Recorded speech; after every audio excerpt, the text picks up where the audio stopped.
My brother overheard his wife asking me to pay to edit out my disabled daughter from their wedding photos and immediately kicked her out. My younger brother David married Amelia, the joy of his life, just 2 weeks ago in a lovely and touching ceremony. Everyone who knew David could tell how much he loved Amelia, and he had been anticipating this day for a long time.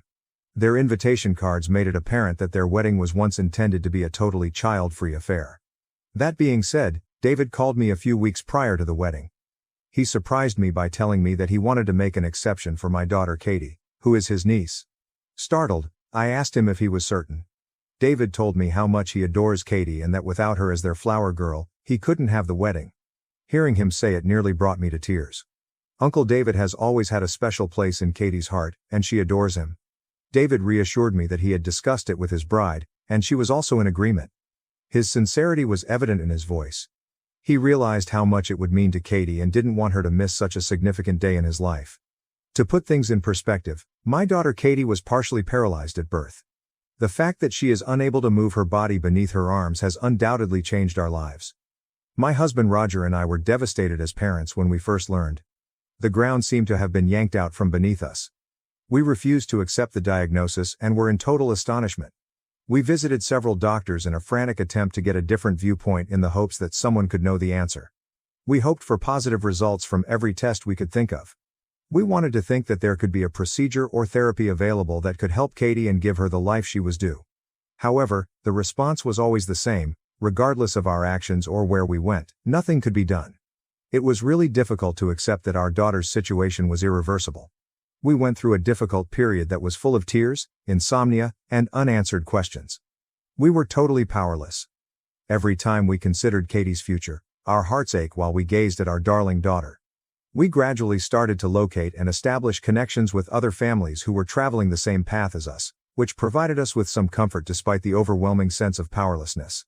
We began concentrating on what Katie could do and providing her with as much love and support as we could, rather than on what she couldn't accomplish.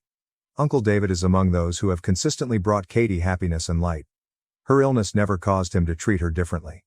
He actually has a knack of making my daughter feel so relaxed and at ease that her illness seems to vanish when they are together. I've always valued this, especially when other family members can occasionally, even unintentionally, make situations difficult or uncomfortable. For instance, my own mother was obviously shaken when she first saw Katie after she was born and saw how paralyzed she was. Her response surprised me, even though I knew it was a tough thing for her to digest. Rather than provide consolation or encouragement, she drew me away and whispered that I ought to attempt to conceive another child. One that could walk. When I heard her remarks, my eyes widened in surprise. My mother persisted in pressuring me, suggesting that perhaps if I tried again, I would have a better baby.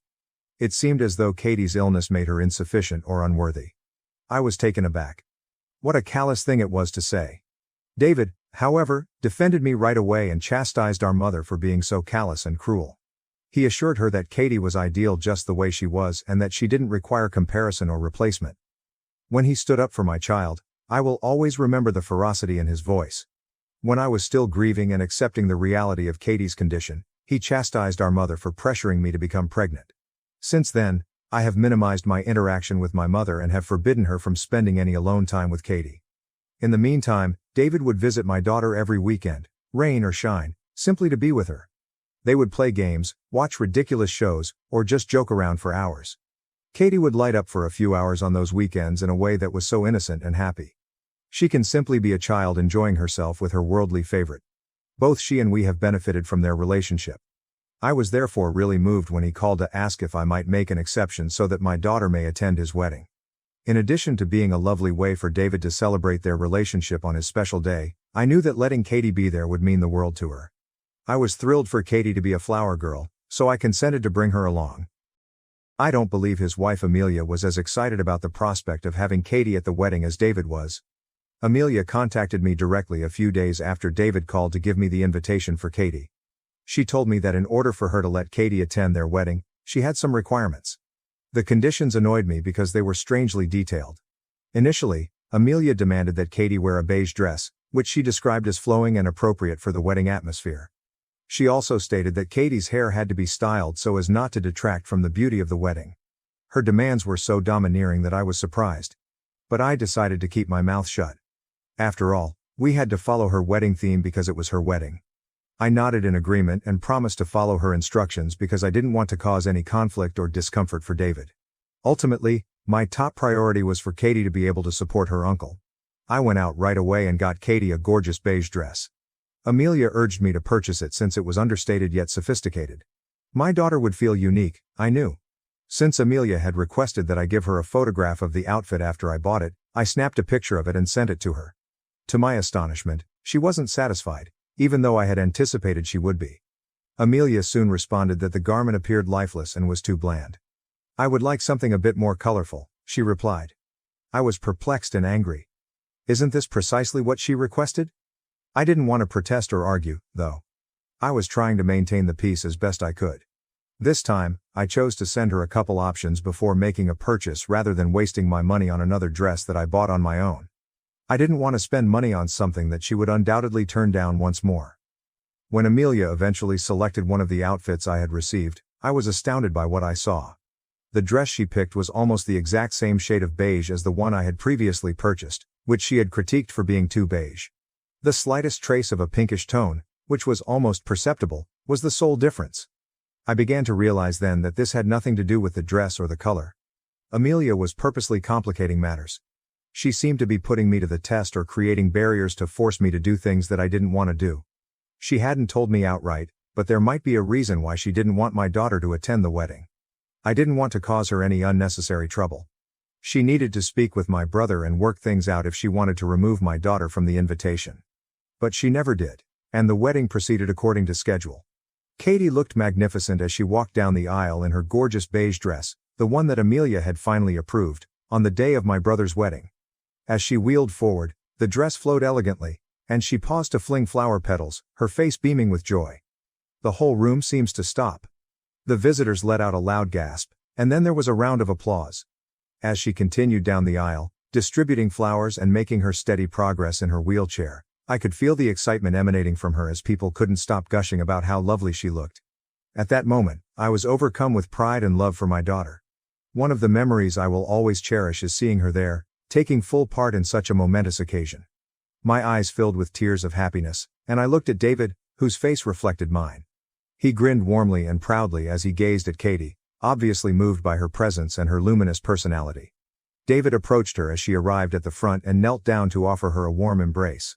Their heartfelt moment together revealed a lot about their strong relationship. After ensuring she was comfortable and able to participate in the ceremony from the front row, he assisted her in positioning herself to the side. Amelia started walking down the aisle a short while later. As she made her way to the altar, she was undoubtedly stunning in her wedding gown. I couldn't help but notice that she looked at Katie for a moment.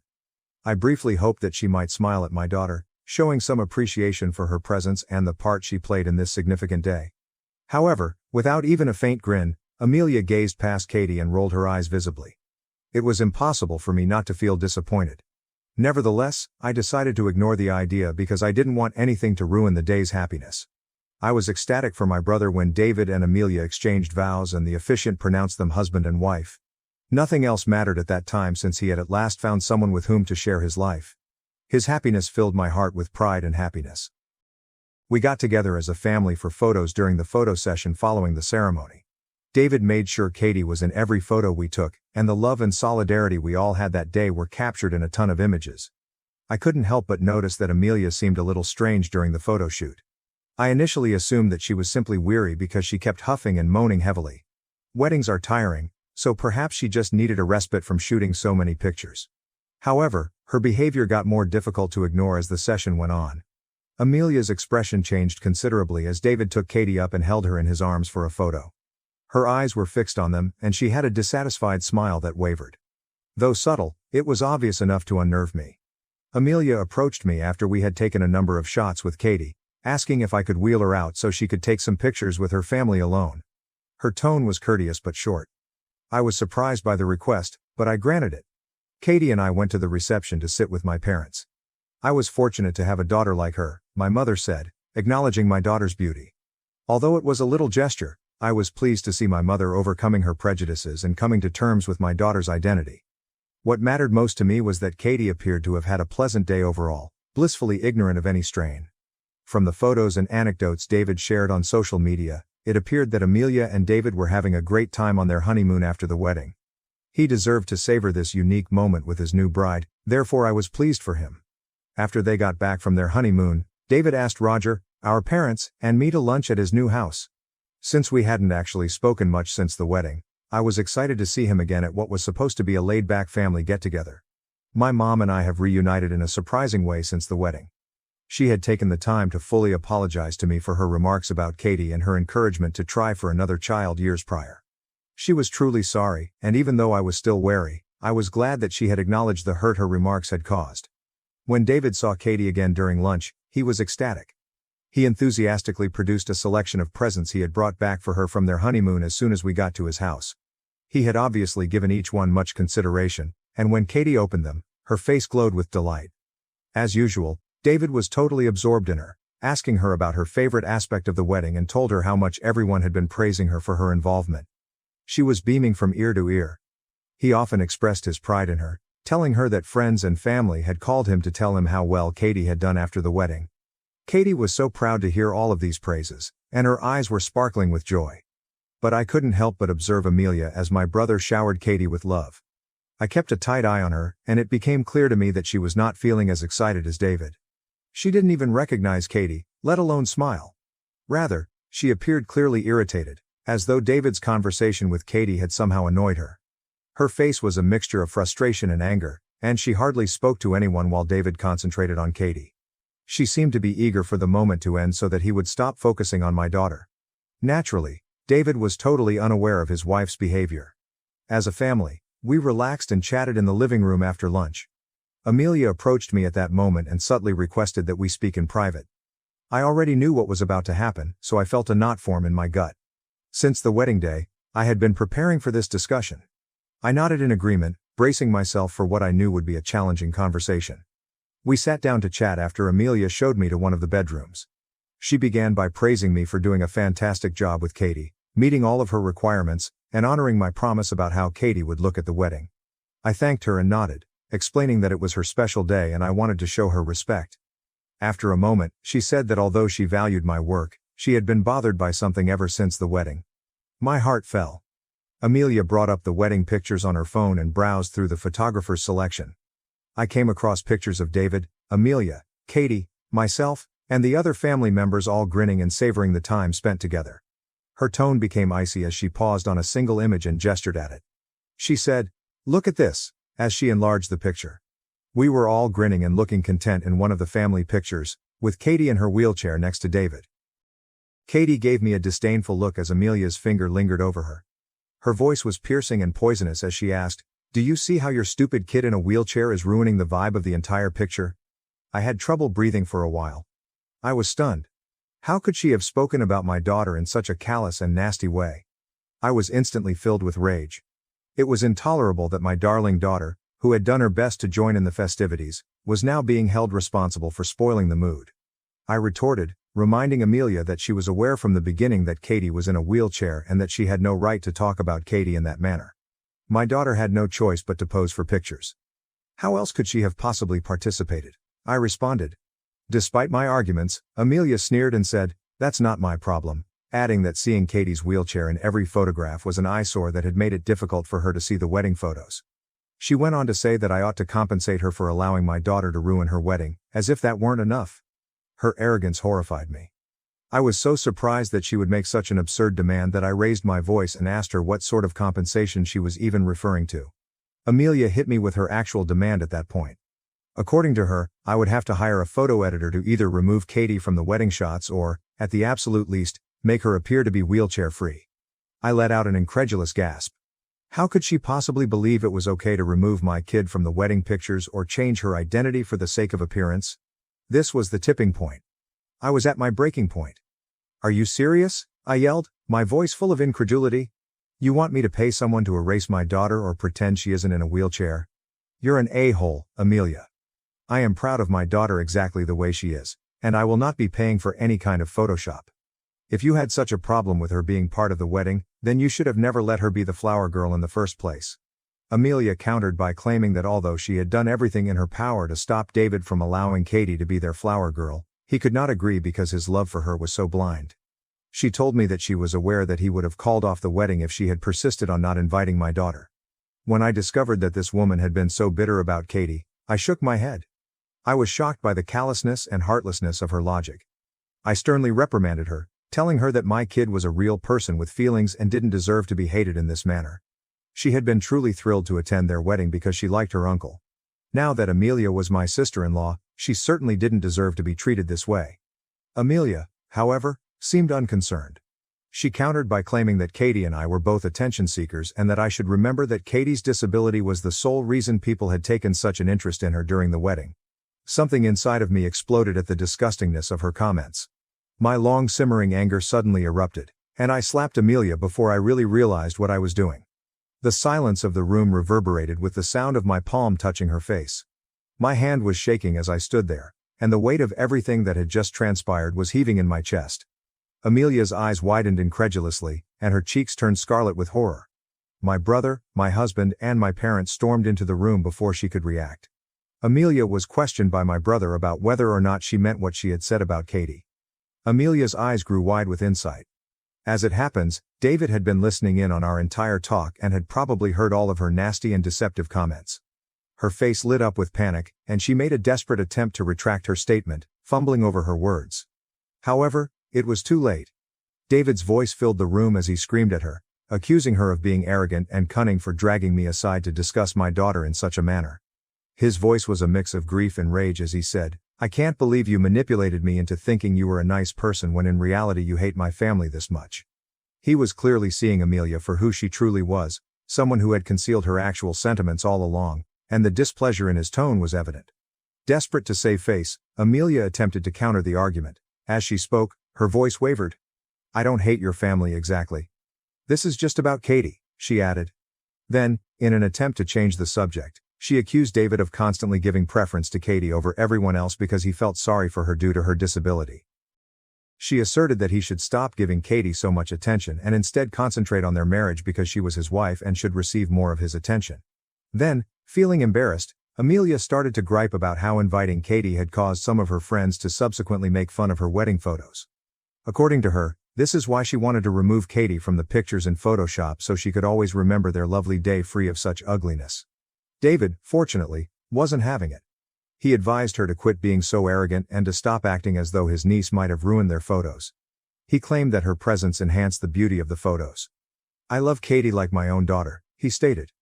"Giving attention to her doesn't take away anything from you.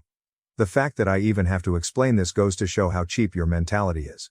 Katie is part of my family, and if you hate her this much, then I can't be married to you." When David's comments struck Amelia, her face became white.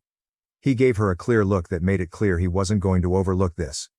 "You're an ableist," he continued, repeating what I had said before. "The fact that you continue to justify your behavior means that you will never change. I do not want to be married to a cruel woman like you. Pack up your things and go back to your parents' place." Still in disbelief, Amelia attempted to protest again, but my mother, who had been silent until now, finally interrupted, clearly furious.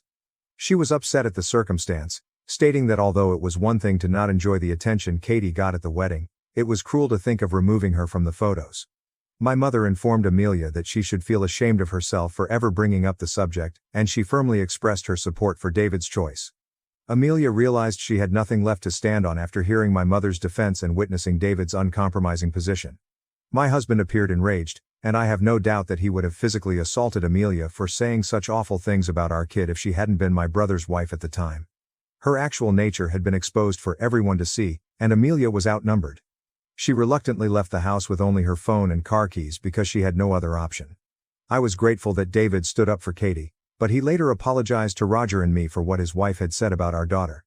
He has nothing to do with this. Probably after Amelia had gone to them in tears, Amelia's parents called David and my parents that evening to talk more about the matter.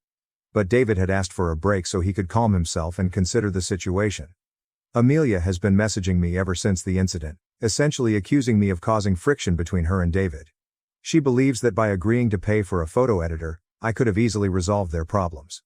Naturally, I don't want to be the reason my brother's marriage fails, but I also can't forgive what Amelia said to me about my kid. Update 1. I can't respond to everyone because I'm getting so many DMs and comments. I shall therefore make all the points clear here. Amelia was aware of Katie's friendship with my brother because she had previously met her. However, it appeared that she had been able to hide her contempt for my daughter for a long time. I had never had the slightest suspicion that she truly detested my kid to this extent. We try our best to make Katie feel as normal as possible so she doesn't feel like she is being treated differently because of her impairment, but I recognize that some people may find it awkward to see a child in a wheelchair, especially during a wedding. Regardless of the fact that Katie is in a wheelchair, I am sure that people would still find her attractive. She has her dad's blonde hair and blue eyes.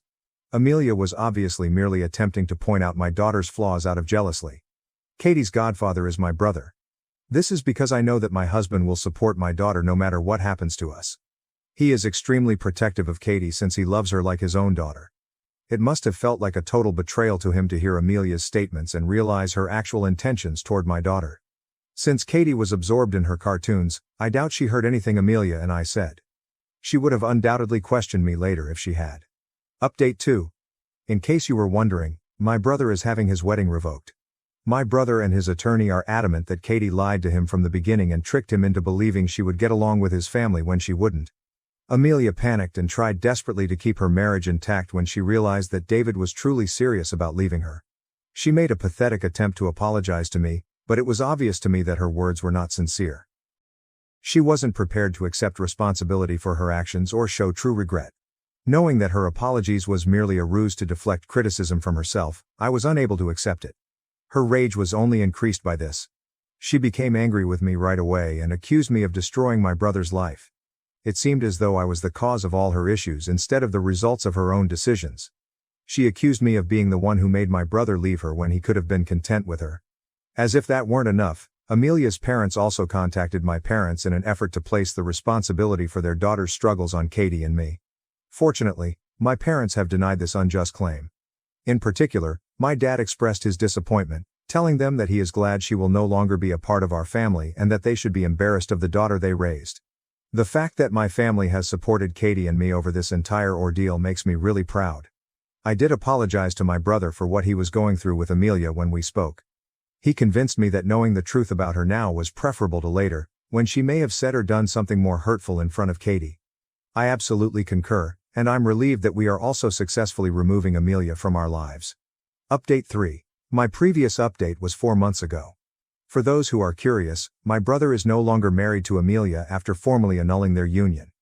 Everyone reacted negatively to Amelia after the truth about their failing marriage was made public.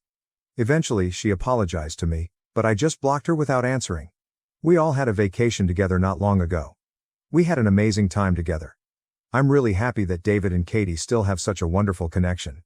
I'm thankful that the entire ordeal has only made our family ties stronger. After my husband gave his mother a key to our home and helped her destroy my life, I exposed their lies with the police at my doorstep. When I opened my front door, I didn't notice the strewn documents or the toppled furniture right away. It was the quietness, that oppressive, strange hush that envelops you like a veil of death and whispers that something is gravely amiss. My name is Audrey, and I recently attended a 3-day business retreat where I learned how to trust my coworkers through absurd team-building activities. Now that I'm standing in my cluttered living room, I see that I should have prioritized trusting my own family more. As I called Ryan's phone, my fingers were shaking. Voicemail's recognizable click is heard after 1 or 2 rings. Naturally, my beloved husband was most likely at his mother's place, acting as though he had no idea why his wife had called. "Ryan, someone broke into the house.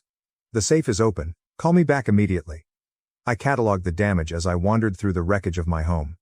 The couch cushions were cut open, drawers were pulled out and emptied, and picture frames were placed face down. However, they hadn't been searching for cash or valuables. This was personal, no. My grandmother's letters, the only remnants of her that I still possessed, were the first thing they targeted. It buzzed on my phone. Not Ryan. Evan at work. He inquired, "How's the drive back?" "Someone broke into my house," I said, shaking my voice. "The safe. They knew the combination." "Jesus, are you okay? Do you need me to come over?" I tossed away a ripped magazine and said, "No. I know exactly who did this. Helen's fingerprints are all over this mess.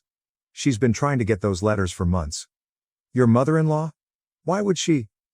I arrived at the kitchen, where all the cabinets were empty, and said, "Because she can't stand that Ryan married someone who won't bow to her every whim. She thinks those letters prove my grandmother's family wronged hers decades ago, Some ancient real estate dispute she won't let die. When Evan said, "Call the police." And tell them what? That my mother-in-law used a key my husband probably gave her to steal family documents. That my sister-in-law probably helped because she's bitter about her divorce and wants to hurt someone else's marriage. Though it sounded empty, I chuckled. They're too smart for that. They'll say Ryan gave them permission. It'll be my word against the entire Miller family. The door to the basement was ajar. I had not yet looked down there. I have to go, Evan. I need to see what else they took. Audrey, wait. After hanging up, I went down the stairs. My feet creaked with every stride.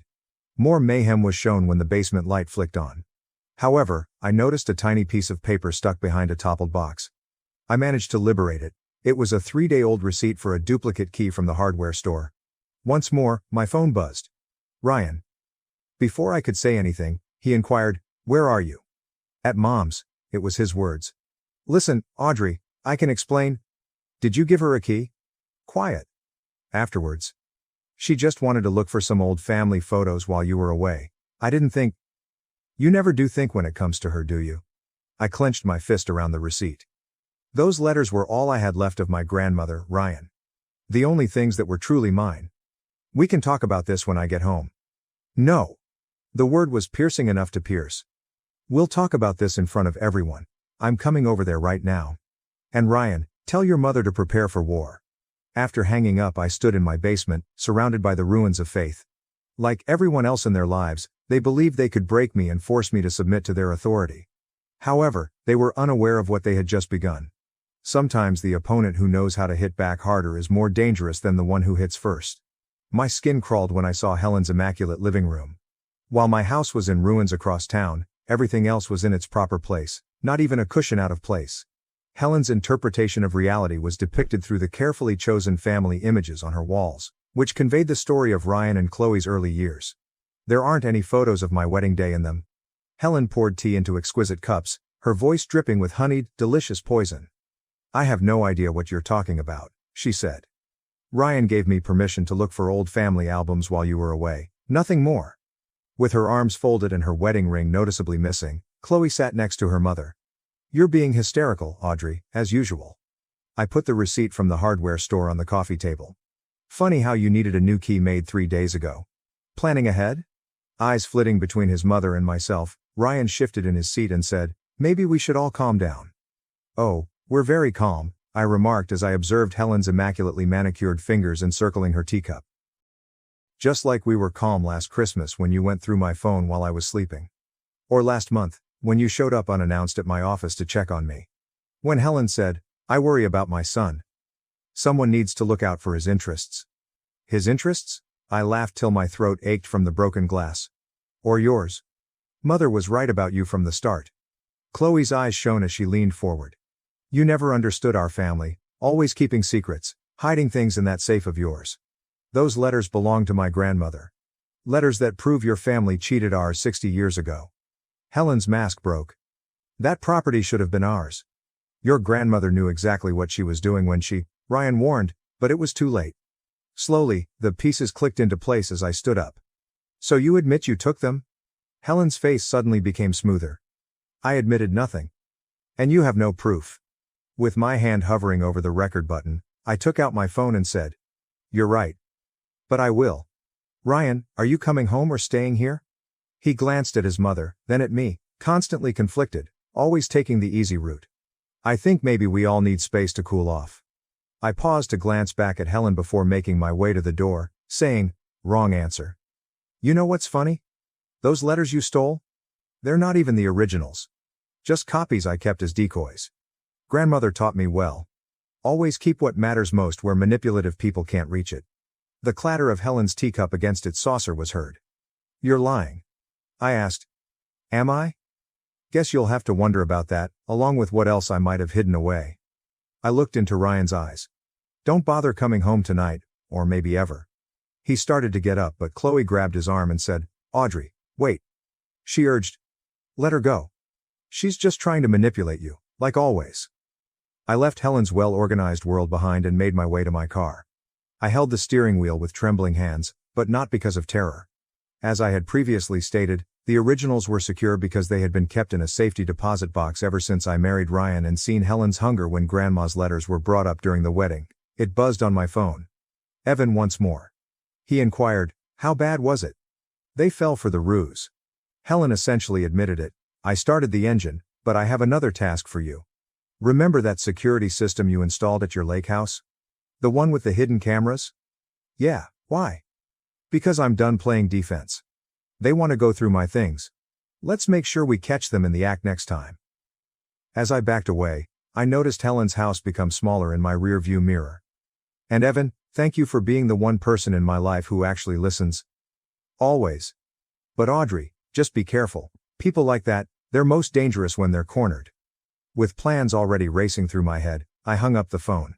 Helen believed she knew everything there was to know about me. She understood me well. She had overlooked one important fact, though. I had observed her influence everyone for 3 years. It was time to apply the principles I had acquired from the greatest. Although it wasn't my typical location, the coffee shop across from Helen's preferred hairdresser offered me the ideal view. After 2 hours of observing, Evan moved into the seat across from me and pushed a brand new cup in my direction. His words, "The cameras are set up. Motion sensors, night vision, everything feeding directly to your phone. But are you sure about this?" I gestured to the window of the salon where Helen and Chloe were sitting, receiving their weekly manicures. I hit the play button on my phone and said, "Listen." During our confrontation, the bug I had placed in Helen's handbag allowed me to hear their voice as well. Helen was stating, "We need those original letters. That safety deposit box has to be at her bank downtown. Ryan says she's been going through their financial records," said Chloe. "Probably planning to divorce him and take everything." She yelled, "Over my dead body, Helen. I didn't spend 30 years building this family's reputation to have her destroy it. We're going back to the house tomorrow while she's at work. There has to be something we can use against her." I put an end to the recording. "Still think I'm paranoid?" Evan's expression stiffened. "We should take this to the police and tell them?" I put my hands around the steaming cup and said, "And tell them what? That my mother-in-law is planning to rob me? They'll say it's a family matter. Besides, I want more than just stopping them. I want them to face consequences for once in their privileged lives." It buzzed on my phone. "Ryan. I'm calling once more. For the 3rd time today." I turned it down. "He's been sleeping at their house," I said. "Probably plotting with them, trying to figure out where the originals are. Or maybe he's worried about you." My coffee tasted unpleasant, so I said, "Then he should have worried before giving them a key to our house. Before choosing them over me again." Ryan texted, "Come home, please. We must speak." "Home?" I whispered. "Like that means anything anymore?" Evan bent over. "Audrey, I know you're hurt, but..." The entrance of the salon chimed. Helen and Chloe came out with shiny new manicures. Helen stopped and stared straight into the coffee shop window as they made their way to her Mercedes. I remained motionless, unable to breathe. Her mouth formed the sly smirk I had come to despise. She was aware that I was observing. I said, "Time to go," and suddenly stood up. "They'll be at my house tomorrow at 10 o'clock, according to their usual schedule. That's when we'll catch them." Evan's eyebrows went up. "I thought you wanted to handle this yourself." "I did. I do." I collected my belongings, my hands trembling a little. "I can't face them alone anymore. I need someone in my corner. Always." He lightly touched my arm. "Just promise me something. Don't let revenge consume you. I've seen what it does to people." As I watched Helen's car drive away, I thought back to our wedding reception, when she had cornered me in the restroom and first revealed her true nature. "You'll never be good enough for this family," she'd stated. "One day, Ryan will realize that." I informed Evan, "This isn't about retaliation. It's about justice. And maybe saving Ryan from them, even if he doesn't want to be saved." Once more, my phone buzzed. A message from an unidentified number. When I opened it, my blood froze. "Found something interesting in your grandmother's old law firm records. Tomorrow noon, Riverside Park. Come alone, or Ryan learns everything about the Anderson case." Evan saw my face. "What's wrong?" With my thoughts racing, I closed the message. My grandmother's greatest regret, the secret she carried to her grave, and the true cause of Helen's animosity toward our family was the Anderson case. "Nothing," I pretended to smile. "Just work stuff. I should go prepare for tomorrow." But Helen's comments from 3 years ago kept repeating in my mind as I made my way to my car. Ryan will understand it one day. Perhaps she was correct. Perhaps he would tomorrow. Perhaps it was time for him to do so. At lunchtime, Riverside Park appeared different, somehow cooler. Holding a manila envelope containing ammunition for whatever game Helen was playing, I sat on a bench. The case files of Anderson. Decades ago, my grandma had sealed them away. In my hands now, they were a weapon. A shadow landed on my lap. Not Helen. Ryan. My mother told me everything, he claimed. He sat next to me, keeping a safe distance from me. About the Anderson case. About what your grandmother did to our family. It felt like a heavier envelope. Did she tell you how your grandfather tried to blackmail mine? How he threatened to destroy their law firm unless they gave him that property? That's not, he paused, face rubbing. She said you'd try to twist things, like she twisted you. I looked over at him. When did you give her the safe combination, Ryan? His silence was sufficient response. I went on. The day after our wedding. When she convinced you I was hiding something. That's why you've been checking our bank statements, right? Looking for evidence I'm stealing from you. I was protecting our family. Our family? I laughed, but my voice didn't sound like it. There is no our family. There's only ever been yours. It buzzed on my phone. Regarding the cameras he had set, Evan was messaging. Everything was prepared for the trap of tomorrow. All of a sudden, though, it felt empty. She's using you, I whispered. She always has. And you let her, because it's easier than standing up to her. You don't understand. I understand perfectly. I dropped the envelope on his lap and stood up. Here. The precious Anderson case files. Proof that your grandfather was the one who committed fraud, not mine. Proof that your mother's been lying all these years. He gazed intently at the envelope. How did you get them? From my grandmother's old partner. Turns out, he's been waiting years for someone to finally expose the truth. I took a step back. But you know what? Keep them. Burn them. Give them to Helen. I don't care anymore. Audrey, wait. I filed for divorce yesterday. The words hung like broken glass between us.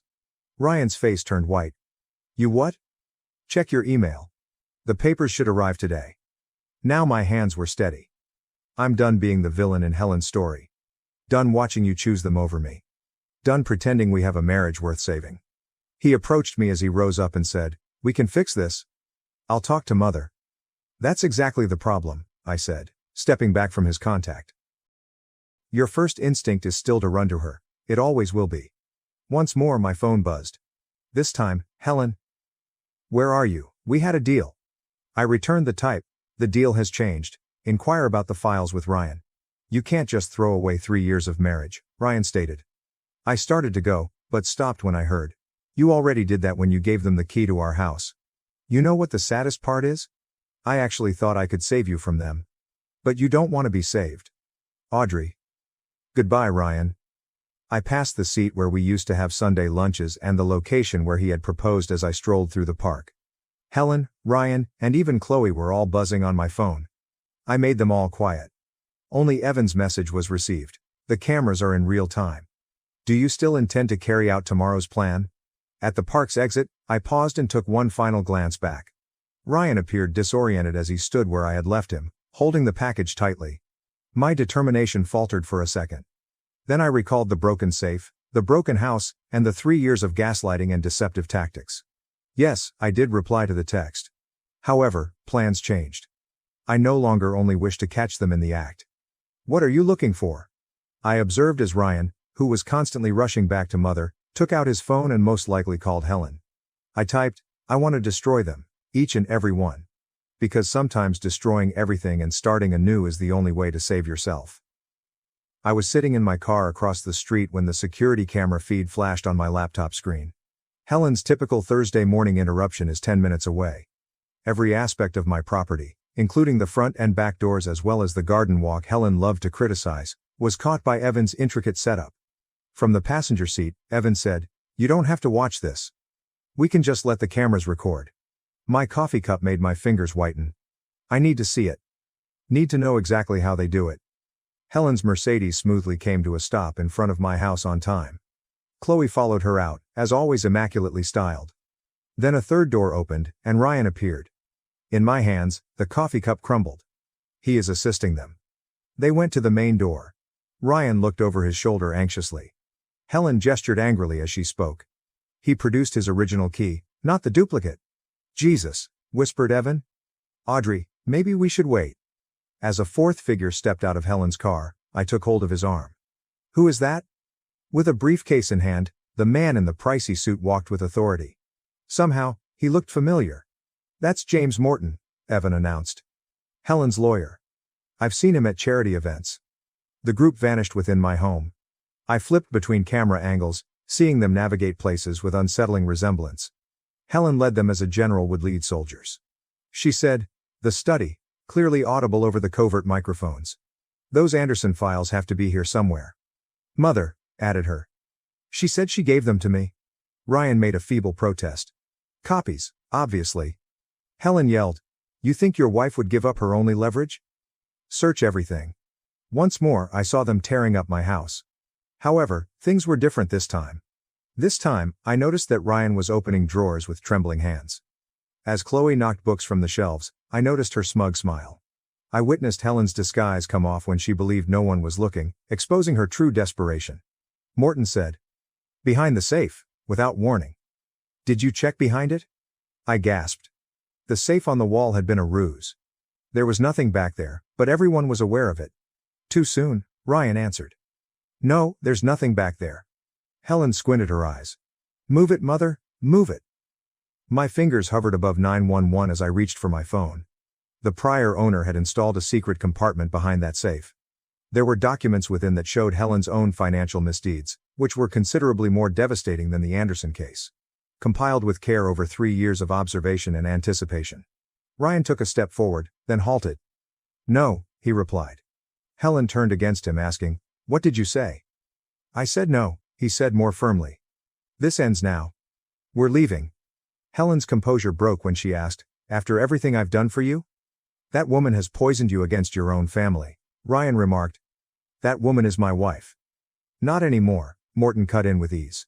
"The divorce papers were filed yesterday. You have no legal right to—" With my phone filming everything, I walked into the doorway and asked, "To prevent us from?" "Breaking and entering, destruction of property, conspiracy." With the exception of Helen, they all froze like guilty kids. She flashed her sly smile. "Perfect timing, dear, we were just discussing the Anderson case and other family matters." I walked deeper into the room with Evan right behind me and said, "I can see that. But you made one mistake, Helen. You got sloppy. Desperate." She responded, "I don't know what you mean," as her voice became more strained. "The Anderson case was never about property fraud, was it? It was about covering up what really happened." "What you did?" Her smile faltered. "You're confused." Adding, "The real documents aren't behind that safe." I looked into Ryan's astonished eyes and said, "They're already with the district attorney. Along with proof that your mother embezzled millions from her own charity foundation. That's why she's so desperate to find evidence against my family, to protect herself." Chaos ensued in the room. Ryan stood motionless between them all as Helen reached for her lawyer and Chloe began to scream. However, I continued to watch Helen as her idyllic environment fell apart. Retaliation isn't always about ruining someone. Allowing them to ruin themselves is sometimes the solution. And sometimes speaking the truth is enough to bring about justice. My living area was painted in alternating shades of blue and red by the police lights. As she talked to the authorities, Helen sat primly on the couch, tears running down her flawlessly applied face. She pointed to me and wept. She's the one who's been hurting our family. I was just trying to protect my son." "We have evidence of her harassment," Morton said with ease. "Her obsession with destroying her mother-in-law's reputation. The break-in was merely an attempt to recover documents that rightfully belonged to the family. The recording of their entrance was no longer useful, and my phone felt heavy in my pocket. Like Helen always did, they had gone ahead of me and completely changed the situation." "That isn't true," Ryan exclaimed abruptly. Everybody looked at him. "Mother, stop, just stop." Helen's weeping stopped at once. "Ryan, dear, you don't understand." "I understand perfectly." He moved away from her and in my direction, but I retreated. "Too late, too little." "The embezzlement accusations, they're true, aren't they?" asked Ryan. "That's why you've been so desperate to destroy Audrey's family's reputation, to cover your tracks." "Everything I did was for this family," Helen stated. Her mask fell off entirely. She pointed a finger at me and threatened to destroy everything. That money secured your future, your sister's future, she said. The officers looked at each other. He heard someone talking into his radio. Mrs. Helen Miller, we're going to need you to come down to the station. This is ridiculous. I'm the victim here, she said to Morton, her attorney. Do something. Morton, meanwhile, was already moving in the direction of the entrance. I think our professional relationship has concluded, Helen, given the circumstances. After that, everything occurred pretty fast. As they led her away, Helen wailed and Chloe followed, complaining about loyalty to her family. The evidence I had acquired was being gathered, recorded, and labeled when Morton escaped during the confusion. Audrey, said Ryan. Don't, I said, putting my arms over myself as I felt icy. Just don't. I didn't know about the charity money, about any of it, I swear. I said, but you knew about the break-ins, the harassment, the lies, and my voice broke. You chose them. Every single time, you chose them. I can fix this? I pointed at our demolished house and said. Fix what? My grandmother's letters are still gone. Our marriage is over. Your mother's going to jail. What exactly can you fix? There was Evan in the doorway. Audrey, the detective needs your statement. Ryan grabbed me by the arm as I tried to pursue him. I love you, he shouted frantically. Isn't that worth something? I remembered every touch, every promise, and every instance when I felt like we were actually creating something as I gazed at his hand on my arm. Then I recalled the last time I saw him pick his mother's falsehoods above my reality, helping them break into our house. I whispered, love without trust isn't love. It's just another form of control. He was standing in the ruins of our life together as I withdrew. The detective waited while filling out more paperwork and asking additional questions. I spent hours describing how I had discovered proof of Helen's embezzlement, how I had recorded her harassment, and how I had seen my marriage gradually deteriorate due to deceit and manipulation. Later, when I was by myself in my car, I took out my grandmother's final letter, not the one Helen had taken, but the authentic one. The one I'd held dear for years. Remember, dear heart, she'd wrote. Sometimes winning means walking away. Sometimes the greatest victory is in refusing to play their game at all. Ryan again buzzed on my phone. I turned off the phone and turned on the engine. He was standing in the doorway of what had been our house, looking lost, and I could see him in the rearview mirror. My heart grieved for a second, but as I drove away, I came to a realization. I had nearly turned into Helen in my attempt to destroy her. Manipulative, control-obsessed, and prepared to give anything up for success. My grandma had been correct. Taking down Helen wasn't the true victory, it was in releasing myself at last. The corridor of the courthouse was cold and long. While waiting for Helen's arraignment, I watched from a rough wooden seat while her society pals whispered to one another. They were still in shock that the president of their charitable board was being charged with embezzlement 3 weeks after the break-in. With black circles under his eyes, Ryan emerged at the end of the hallway. With her eyes like daggers, Chloe held onto his arm. I pretended to read emails while concentrating on my phone. His voice was closer than I thought. Audrey. Can we talk? I stated, the divorce papers are with your lawyer, without raising my gaze. Just sign them. He sat next to me, too near, and said, that's not. Mother wants to make a deal now. I gave him a look. A deal? If you drop the charges, she'll return all of your grandmother's letters. Bitter than coffee grinds, a giggle erupted. You don't understand, do you? All that matters is that she is still my mother, isn't that right? She made mistakes despite everything she did and everything she stole, so I stood, seeking space. Errors? She terrorized me in my own home, stole millions from her own charity, and methodically destroyed our marriage, I said, turning heads. Ryan, those aren't errors. They are options. Ryan was beckoned by Helen's smile, but before he could react, the doors of the courthouse sprang open, and Evan hurried in with a manila packet in his hand. Breathing heavily, he replied, I found it in Morton's office. With shaky fingers, I opened the envelope to reveal a single document, a letter from Helen to her lawyer dated 3 years prior to my wedding. What is that? Did Ryan ask? I looked through the contents and remarked, insurance. Just in case I ever threatened to take control of you. Helen had orchestrated this whole thing from the start, the harassment, the break-ins, everything, to make me appear crazy and fixated on the Anderson case, so I looked up as she came in handcuffed and accompanied by officers. For the first time, I saw genuine fear in Helen's eyes as they fixed themselves on the letter. Where did that come from? She insisted. I held up the letter and said, "Helen, you documented everything. Your lawyer isn't as loyal as you thought. Every stage of your scheme to ruin me. Everyone will now be fully aware of your identity." She rushed forward, but the officers stopped her. "You ungrateful little," she said. "Stop, Mom." Ryan positioned himself between us and said, "Stop. Everything I did was for you, to protect you from her." Helen said, her face crushed. "From where?" Ryan's voice broke. "From emotion? From a life that is beyond your control? She never loved you like I do." Helen said, her eyes hardening. "No," I cut him off. "I loved him enough to let him make his own decisions. You loved him enough to make sure he never could." The murmurs surrounding us became more intense. Chloe turned away from her mother, finally realizing the truth she had helped facilitate, and Helen's friends stared in horror as their ideal society matron broke before their own eyes. Evan whispered, "The arraignment's starting."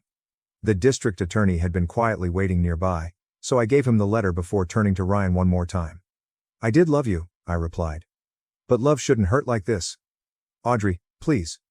Goodbye, Ryan." As Helen was escorted into the courtroom, I turned to leave, her well-planned world crumbling in my wake. My grandmother's former legal partner texted me, saying, "I found something in the archives. Your grandmother would be proud." My phone rang. The autumn air outside was crisp and clean, and Evan caught up to me at the bottom of the steps leading to the courthouse. "You all right?" he inquired. As the wind pulled the leaves away from their limbs, I saw them strewn all over the sidewalk. Sincerely, I replied, "No, but I will be." Because sometimes defeating your adversaries isn't the only way to win. Refusing to allow them to ruin you is sometimes the key.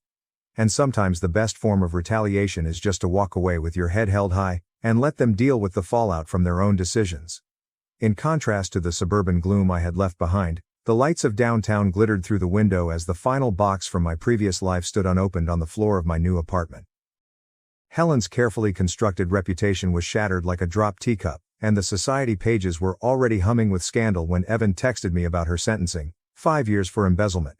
Ryan was standing in the hallway with a familiar leather-bound bundle, and I froze when I heard a knock at the door. I recognized the pattern. 3 rapid taps, 1 slow. I said, "Grandmother's letters," with a constricted throat.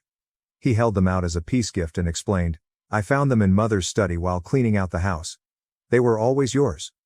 I took the bundle and traced the tattered edges with my fingers. "How is she?" He shrugged, saying, "Angry, bitter. She's in therapy. She claims to be beginning to comprehend certain aspects of our family. Along with you. Gaining the ability to stand alone." A painting and easel stood by the window, the canvas half covered in bold strokes of red and gold, something I'd discovered by mistake, a means to pour forth all words couldn't describe. He looked beyond me into the flat. "Simply, it helps," I said. "Audrey, I don't." As I moved away I said, "We both know why it ended." "I understand. You should see," he said, bringing out an envelope containing the signed divorce papers and other items. It contained a 30-year-old newspaper clipping about a young Helen Miller who was frantically attempting to establish her social standing before marrying into a wealthy family. Ryan remarked softly. "She was constantly terrified of losing control, of being shown to be inadequate. I now understand what she did, but I'm not condoning it. Understanding doesn't make it right. No, but it helps me not become her." Somewhere in the metropolis below, a siren screamed. Where I used to cringe at the sound, now it served as a reminder that life moves on, changes, and evolves. I told myself, I never wanted revenge, in shock at the reality. I just wanted to be free. "I understand. You won because of that." He started to walk away but stopped. "The picture. It's stunning." I opened the bundle of letters after he departed, and while my grandmother's words flowed across the pages, describing her strength, her courage to confront bullies, and her courage to choose integrity over retaliation, one piece, written shortly before her death, struck my attention. "Because they are afraid of their own darkness, some people will attempt to dull your light, dear heart. You have more power if you keep shining than if you resist them." Not every story needed a tidy ending, and sometimes victory wasn't in killing or even forgiving your enemies, but rather in finding who you truly were without them. I grabbed up my brush and added blue touches to the canvas. My phone buzzed once more, and Evan was inviting me to dinner. No date yet, but perhaps someday. For the time being, friendship was sufficient, and I had my freedom, my truth, and my work. In my previous life, I would have perceived danger in the shadows created by the flickering city lights, but now I see opportunities, patterns, and untold stories. The canvas was waiting, the night was young, and I picked up another brush. For the first time in years, I felt genuinely free, not because Helen had lost, not because I had won, but because I had finally understood the difference between emancipation and retribution. And I discovered who I was in that disparity. My parents gave my sister a brand new car for Christmas, leaving me with nothing. Until a winning lottery ticket changed everything. The peacefulness of Christmas morning was broken by the sound of laughter and delighted squeals coming up from our driveway. With my coffee mug warming my hands, I stood at the kitchen window and watched my younger sister Tessa hop up and down next to a brand new red Volkswagen Beetle that had a huge silver ribbon on top. With joy on their cheeks, my parents smiled as they gave her the keys. I'm Ella, and I recognized at this point that I would always be the underdog in my family's history. Through the glass, Tessa's voice could be heard. "Oh my God. I can't believe you guys did this." As if it were made of gold, she was already seated in the driver's seat and rubbing her hands over the steering wheel. I looked at my small Christmas presents to everyone, the pile of scratch-off lottery tickets on the counter. They had yet to bother opening them. After investing every available dollar in my culinary school applications, the tickets were the only thing I could afford.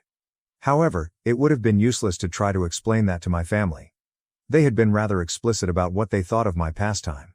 I was shocked to hear my mother say, "Lay?" She was still wearing her coat when she stood in the doorway. "Why aren't you outside with everyone? Come see your sister's car." I made an effort to grin. "Just finishing my coffee, Mom?" With that typical expression of despair, she scowled. "You could try being happy for her, you know. This is a big moment." Before I could stop them, they blurted out, "Right. Because I'm the one who makes everything about myself." When she said, "Don't start. Not today," I watched her go back outside, biting my tongue. My father was demonstrating how Tessa should adjust her mirrors through the window. He was grinning proudly, which is something I never managed to achieve, not when I made the honor roll, when I won the regional cooking competition, or even when I was accepted to culinary school before they refused to cover my tuition. I found myself reaching for the lotto tickets. I began scratching out the numbers on one out of habit, not really noticing until I noticed 3 matched digits. I double-checked the winning combinations, and my heart began beating. $50,000. With trembling palms, I gazed at the ticket. I could pay for culinary school with this money. I could begin constructing the restaurant of my dreams. At last, I could demonstrate to everyone the value of my pastime. However, this ticket was intended to be a present. Giving cash to them and seeing them celebrate another lucky break would be the appropriate thing to do. Cash would likely go into Tessa's education fund or a family vacation that I wouldn't be invited to. My folks chuckled as Tessa playfully honked the horn outside. They hadn't even realized I wasn't there. That's when I decided what to do. I folded the winning ticket carefully and put it in my pocket. I collected the remaining scratch-offs and disposed of them in the recycle bin. What they hadn't bothered to open, they wouldn't miss. "La!" a voice shouted from outside my father's house. "Get out here and take a family picture." As I approached the front door, I stopped and placed my hand on the handle. They were huddled around the automobile, their breath evident in the chilly December air, as I could see through the window. Without me, they appeared to be the ideal family of 3. "Coming," I returned the call. But I went upstairs to my room instead of joining them. Within an hour, I had the winning ticket in my wallet and a laptop open to apartment listings. Sometimes the finest form of retaliation is to leave rather than to get even. And I eventually had my chance because of their forgotten Christmas present. When I unlocked the door to my new flat, the key felt heavy in my hand. A studio above a downtown Thai restaurant wasn't much, but it was mine. My stomach rumbled in spite of everything as the scent of garlic and lemongrass rose through the floorboards. My phone was still blazing with missed calls from home 3 weeks after Christmas. My mother continued to text me, each one more filled with guilt than the last, even after I had left a letter stating that I needed space. "You're being selfish, Lila. Your sister needs you right now." After setting my duffel bag on the exposed mattress in the corner, I began unpacking the few culinary supplies I had packed, including a well-seasoned cast-iron pan, my knife roll, and the necessities. The winning lottery ticket, the funds already set aside for tuition at the culinary school, and the security deposit for this apartment were all securely deposited. I froze when I heard a knock on my door. Had they discovered me somehow? "Hello, new tenant?" It was a strange, highly accented voice. "I'm Marco, from downstairs." A tall man in chef's whites with his salt and pepper hair pulled back in a short ponytail was waiting for me as I opened the door. His blazer bore the moniker Executive Chef. He pointed to my boxes and remarked, I noticed someone moving in. Wanted to introduce myself. We try to keep a family atmosphere here. I winced when I heard the word family, but his kind grin calmed me. He noticed the knife roll that was visible through my open door. You cook? He inquired as he followed my eyes. I try to. I'm actually starting culinary school next month.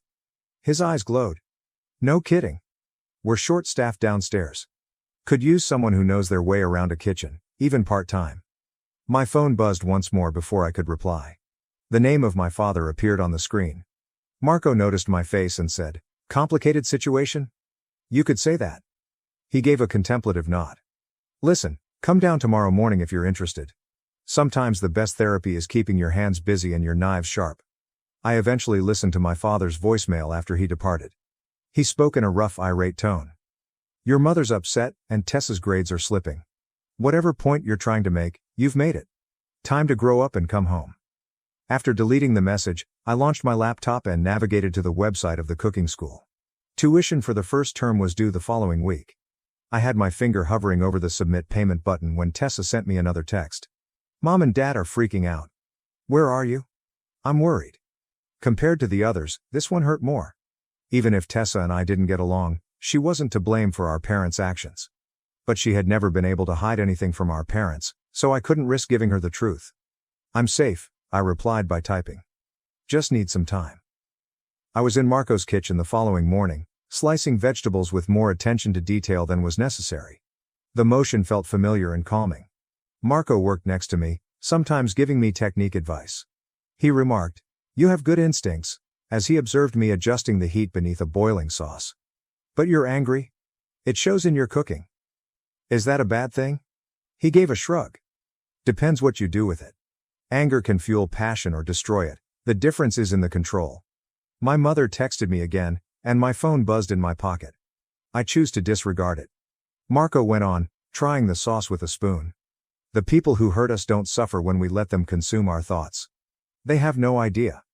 We are the only ones that suffer. I reflected on my silent exit and the lottery ticket. They must occasionally realize that they cannot take people for granted. He gave me the spoon and said, "Maybe, but be careful that your desire for vengeance doesn't become your motivation. Try this." What is absent? Thinking, I took a taste of the sauce. Salt, and perhaps a little acid. He grinned. Exactly. In both life and cookery, balance is crucial. A server burst through the entrance of the kitchen. Chef, a woman is outside inquiring about Ella, claims to be her mother. My heart stopped beating.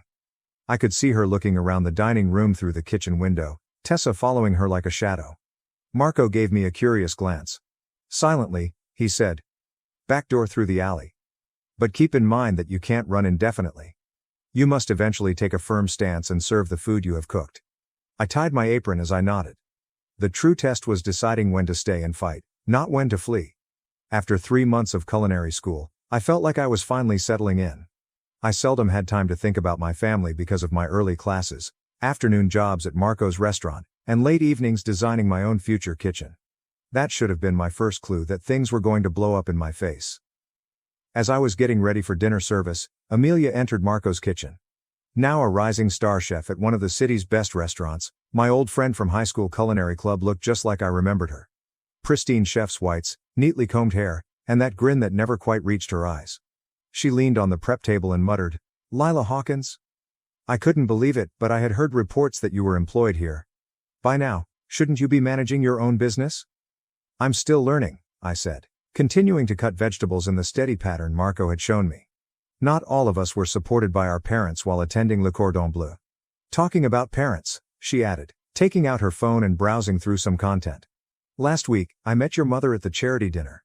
She appeared concerned about you." My finger almost got caught as my knife slipped. "You spoke with my mom? She made a comment about you stealing money and fleeing. Theatrical, even for you." Suddenly, the kitchen felt too small and too hot. "That wasn't the case." "No." Her eyebrows went up. "I know you've been looking at restaurant business plans since I also heard from several investors. Considering that, the timing is intriguing." Now my hands trembled. "Amelia, what do you want?" "Want? All I'm worried about is my old acquaintance. You know, it takes more than simply money to open a business. It requires reputation, relationships, and stability." She underlined the final point. It would be unfortunate if prospective investors were aware of rumors regarding the true source of your startup funding. Marco's voice exploded from the doorway before I could reply. Is everything in here all right? Amelia's smile became incredibly sweet. Just catching up with a friend from long ago. Chef Marco, I actually came to discuss business. Next month, my restaurant will host a pop-up event with up-and-coming talented artists.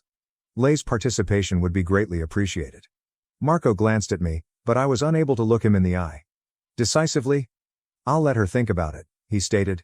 Now, if you'll excuse us, we have service to prepare for. I tried to stabilize myself by holding onto the side of the prep table when Amelia left. I muttered, she's going to tell everyone. The investors, my family. Under his breath, Marco said, tell them what? I told him everything, including the lottery ticket, my escape, and the meticulously planned plans that were now in danger of failing. He gave me a towel to wipe my hands after listening to me without passing judgment. His words were, so now you have a choice. You can run again, or you can face this head on. How? She'll destroy everything I've worked for. He took my knife and tested its sharpness, asking, will she? Or will she just expose what you've been afraid to face? Sometimes our biggest fears are just shadows, Ella. They disappear when we shine a light on them. A text message from an unidentified number rang on my phone. It was a screen grab of an email sent to possible investors, most likely by Amelia. It went into detail regarding my family problems and money irregularities. The pop-up event, Marco said, could be an opportunity. Show everyone, Amelia, your family, these investors, exactly who you are and what you can do. Or it could be a trap. He grinned. Most likely both. But you're not that scared girl from Christmas morning anymore. You've learned more than just cooking techniques in my kitchen. I reflected on the previous 3 months, including the cuts, burns, and late hours spent honing recipes. With every minor triumph, I developed something beyond my culinary abilities. What's that saying you always use? I responded. The hottest fires make the strongest steel. He gave a nod. And you, my dear, are about to walk through fire. I grabbed up my knife and started chopping again, making deliberate, accurate cuts. Amelia believed she could exploit my past to ruin my future, but she had overlooked the most crucial culinary rule. Time is everything. Tell her I'm in, I responded, for the pop-up event. But I'm doing it my way. Marco grinned knowingly. Now that sounds like a chef talking. At 3 a.m, Tessa sent the following text. Can you meet me? Please don't tell Mom and Dad. Her eyes were red and swollen when I spotted her seated in her Volkswagen Beetle outside Marco's restaurant. Her normally flawless hair was pulled back in an untidy ponytail, and she had lost weight since Christmas. She replied, I failed 2 classes, as I got into the passenger seat. And I can't tell them? They think I'm applying to pre-med programs, but I haven't even started the applications. The quiet between us was filled by the gentle hum of the heater. This vehicle had represented every issue with our family's dynamic. It was like a confession booth now. Even though I already knew the answer, I questioned, why pre-med? My personal nightmare. Mom's backup plan, Dad's dream. She laughed, but her voice sounded more like a sob. How do you do it, Lai? Just walk away from their expectations? I reflected about Amelia's threats, the lottery ticket concealed in my apartment, and all the lies entangled in my purported bravery. I'm not sure I'm the best person to ask about making good choices right now. At least you made a choice. She reached into her jacket and took out a crumpled piece of paper. I found this in Mom's study. It was a list. My movements were monitored, notes of folks she'd spoken to in town. Tessa stated, she is aware of the culinary school. I felt sick to my stomach. Does she know about the money? Not yet, but she's obsessed with figuring out how you're paying for everything, she said. She thinks you're involved in something illegal. Dad's talking about hiring a private investigator. I didn't miss the irony. I had given them even more justification to meddle in my affairs by attempting to break free from their authority. There's more. Go on, Tessa. I overheard Mom talking to Amelia Stone's mother at the country club. They're planning something for that pop-up event, some kind of intervention or confrontation. They want to save you from yourself or whatever. I balled my hands into fists. Amelia would involve our mothers, of course. She was an expert at twisting the knife, whispering, you should tell them the truth, Tessa whispered. About everything. Like you're telling them the truth about pre-med? She winced, and I instantly felt bad about what I had said. Both of us were imprisoned in distinct iterations of the same cage. Maybe, Tessa said hesitantly. Maybe we could help each other. I could come to your pop-up event, run interference with Mom, and you could help me figure out how to tell them about changing my major. To what? Photography, she confessed, displaying a collection of gorgeous culinary photographs on her phone. I've been practicing at restaurants around town. That's actually how I found out where you were working. The photographs were stunning, capturing the soul of each dish through the play of light and shadow. Their strict, meticulous approach to everything was quite different from our mother's. These are incredible, Tess. Really? Because sometimes I think I'm just being stupid and selfish, throwing away a real career for something you love, I said at the conclusion. Yeah, I know that feeling. We were swept by the headlights of a passing automobile. I briefly caught a glimpse of us as sisters fleeing the same darkness, but in opposite directions. I have to be at the restaurant in 3 hours, I replied. Want to come in? I could teach you some plating techniques. Give you something interesting to photograph. She grinned, but it wasn't the flawless smile she gave our parents. I'd like that. I became aware that something had changed when we entered Marco's kitchen. My quest for vengeance has evolved beyond simply disproving my parents. It was about ending a cycle and making room for Tessa and me to be different from what our parents wanted us to be. I had to make it through Amelia's pop-up event first though. The stakes were bigger than ever now that we knew our mothers were engaged. My future was no longer the only consideration here. Tessa's was also at issue. I said, hey, and gave her an apron. Want to learn how to make Mom's favorite dessert? I have some ideas for improving it. Tessa smiled mischievously. Now that sounds like a photo opportunity. 3 days before the pop-up event, everything began to go wrong. While I was finishing up my menu in Marco's kitchen, Tessa stormed in the back door with her phone in her hand. She threw the screen at me and said, "You need to see this?" It was a gorgeously presented dish from Amelia's Instagram story that looked just like my go-to recipe. The one I had spent months creating. A sneak peek of our upcoming showcase, was the caption. The greatest inventions can occasionally be found in unlikely locations. I wiped my trembling hands on my apron. She's been watching me. Someone's been feeding her information. After saying, "That's not all," Tessa swiped to another post. It was a set of pictures taken at Amelia's restaurant during a private investor meeting. One photo had my mother sitting at the table with her face animated in discussion in the background. The cutting board clattered against the knife I was holding. She's working with Mom? I overheard them yesterday. Tessa acknowledged. Mom's been telling potential investors about your unstable behavior and questionable finances. They're trying to make sure no one backs your restaurant plans. Marco showed up next to us, looking serious. The health inspector just called. Someone filed multiple complaints about our kitchen. They're coming tomorrow, right before your big prep day. There was a reason for the timing. Amelia was skilled at using my own mother as a weapon to harm me. I clutched the edge of the prep table as the room began to spin. I can't do this, I said. Maybe they're right. Maybe I'm in over my head. Tessa's voice was stern as she said, "No. That's exactly what they want you to think. But look at this." She showed me pictures she had taken during our late-night cooking sessions by pulling up her camera roll. The photographs were breathtaking, showcasing not only the cuisine but also the love and imagination that went into each dish. This is who you are, Elia. Not their lies. Not their manipulation. Marco, as he often did when he was making a point, picked up my fallen knife and tested its edge. You know what separates a good chef from a great one? Not talent, not even creativity. It's what they do when everything goes wrong. But she stole my recipe. He gave me the knife and said, "So make a better one. Show them who you really are, not who they think you are." As I gazed at the knife in my palm, I recalled all the evenings I had spent honing my cuts, all the burns and scars I had acquired via perseverance rather than innate skill. Amelia may have taken my recipe, but she was unable to take away my enthusiasm. "How skilled are you at social media marketing, Tessa?" I said gently. She smiled. "Better than Amelia, that's for sure." "Good, because I have an idea."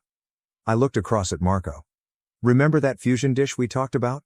The one that combines Mom's traditional family recipe with modern techniques?" His face lit up with a smile as he nodded. "The one that's too risky? Too controversial?" "Exactly. Amelia wants to play it safe, stick to stolen classics. Let's give them something they can't copy. Something that tells our whole story on a plate."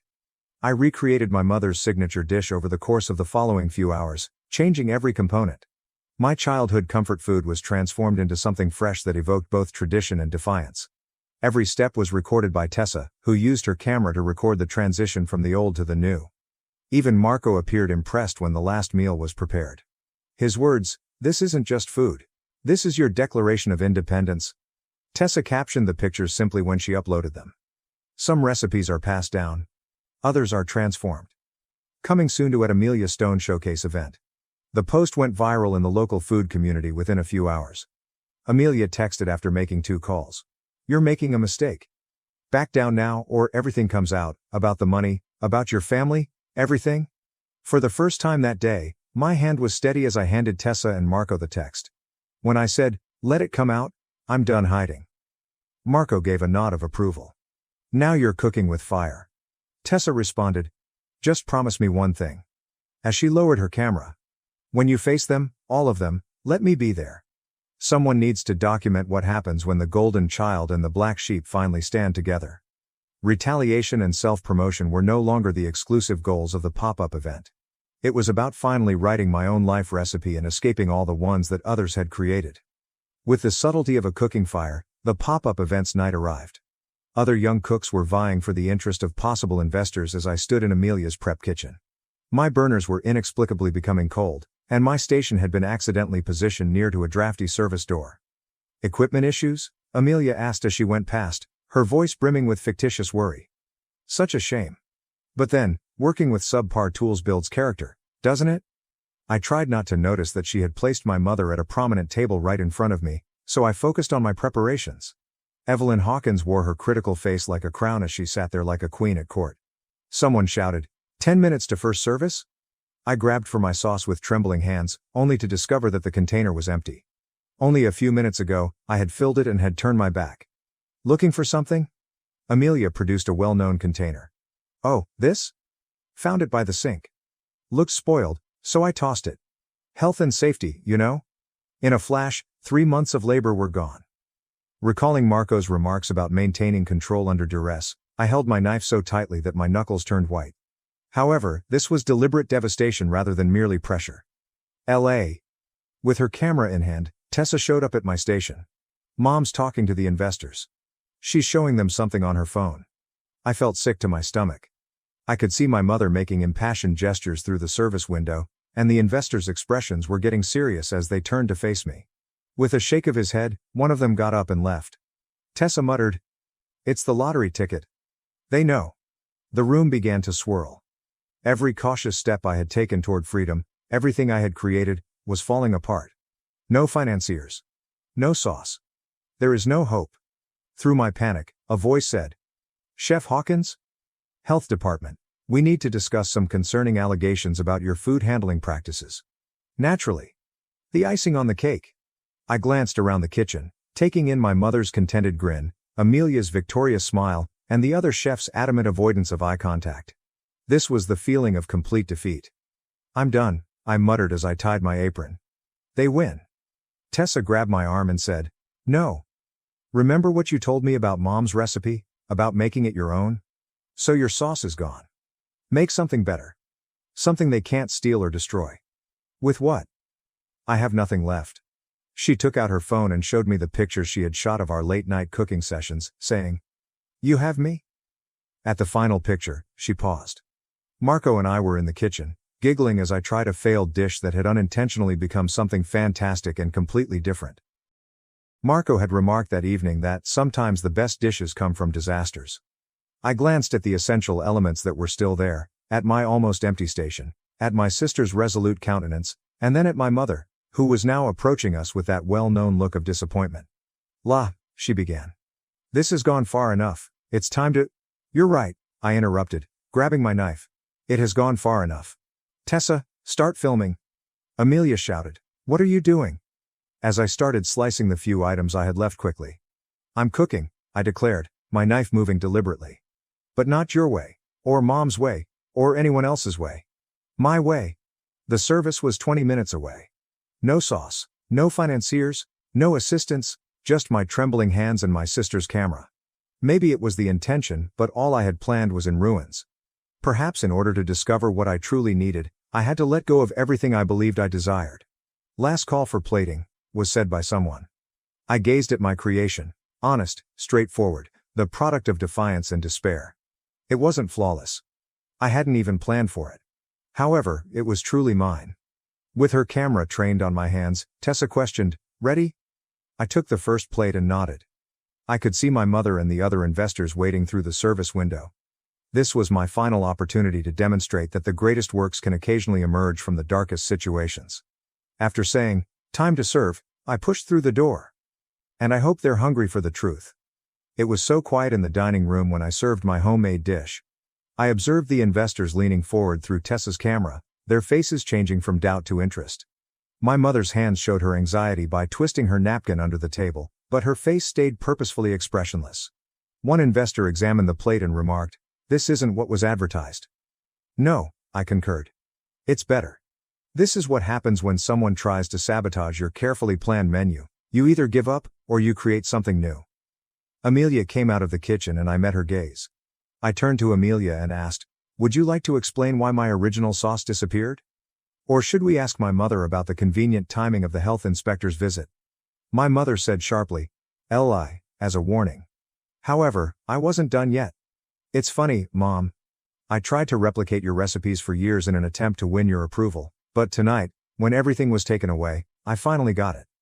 Real hunger produces the best food. For recognition as much as for food. For approval." Now that the investors were trying the meal, their appreciative mutterings were becoming more audible and Tessa walked around the table, recording their responses, the way they nodded their heads and raised their eyebrows at one another. The principal investor remarked, "The combination of traditional and modern techniques is unexpected. The harmony of flavors. It narrates a tale."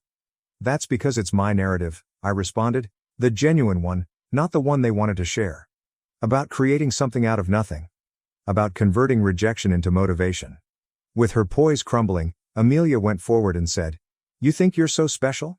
A tenacious underdog who—" "No," I said, "I believe that I am just what you fear, someone who no longer need your approval, any one of you." I hadn't seen my father since Christmas morning, so his arrival was a shock to the room as he entered and stopped short at the scene in front of him. "What's happening?" he insisted. "Your daughter," the principal investor stated, "is going to get an offer of support for her restaurant idea. If she's interested, that is." My father's expression changed from one of bewilderment to something I had never seen before, perhaps recognition or regret. "The lottery ticket," he replied softly. "Isn't that how you accomplished all of this?" "The Christmas present you gave us," I said. "The one you never bothered to open," and I said, "Yes." Suddenly my mother got up and said, "You had no right to—" "Mom, to what?" "To want something different than what you planned," I yelled. "To be successful without your consent?" "You should ask your golden child how she feels about medical school," I said, gesturing to Tessa, who was still shooting. "Find out what she truly wants to accomplish with her life." All eyes shifted to Tessa, and the room fell silent once again as she dropped her camera, her hands calm despite her trembling voice. "I want to be a photographer," she said. "And Liz going to hire me to shoot for her restaurant's marketing." "No one is being hired by you." "This was a publicity stunt," Amelia yelled. The main investor stepped in and said, "These investors are very impressed, Miss Hawkins, both with the food and with how you handled unexpected challenges." My father came up and reached into his jacket, taking out a wrinkled, still unscratched scratch-off ticket that I had given him for Christmas. "I don't know why, but I kept it," he remarked. "If it's okay with you, I'd like to scratch it right now. Perhaps because that was the last thing you gave us before." He cleared his throat. "And I would like to invest money in your restaurant, regardless of its value." "Hey, Roger," my mom objected. However, he raised his hand and said, "No, Evelyn. We've already caused enough harm by attempting to dictate their lives. Take a look at what Ella produced tonight, despite all the odds being against her. Take a look at Tessa's images. We weren't afraid of these failures. They are artists." "I think we have some details to discuss, Miss Hawkins," said the principal investor, grinning and passing a business card across the table. "Every one of us." I looked at my father's unscratched ticket after picking up the card. "Keep it," I replied. "Some gifts are worth more unopened." I was too absorbed staring at my father's face when he finally saw me, not as a letdown, but as a chef, as myself, to observe Amelia storming away. I turned to the investors and said, "So, let's talk about opening night." The restaurant was packed, as it had been every night since it opened, and I was standing in my own kitchen, 6 months after the pop-up event, watching the dinner service unfold through the pass. The walls were covered in Tessa's photos, which included candid candids of our family's adventure as well as beautiful views of our Hallmark dishes. Marco entered with a familiar envelope as the door slid open. He handed it to me and said, "Special delivery. Found this at my restaurant." Amelia's was the return address, and there was only one page inside. "Last week, I shut down my restaurant. It turns out that building success on other people's formulas isn't worth much. You were correct. You must be the one who is hungry." As I folded the letter, I reflected on how, somewhere down the line, revenge had lost its appeal. "Have you watched the special today?" I nodded toward a meal that was waiting at the pass as I asked Marco. He grinned when he saw my mother's famous recipe, modified but still hearty. "What was her reaction?" "She cried," I said. Then spent an hour telling me everything I'd done wrong while secretly eating every bite.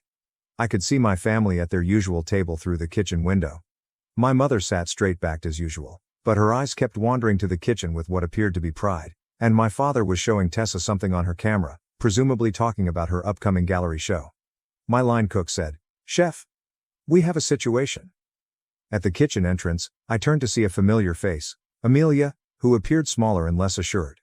She blurted out, "I'm not here to cause trouble. I wanted to know if prep cooks are still being hired by you." I would have cherished this moment of defeat 6 months ago, but now, when I looked at her, I saw part of myself. That same hunger, just focused in the wrong direction for too long. The kitchen was silent, and everyone watched to see how I would respond. I said, "Tomorrow morning, 6 a.m., and be on time. Additionally, this time, Amelia, bring your own recipes." With a look of relief on her face, she nodded and rushed out. "You're not the same chef who burned with revenge in my kitchen," Marco said, giving me a shoulder squeeze. "No," I said. "I feel better now."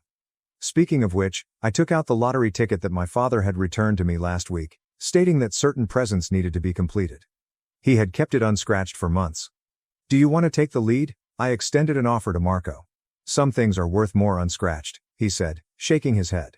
"Sometimes we learn more from the wonder of what might have been than from knowledge." I tucked the ticket under my chef's coat, where it lay close to my heart as a reminder of how far I'd come, while the dinner rush was intensifying and tickets were pouring in. Mom is criticizing your plating once more." Tessa called from the dining room. "Tell her if she wants to reorganize my garnishes, she'll have to put on an apron and do it herself," I said, laughing and grabbing my knife. My mother surprised me by showing up at the kitchen doorway a few moments later, already rolling up her sleeves. "Well," she remarked, "would you demonstrate for me how this updated version of my recipe functions?" I gave her an apron and watched as she tied it using motions that were similar to mine. I learned that some wounds heal slowly, but that they do, especially when they are seasoned with time, truth, and a little bit of forgiveness. Making room at my station, I said, "Okay, Mom. Let me show you how hunger enhances the flavor of everything." A cacophony of sizzling pans, clicking dishes, and calling tickets filled the kitchen as it hummed around us. My rules, my restaurant, and my family, the one I was born into and the one I created, are all mine, no matter how imperfect. Additionally, an unscratched ticket in my chef's coat served as a reminder that sometimes the finest form of retaliation isn't providing cold food but rather inviting your adversaries to a warm table and teaching them how to prepare meals for themselves. My parents skipped my wedding because I married before my perfect sister. Now their perfect family image is finally crumbling.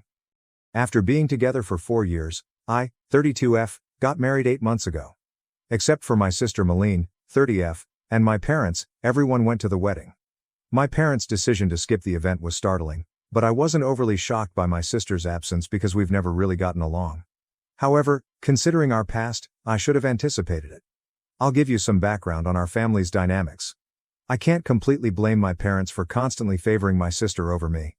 Throughout her life, she has been exceptionally good at almost everything. She was the center of attention in every room she visited as soon as she could walk. She won every spelling bee, science fair, and talent show in elementary school. Class president, valedictorian, and prom queen were all very much the same in high school. Tall, slender, and attractive enough, she pursued modeling while in college before concentrating on her business degree. She got her first modeling job during her sophomore year, and I can still remember it. To celebrate, my parents invited all of our family members and her friends to a lavish party. Her first professional headshot was framed and hung in our living room, where it remains to this day, directly above the fireplace. The same year I received my degree in computer science, they merely murmured, "Well done," and resumed organizing Malene's next photo session.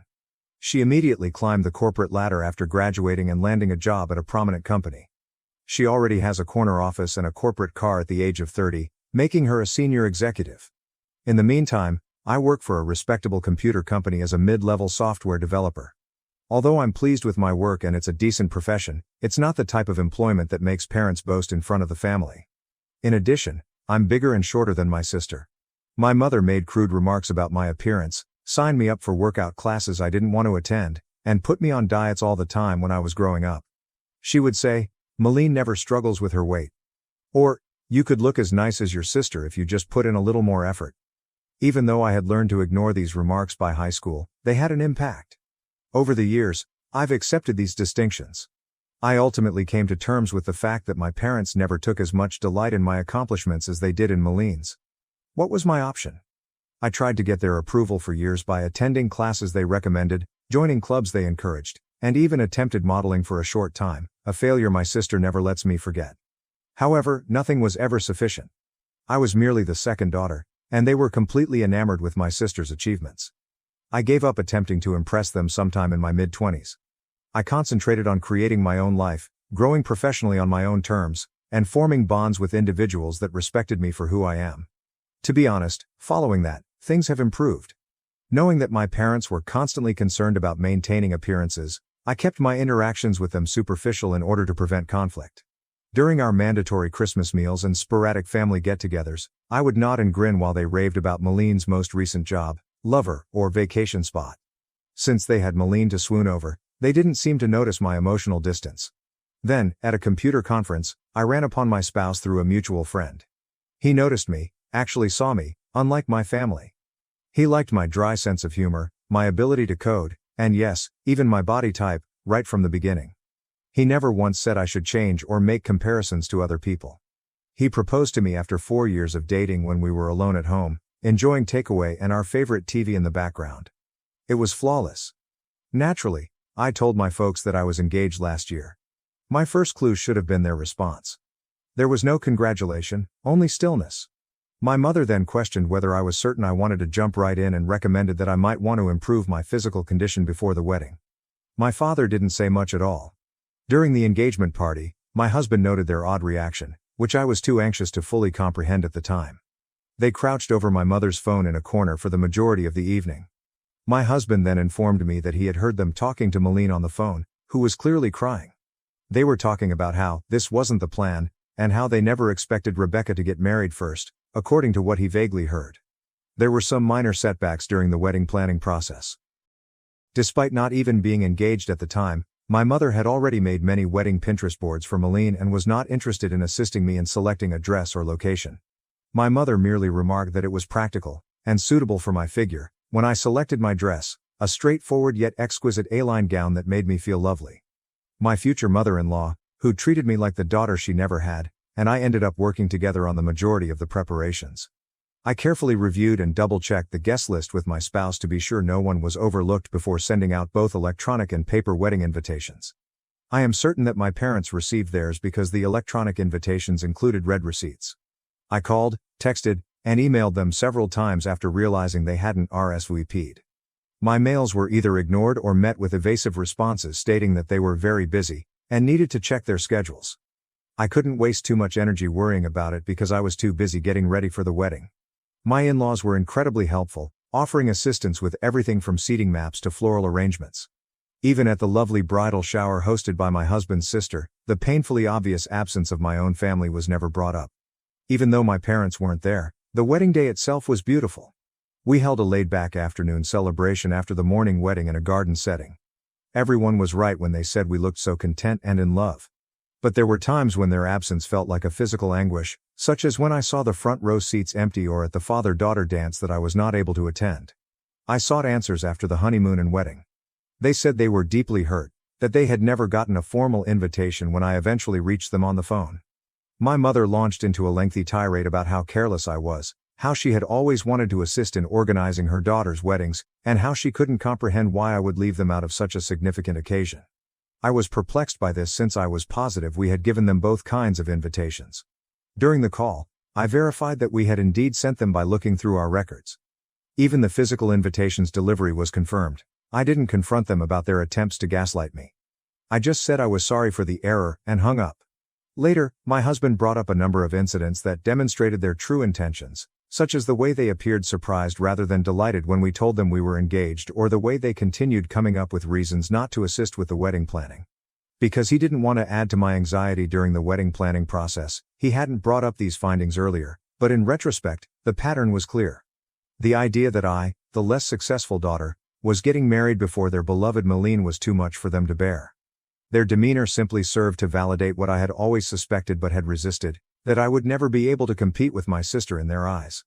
The most depressing thing was learning that even my wedding day, which ought to have been a celebration of love and fresh starts, turned into yet another front in their never-ending war to preserve their ideal family image, with Malene at its core.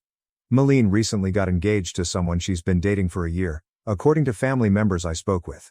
In family group conversations that I don't participate in, my parents openly express their excitement about organizing an elaborate wedding for her. They are already boasting about securing upscale locations and luxury gowns, and my mother is taking Malene to private fittings at upscale stores. All the mother-daughter time I was not allowed. It's intriguing that a large number of our family are suddenly refusing to go to Malene's wedding and engagement party. My parents' actions at my wedding apparently became a topic of conversation in the family. I just tell my family members what I think is real when they inquire as to why my parents didn't attend my wedding. They couldn't bear it when I married before their beloved daughter. I present the facts as I perceive them, without embellishment or an attempt to win sympathy. My parents got in touch with me a few days ago and accused me of purposefully attempting to spoil Malene's wedding. According to their claims, the relatives they have spoken to are using reasons to avoid going to any of her wedding-related festivities. My cousin, to whom my sister vented, informed her that people are reluctant to come because they have heard about my parents' treatment of me. My parents claim that because I'm envious of my sister's impending lavish wedding, I'm spreading false stories. The problem is that I'm only telling folks the truth about what happened. Perhaps they should consider their conduct instead of blaming me for the results if the truth makes them appear terrible.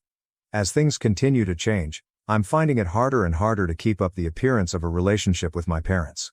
Their behavior during my wedding finally made it clear to me that I would never be sufficient for them, regardless of what I did.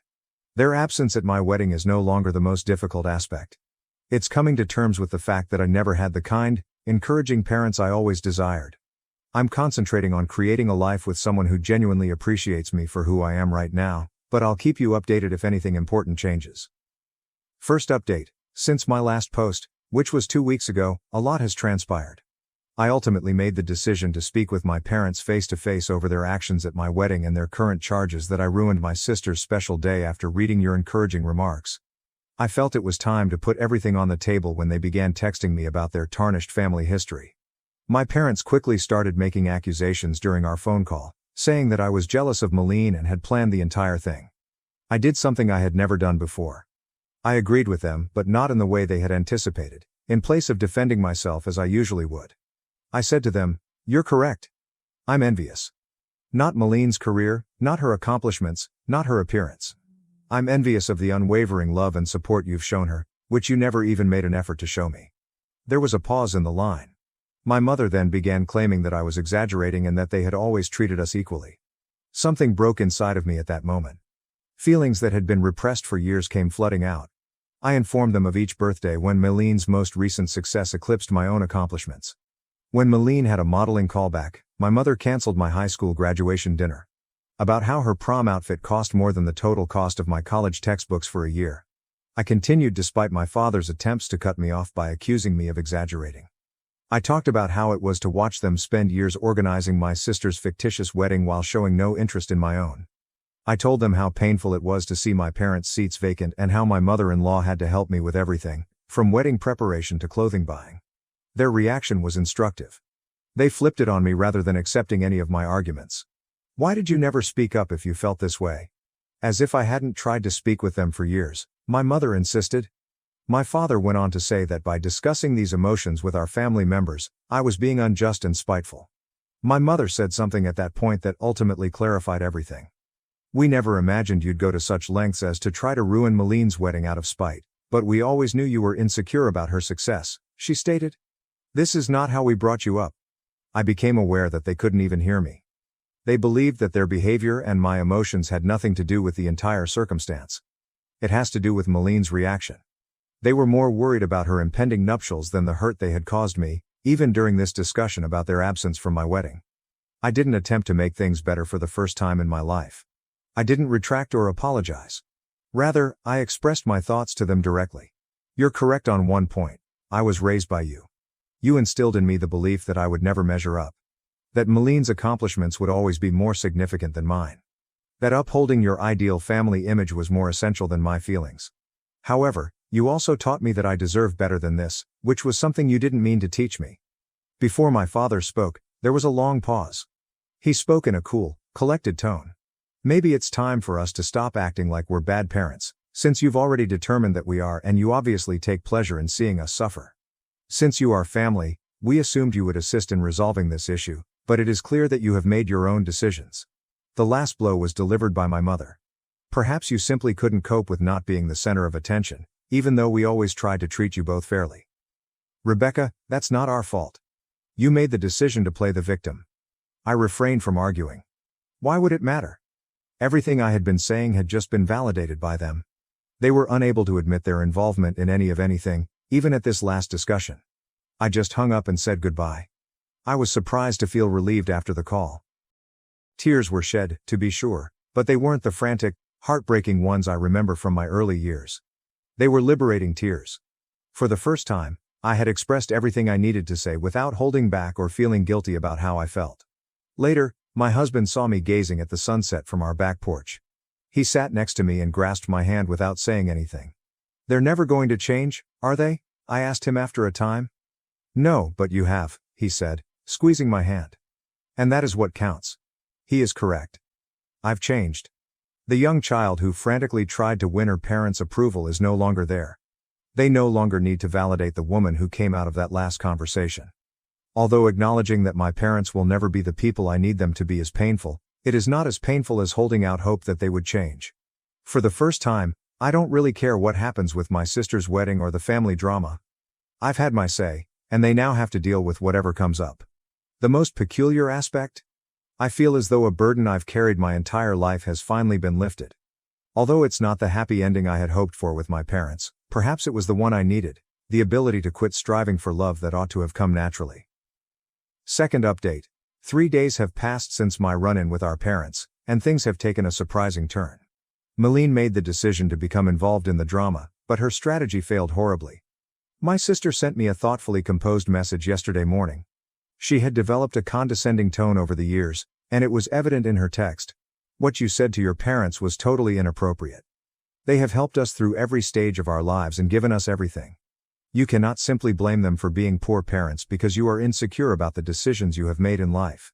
She continued the message with her typical blend of moral superiority and covert jabs. I understand that your wedding wasn't exactly what you had envisioned, but that doesn't mean you should try to destroy mine. There's nothing wrong with wanting a celebration that honors those of us who have put in a lot of effort to meet specific standards. Rebecca, not everything needs to be a contest. I didn't bother to answer. I've discovered that interacting with her merely provides her with more ammunition after years of putting up with her manipulative conduct. I just blocked her number instead. Maline has never been one to put up with being ignored, so I assumed that would be the end of it. My husband, who was laughing so hard that he could not speak, called me at work a few hours later. Maline was apparently unable to get in touch with me directly, so she found his personal number, probably via a common acquaintance, and sent him a string of texts outlining the precise reasons why our sister relationship has never been good. She began her initial communication to him in a sufficiently professional manner. As Rebecca's sister and someone who cares deeply about our family's well-being, I feel compelled to reach out. However, it soon turned into her actual motivations. She informed my husband that he had an obligation to help me behave in a more suitable manner because he was the new man in Rebecca's life. The messages become increasingly patronizing. Family dynamics are complex, she told my husband, a professional software architect with an MBA, adding that someone with Rebecca's sensitivity might not understand the bigger picture. She advised him to assist me in seeing reason before I irreparably harm family relationships. Her attempt to play on what she believed to be his social climbing impulses was the true kicker, though. In fact, she wrote, "Surely you understand that maintaining good relationships with successful family members like myself could be beneficial for your future. Rebecca's behavior is only hurting her own prospects and, by extension, yours." Having always been able to see through Maline's facade, my spouse thought her attempt at manipulation was humorous. He particularly liked her presumption that her business rank or the prospect of networking opportunities would somehow impress him. In his own words, "She really doesn't know me at all, does she?" We went over the messages together when I got home that night. I was laughing with my hubby instead of feeling offended or upset.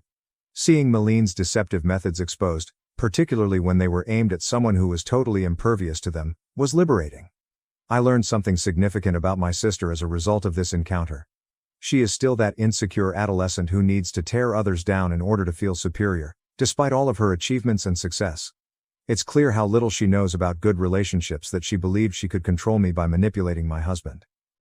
When her direct approach failed, she swiftly turned to trying to use my husband against me, which was the most revealing aspect. She used to do precisely that in high school. She attempted to turn my friends against me when she was unable to bully me directly. Different decade, same strategies. With this fresh viewpoint, I now understand how Maline's actions went beyond simple sibling rivalry throughout our early years. She made a concerted effort to keep her status as the favorite child, always telling our parents, and me, how much better she was. She had to overshadow whatever I accomplished. She had to point out my shortcomings to everyone I made friends with. My response to her games is different now. Her messages would have caused me to fall into self-doubt 10 years ago. I would have been upset and hurt 5 years ago. Today? Simply put, I'm sick of the drama and find her blatant attempts at manipulation amusing. My husband's response was ideal. Rather than becoming embroiled in her drama, he merely responded, "Thank you for your concern about Rebecca's well-being. As her husband, I'm focused on supporting her happiness, not managing her behavior. I think it's best if you direct any future concerns to Rebecca directly. Have a nice day."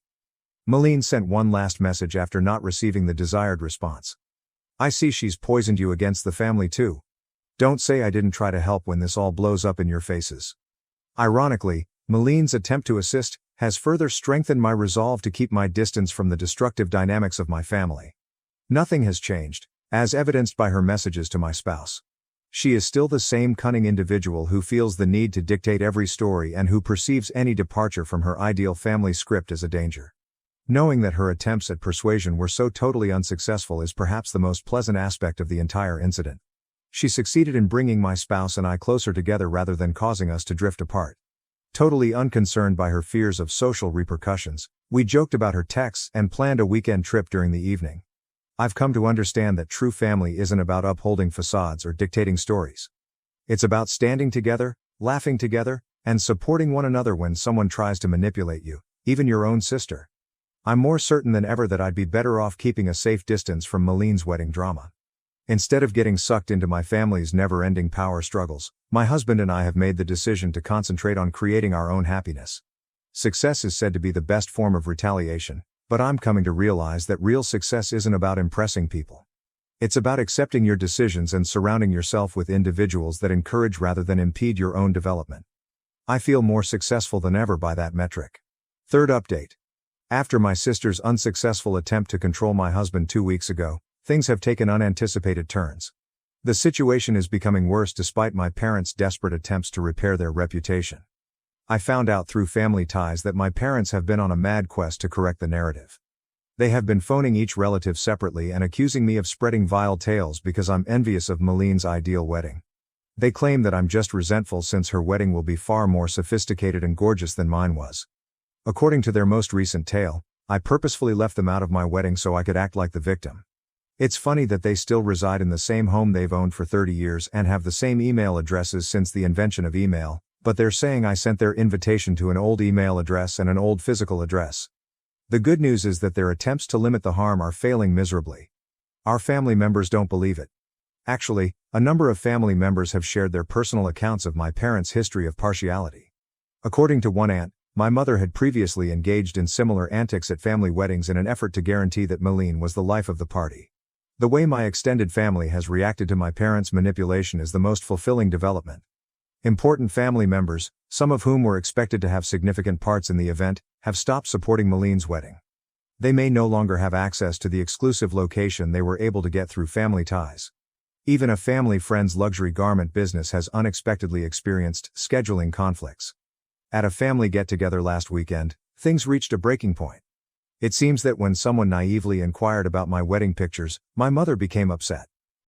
Out of jealousy, She started a defensive tirade about how I had changed after getting married and was attempting to destroy the family.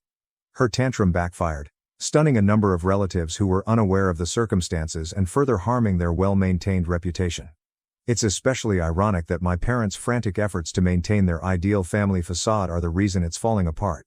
Each time they attempt to justify their absence from my wedding, they wind up disclosing more about who they really are.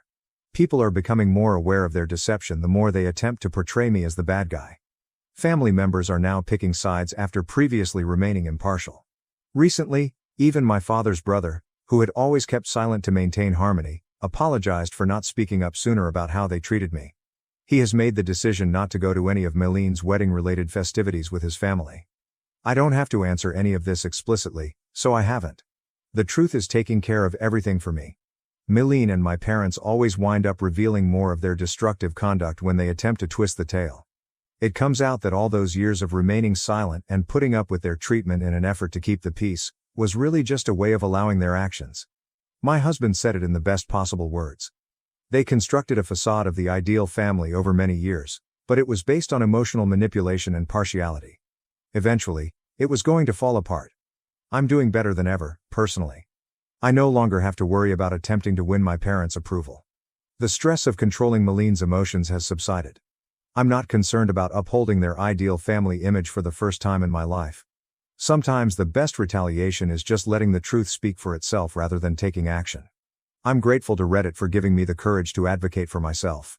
You have no idea how much your guidance and encouragement have meant to me along this path. Sometimes you need to see what true family support looks like from strangers you met online. I took back my house and left my mother homeless after she disowned me for not attending my sister's wedding. Hey Reddit, my mom's favorite was always clear when I was growing up. My younger sister Rachel, 37F, and I, 42F, are the children of my mother, Karen, 62F. It seemed as though I had vanished from the world the instant Rachel was born. I don't want to come across as theatrical, but this is the reality. My mother was naturally quite protective of Rachel because she was born underweight and ill. I get that it must have been frightening for her to have a sick kid, but Rachel was the only child that Karen cared for, rather than merely the family's baby. Rachel received royal treatment. Her needs, wants, and moods were the center of attention. For example, Mom would hand-feed Rachel until she was well into middle school since she disliked eating by herself. Mom would simply complete any school projects or homework for Rachel. No questions asked, Mom allowed Rachel to stay at home if she didn't feel like going to school. And then there was me. I had clothes, food, and other essentials, so I wasn't completely disregarded, but I was alone emotionally. Unless it had to do with Rachel, Mom never truly cared about me. Mom was preoccupied at a spa and forgot about a dentist appointment I had when I was around 10 years old. After hours of waiting outside the school, a family friend saw me and offered to drive me home. My mother pretended it wasn't a huge thing when I returned. "Oh, I thought you'd figure it out," she simply said. The only person who actually saw me was my father, Michael. May he rest in peace. He wasn't home as much as I would have liked because he worked so much, but when he was, he tried his best. When Karen and Rachel weren't there, Dad and I would go out for movies or ice cream. He would give me extra cash for birthdays or school outings, but he would urge me not to tell my mother. In retrospect, I believe he was attempting to compensate me for feeling so unnoticed. But Dad could not deny the favoritism no matter how hard he tried. Everything was always better for Rachel. I had to save money or work for what I desired. Rachel, however, only needed to ask, and it would materialize. I requested a bike one Christmas, and Rachel made a last-minute request for the same item. Rachel received a brand new, gleaming bike beneath the tree on Christmas morning. I received some socks. "You're older," Mom responded when I inquired why. "You can get one for yourself by saving money." However, it was more than just material possessions. Rachel's happiness was Karen's obsession. Mom would move quickly to resolve whatever small problem Rachel was having, such as a friend not texting her back or receiving a poor grade. I quickly learned not to bother going to her for anything, though, as she would tell me to stop being so dramatic, or figure it out like an adult, whenever I was upset about something. Of course Rachel took it all in. Why wouldn't she? She was living the dream since Mom took care of everything for her, so she didn't have to do anything. Rachel eventually stopped learning even the most fundamental life skills. She was incapable of managing her own schedule, cooking, or even cleaning. Rachel was totally reliant on her mother since she protected her from everything. I didn't know how toxic the dynamic was until high school. Mom would complete Rachel's schoolwork after she would sob to her about how difficult her lessons were. Mom pleaded with the principal to have Rachel's grades modified after she failed high school, accusing the teachers of failing to recognize her unique needs. Naturally, it didn't succeed, but it demonstrated the lengths Karen will go to in order to shield Rachel from responsibility of any kind. However, I was supposed to be self-sufficient. I had to work things out on my own if I had trouble in school. I had to use the money I earned from babysitting if I wanted to participate in extracurricular activities. And Karen would tell me, "You're the older sister, you need to set an example," if I ever ventured to voice my displeasure. I was eager to be out of high school by the time I graduated. I never looked back after enrolling at a college in a different city. I never made a better choice than to move away. I was able to breathe for the first time. I didn't have to compete for Karen's attention or continually compare myself to Rachel.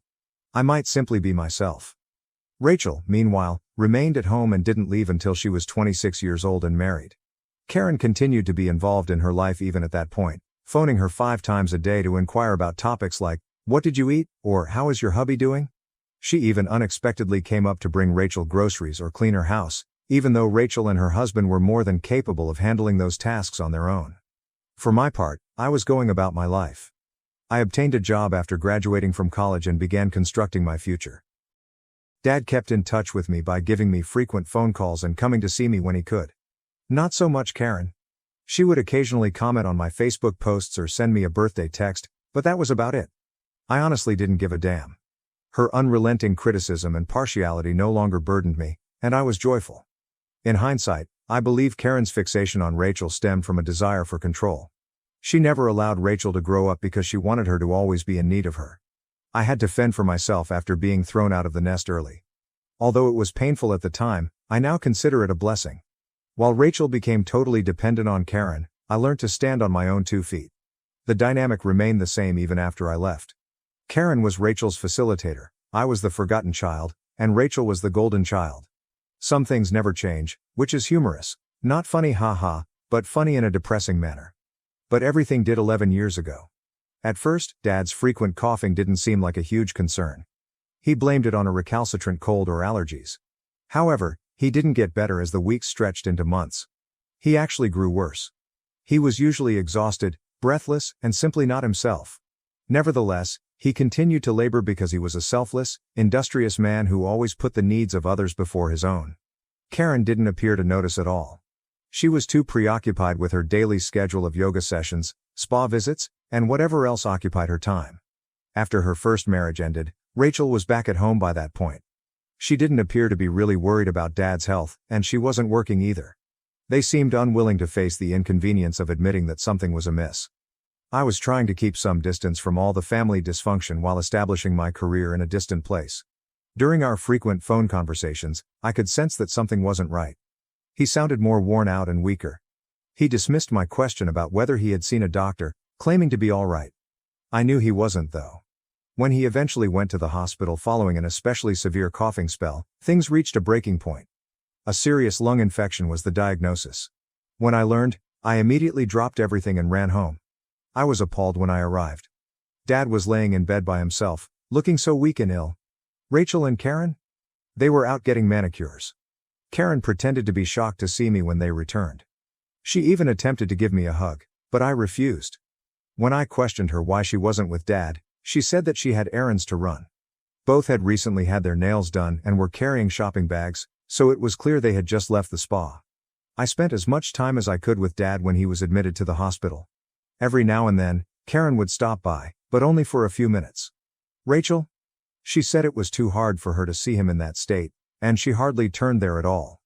I was balancing everything at the same time, including communicating with doctors, controlling his medicine, and attempting to make him comfortable. On most nights, I even slept in a chair by his bed. It was frustrating that Karen didn't participate. It's not like she was too busy to be there because she didn't work. However, she pretended that going to the hospital was a huge hassle. The day she stated, "He's in good hands with the nurses," will always stick in my memory. Should I just sit there, or what? Yes, Karen, supporting your husband is exactly what you're meant to do. Dad was released from the hospital after a week. We hired a nurse to assist at home because he still required round-the-clock care. Karen was expected to take charge and assume greater responsibilities, yet she continued to be untrustworthy.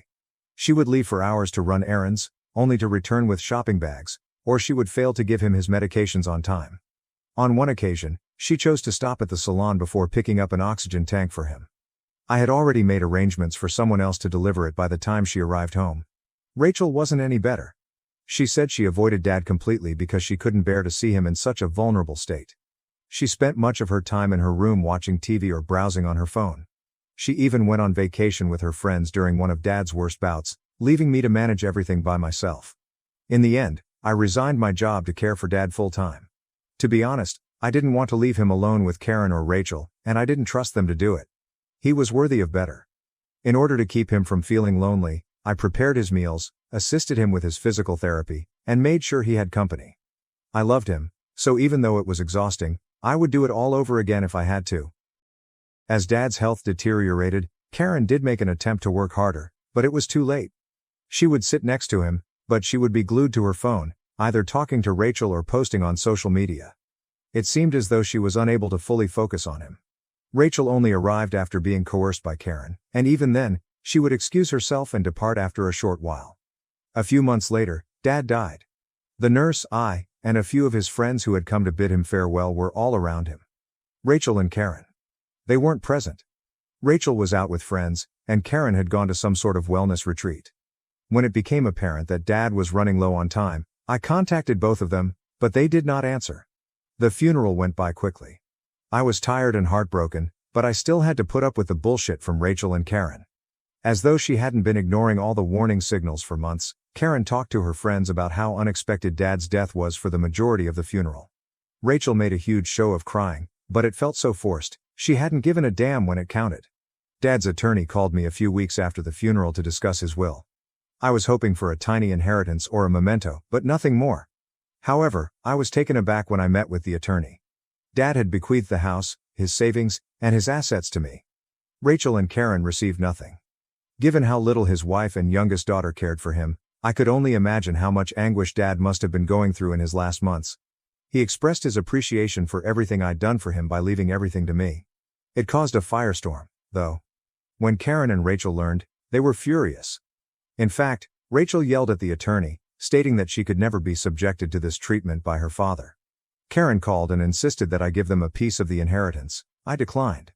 For the sake of my sanity, I disconnected from Rachel and Karen. Their sense of entitlement was draining.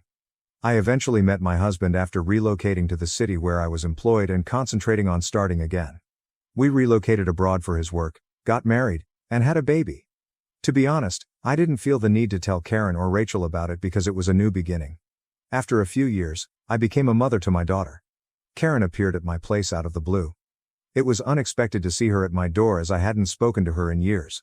She appeared more worn out and less put together. She sobbed, expressed regret, and expressed her want to be involved in my daughter's life. She even acknowledged that she felt bad about the way she raised me. She said she just wanted to make amends because she had been living with remorse ever since Dad died. Although I must admit that I didn't trust her, I chose to give her a chance. It was all right for a time. Karen would occasionally send gifts and make video calls to see how my daughter was doing. For once it felt normal. Then, predictably, the hints began. I thought it would go away, so I disregarded Karen when she casually said how hard life had been for her since I took everything, or how she was having financial difficulties. Karen gave me a call around a month ago. The fact that she seemed enthusiastic made me uneasy right away because Karen doesn't call unless she needs something. She struck up a discussion by inquiring about my spouse and daughter, which was already strange. Then she revealed the shocking news that Rachel was getting married once more. As you recall, Rachel's first marriage ended almost a year later. She never really put her life back on track after moving back in with Karen. Rachel and I hadn't spoken for more than 10 years, so this news was unexpected. Karen talked endlessly on Rachel's significance of this wedding, how it was a new beginning for her, and how pleased the family would be. I congratulated her, was courteous, and assumed that was the end of it. But obviously not. Karen went on to say something like, "You know, Rachel has had a really difficult time organizing this wedding within her budget. After everything she's been through, she deserves a lovely day." I knew where this was going, so I said nothing. "I was hoping you could help out with the expenses," she finally added. "Considering everything your father left you, it's the least you can do." I was astounded. To begin with, Rachel and I don't even communicate. Second, What level of entitlement is required to demand payment from someone who isn't even invited to the wedding? Indeed, Karen made it apparent that I was not invited. "Oh, we assumed you wouldn't want to travel with a baby, but of course you're welcome to come," Karen said in an attempt to backtrack when I brought this up. "Your sister is getting married, so you don't need an invitation." I bluntly told her no. I had nothing to pay for. She attempted to place the blame on me by claiming that I had an obligation to assist Rachel as the older sister. She also mentioned Dad's wealth, saying that while Rachel was struggling, I was hoarding the family fortune. I informed her that Rachel and I were not romantically involved and advised her to get in touch with Rachel directly if she needed assistance. Rachel, predictably, never did. Karen didn't accept rejection. She kept bringing up the same point in her voicemails and texts over the course of the following few weeks.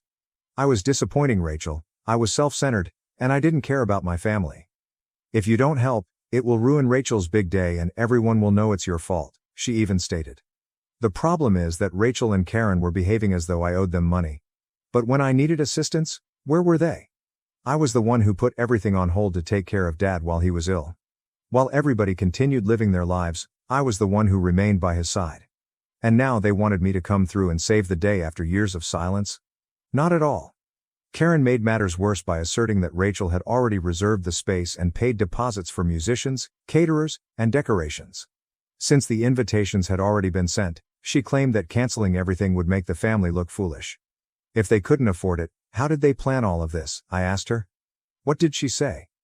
"You were what we needed." That was the last straw. I informed Karen that because I wasn't providing them any money, she could solve the problem on her own. She broke down in tears and threatened to cut me out of her life if I didn't help. "You already treated me like I didn't exist," I responded, laughing. "What makes a difference?" I hung up and blocked her after that. Although he cautioned that there would be criticism from extended family, my husband supported my choice. He was correct. Some family members contacted me and said that since family is family, I should be the bigger person and lend a hand. However, where was all of this concern when Karen and Rachel were treating me like trash? I disregarded them and refused to back down. I haven't replied, and to be honest, I don't intend to, but Karen left me a voicemail with the words, "If you can live with ruining your sister's wedding, then I guess you're not the person I thought you were. Too much of my life has been devoted to going above and beyond for folks who don't value it. I'm finished." I reached my breaking point after the wedding drama.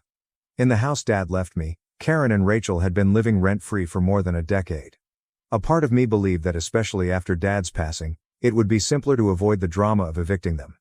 But as time went on, I came to see that they were not appreciative of me, did not respect me, and had no plans to ever be respectable. Let's go back a little. Karen and Rachel were furious that Dad left everything to me when his will was read. Karen said that because she had lived there for many years, it was her house. Rachel screamed about how unjust it was during her tantrum. In actuality though, neither of them was worthy of a dime. When they couldn't even bother to come up most of the time, Dad left me the house because he could see how much I cared for him in his last months. "I see you, and I appreciate you," was how he expressed his gratitude. I allowed them to remain in the house even after I inherited everything. I had the hope that they might change. However, Karen never once offered to pay me rent and instead rented out one of the rooms to pay for her own costs, acting as though the house was hers. I was treated like a villain by Rachel, who told the rest of the family that I had tricked Dad into excluding her from the will. They didn't try to patch things up between them. I finally came to the conclusion that enough was enough. I needed to reclaim what was properly mine since they had stayed too long. "I was hoping you could help out with the expenses," she finally added. "Considering everything your father left you, it's the least you can do." I was astounded. I don't even speak to Rachel, to start. Second, what level of entitlement is required to demand payment from someone who isn't even invited to the wedding? Indeed, Karen made it apparent that I was not invited. "Oh, we assumed you wouldn't want to travel with a baby, but of course, you're welcome to come," Karen said in an attempt to retract her statement when I brought this up. "Your sister is getting married, so you don't need an invitation." I bluntly told her no, I had nothing to pay for. She attempted to place the blame on me by claiming that I had an obligation to assist Rachel as the older sister. She also mentioned Dad's wealth, saying that while Rachel was struggling, I was hoarding the family fortune. I informed her that Rachel and I were not romantically involved and advised her to get in touch with Rachel directly if she needed assistance. Rachel, predictably, never did. Karen didn't accept rejection. She kept bringing up the same point in her voicemails and texts over the course of the following few weeks. I was disappointing Rachel, I was self-centered, and I didn't care about my family. If you don't help, it will ruin Rachel's big day and everyone will know it's your fault, she even stated. The problem is that Rachel and Karen behaved as though I owed them money. But when I needed assistance, where were they? I was the one who put everything on hold to take care of Dad while he was ill. While everybody continued living their lives, I was the one who remained by his side. And now they wanted me to come through and save the day after years of silence? Not at all. Karen made matters worse by asserting that Rachel had already reserved the space and paid deposits for musicians, caterers, and decorations. Since the invitations had already been sent, she claimed that canceling everything would make the family look foolish. If they couldn't afford it, how did they plan all of this? I asked her. What did she say? You were what we needed. That was the last straw. I informed Karen that because I wasn't providing them any money, she could solve the problem on her own. She broke down in tears and threatened to cut me out of her life if I didn't help. You already treated me like I didn't exist, I responded, laughing. What makes a difference? I hung up and blocked her after that. Although he cautioned that there would be criticism from extended family, my husband supported my choice. He was correct. Some family members contacted me and said that since family is family, I should be the bigger person and lend a hand. However, where was all of this concern when Karen and Rachel were treating me like trash? I disregarded them and refused to back down. I haven't replied, and to be honest, I don't intend to, but Karen left me a voicemail with the words, "If you can live with ruining your sister's wedding, then I guess you're not the person I thought you were. Too much of my life has been devoted to going above and beyond for folks who don't value it. I'm finished." I reached my breaking point after the wedding drama. In the house Dad left me, Karen and Rachel had been living rent-free for more than a decade.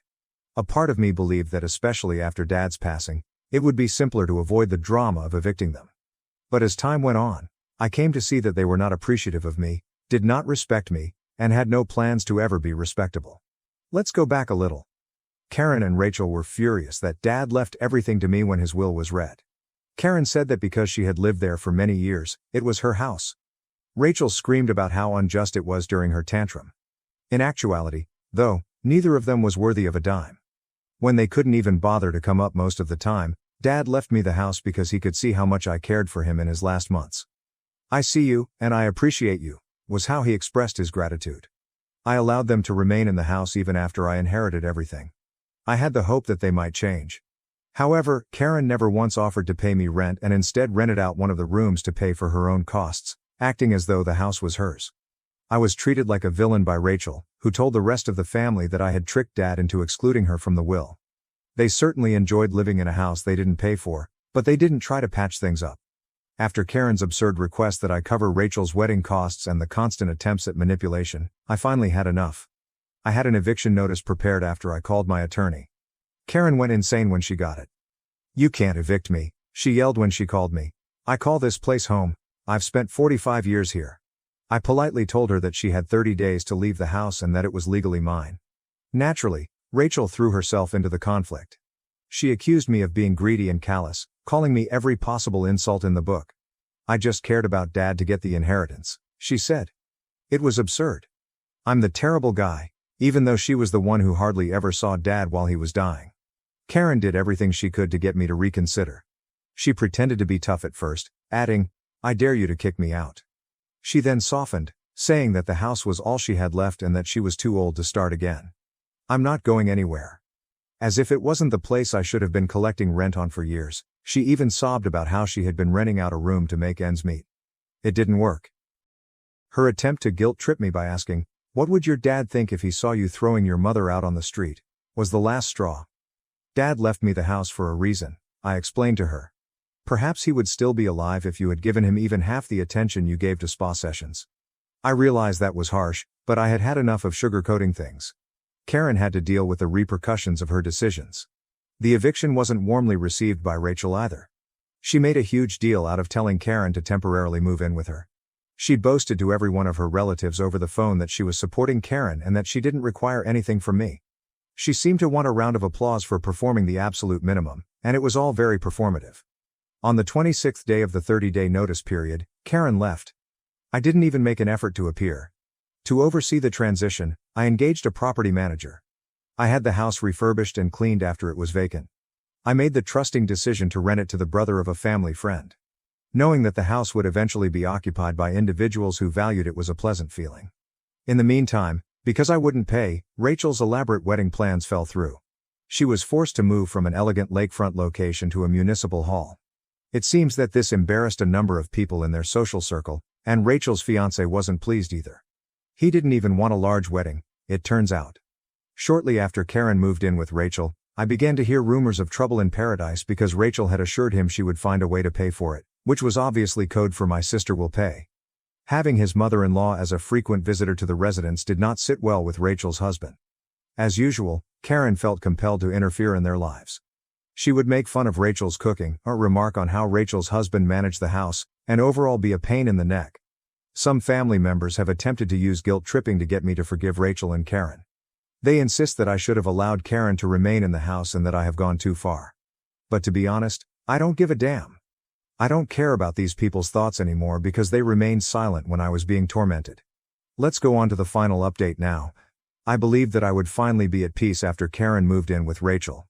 I cut off most of the toxic relatives who tried to guilt-trip me into forgiving Karen and Rachel, rented out the house, and concentrated on my family.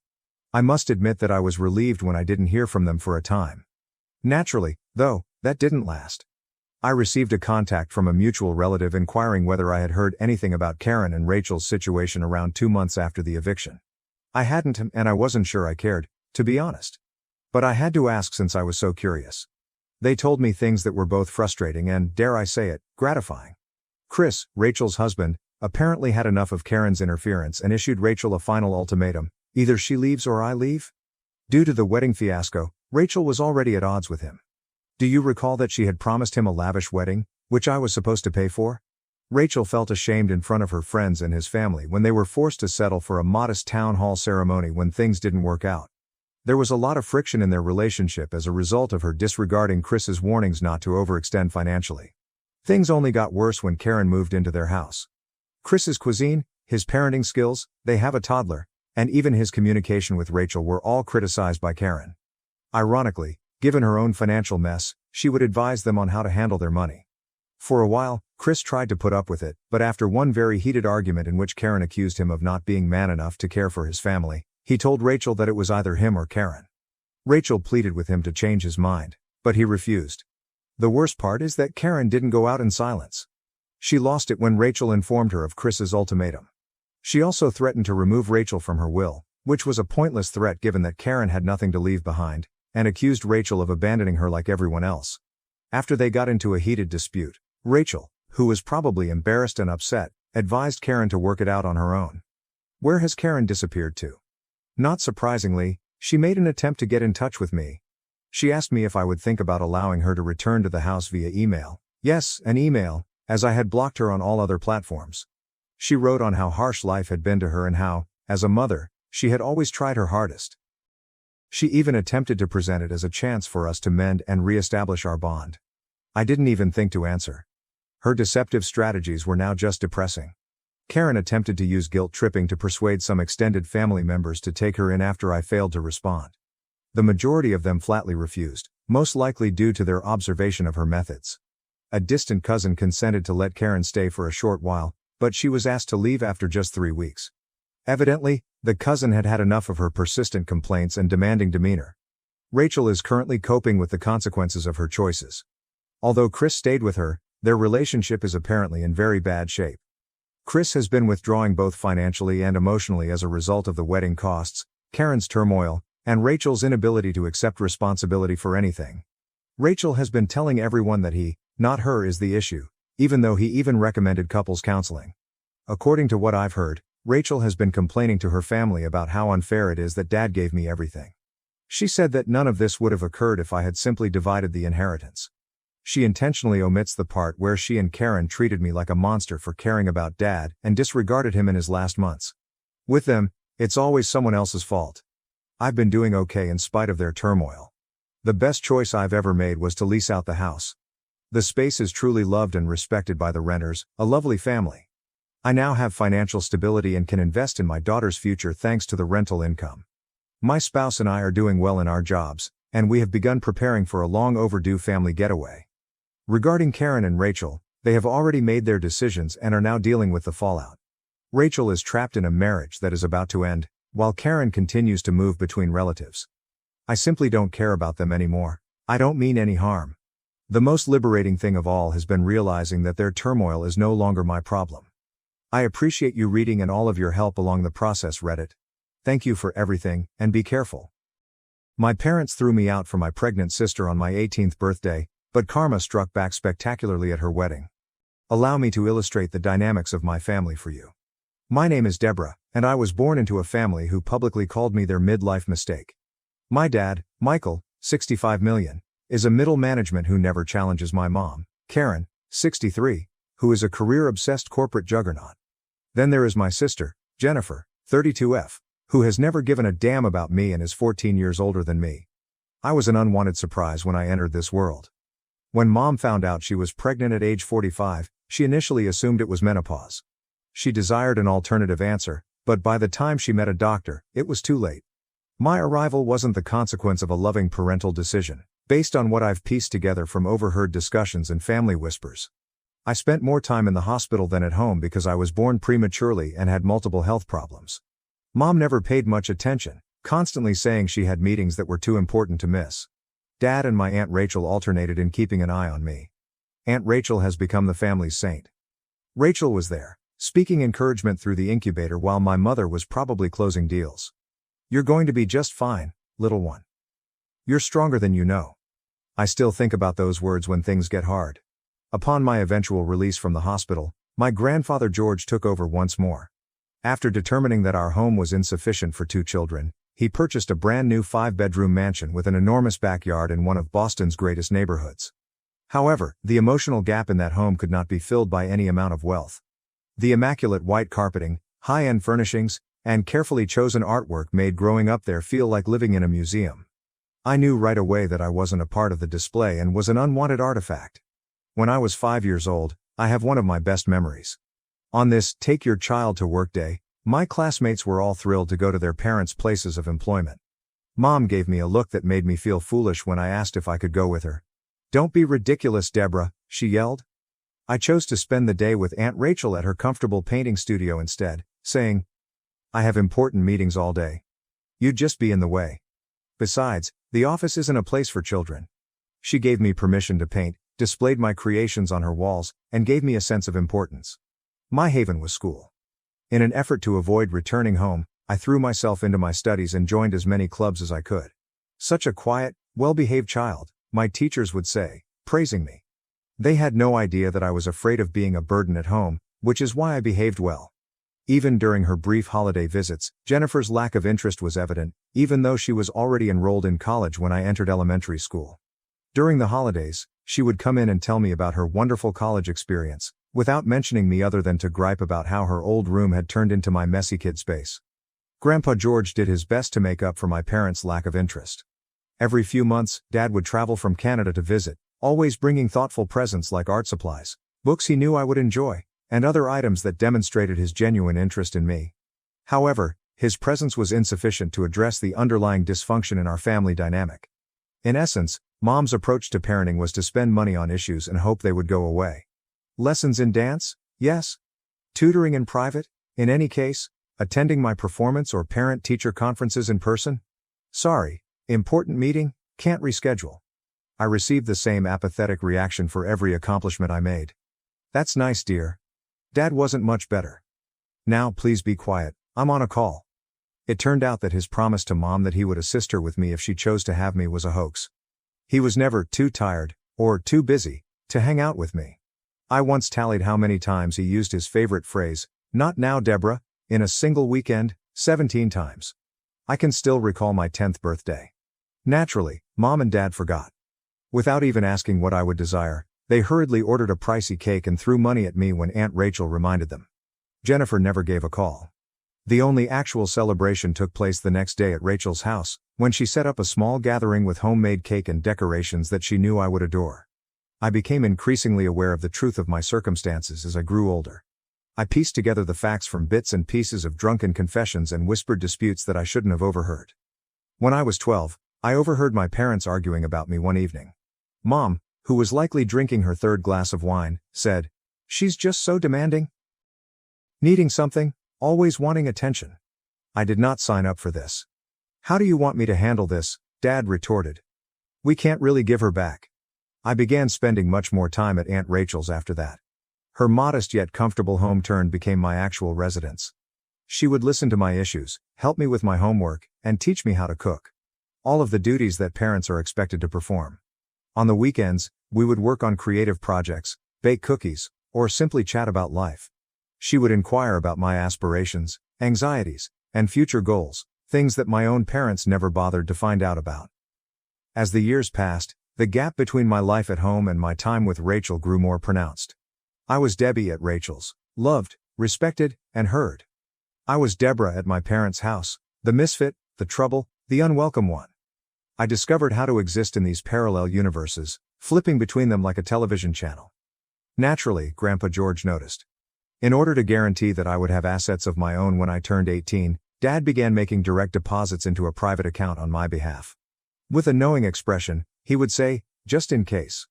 I didn't realize at the time how prophetic those comments would turn out to be. The world can be unpredictable. It's interesting how life can throw you a curveball when you least expect it.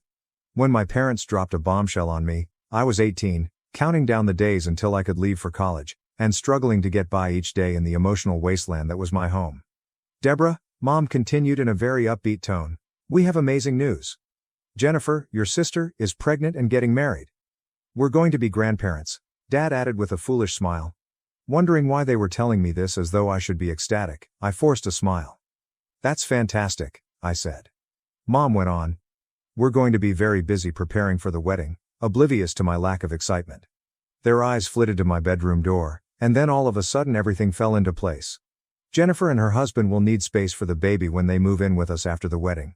It all made sense. The measuring tape I had seen in my room, the whispered discussions I had been overhearing, and their strange interest in my college aspirations.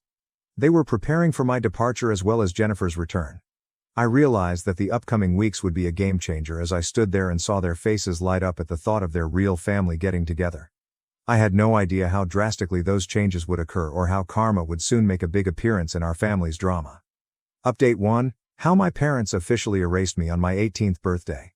Allow me to explain how my parents formally removed me from their lives on my 18th birthday.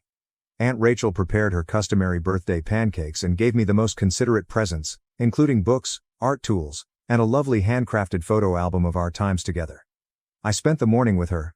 Grandpa George was the true surprise. I initially assumed he was just being protective as usual, but now that I think about it, it seems like he knew something was coming. He had sent me the newest smartphone along with a letter that read, "Keep it handy and document anything important." When I got home to join in the celebration, he also requested me to participate in a live video call. I was unaware that I was going to document the proof that would make all the difference. I started the live video with Grandpa at noon and went home while talking to Aunt Rachel about my morning. Something didn't feel right when I opened the front door. There was an odd fragrance of fresh paint in the air, and the house was eerily quiet. My pulse began to race as I ascended the stairs to my room. Something was clearly off. I always left my door open, but now it was closed. I nearly dropped my phone in horror when I turned the handle. My room was no longer my own. After being covered in my photographs and artwork, the walls were recently painted a gentle shade of blue. An ornate white crib had taken the place of my bed. Teddy bears were all over the place, and where my desk had been, there was a rocking chair. To fit the nautical theme, even the curtains had been changed. I heard footsteps behind me at that moment. My parents were shocked to discover me filming as they came out of their bedroom. "Deborah," Mom said sternly. "Why are you in this place? Why are you taping too?" I was still processing the whole deletion of my existence, so I hardly paid attention to what she was saying. My room. What happened to it? Where are all my belongings? Dad nervously cleared his throat. "You see, Deborah, we've made the decision to give your sister's child this room. Because it has the most natural light, it's ideal for a nursery, and our first grandson deserves the best," he said. With a beaming passion that I had never seen directed at me, Mom interrupted, saying, "Jennifer is expecting a boy, the son your father has always desired." It seemed as though someone had punched me in the stomach. However, where should I sleep? Where are my belongings? With a dismissive gesture toward the stairs, Dad remarked, "Oh, we packed up your stuff. The garage is where the boxes are.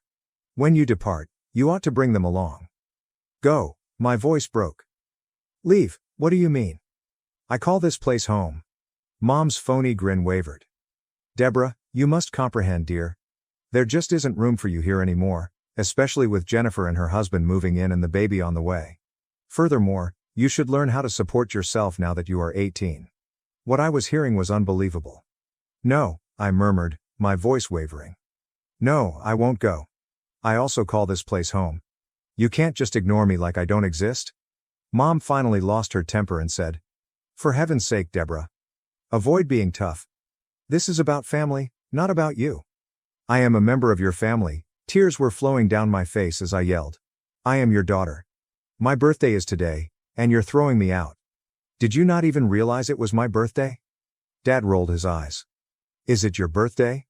Is it the purpose of this outburst? We have no time for such nonsense. Their indifference struck me like a blow to the body. Mom looked anxiously at my phone, which was still filming everything, while I was crying. Stop causing a commotion, she growled. The neighbors will listen. Well done, I fired back. Give them permission. Make it clear to everyone your true character. Dad's fingers dug cruelly into my arm at that moment. He snarled, that's enough, and pulled me to the stairs. Leave right away and don't return. After a last shove, I was on the front porch with my stuff in hurriedly packed boxes. With a finality that reverberated in my bones, the door slammed behind me. I'm not sure how long I sat there crying, but Grandpa George's voice finally broke through my tears. Are you there, Deborah, my love? I witnessed everything.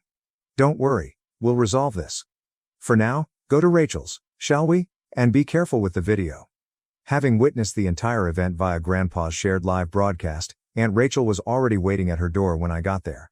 For the first time that day, I felt secure as she drew me into a strong embrace. Rachel insisted that my birthday be celebrated. She ordered my favorite meal, invited some of my closest friends over, and made every effort to make the day memorable. We all understood, however, that this was about more than just a botched birthday celebration. It was about my whole existence being completely upended. Grandpa George sent me an email that night when I was lying in bed in Rachel's guest room, which she started referring to as my room right away. He had a strategy, and his lawyer had saved and certified the live stream footage. He wrote, the wedding is in 3 days. Be prepared. Karma occasionally requires a little assistance to get going. I didn't realize at the time how correct he was, or how spectacularly karma was about to hit. Update 2, Jennifer's wedding is the target of karma. Aunt Rachel demanded that we go to Jennifer's wedding even though we weren't invited. She helped me into a gorgeous blue frock she had purchased for the event and remarked, we have every right to be there. Besides, we were specifically invited by Grandpa George. As soon as we walked into the reception area, I saw Grandpa. I felt uneasy since he was sitting at a table close to the front, looking sharp in his pricey suit. His exact plans were kept a secret from me, as he wanted to be prepared for some justice. As my parents had imagined, the ceremony itself was picture perfect. In her expensive gown, Jennifer looked stunning, and her new husband appeared to be a kind guy, although a little overwhelmed by the extravagance. Throughout the ceremony, Mom and Dad looked like the ideal family they had always envisioned, beaming with delight. As my parents worked the room throughout the reception, boasting about their expecting grandson and pregnant daughter, I observed from a corner table. They presumably hoped we wouldn't cause a commotion by deliberately placing us at the farthest table. If only they were aware of the impending danger. Grandpa George abruptly rose up during the celebratory supper as the congratulatory remarks got underway. The astonished best man handed over the microphone to him as he marched to the front of the room. There was silence in the room. He opened with the serene authority that only comes with age and wealth. Ladies and gentlemen, I'm sorry to disturb this happy occasion, but there is a serious injustice that must be addressed. I have never seen a takedown as deliciously vicious as the one that followed. Grandpa meticulously described every aspect, from my parents' early denial of my existence to their recent eviction on my birthday. On the projection screen in the reception area, he presented a few selected segments from the live feed, allowing everyone to see their actual hues in high definition. He roared, these people threw their own daughter out like garbage on her 18th birthday to make room for their new grandson. Keep an eye on this. The film showed Dad's physical aggressiveness and Mom's contemptuous cruelty. The guests' faces shifted from bewilderment to surprise to indignation. In fact, a few of Mom's best friends stood up and left. As she watched, Jennifer's mascara trickled down her cheeks, making her new spouse appear more uneasy. Grandpa wasn't done when Mom, her face flushed, tried to intervene. His voice was as frigid as ice when he turned to face my parents. Let me state this unequivocally, I am altering my will. I will give Rachel and Deborah every money I have. Jennifer, Karen, and Michael, you're all totally disconnected. The investment accounts, the trust monies, everything, disappeared. The outcome was instantaneous chaos. Mom cried out in a choked voice. Jennifer wept about the future of her unborn child as Dad's face became a frightening shade of purple. The biggest surprise, though, was when a number of Dad's business associates got up and walked away, pointing out their business cards to Grandpa as they went. As you can see, my parents were unaware, or had conveniently forgotten, that Grandpa was not only rich but also a significant investor in a number of businesses, including the one where Dad worked and many of Mom's most important clients. Grandpa had a significant impact on both their business and social networks. Mom's well-cultivated social circle started apologizing and departing as we watched. Suddenly, Dad's coworkers were unable to look him in the eye. Jennifer's in-laws appeared to be having a heated argument while gathered in a corner. When Jennifer's new husband got up and declared he needed some air, it was the last straw. He still hasn't returned. He is reportedly speaking with divorce attorneys because he doesn't want to be associated with a family that has such a well-publicized problem. The best thing, though, is this. Do you recall the business cards that people were giving to Grandpa? As it happens, a number of Dad's colleagues had been searching for fresh investment prospects. By the end of the evening, Mom's clientele was beginning to appear extremely slender, and Dad's business had lost 3 significant investors. Grandpa smiled at me contentedly as we walked out of the celebration.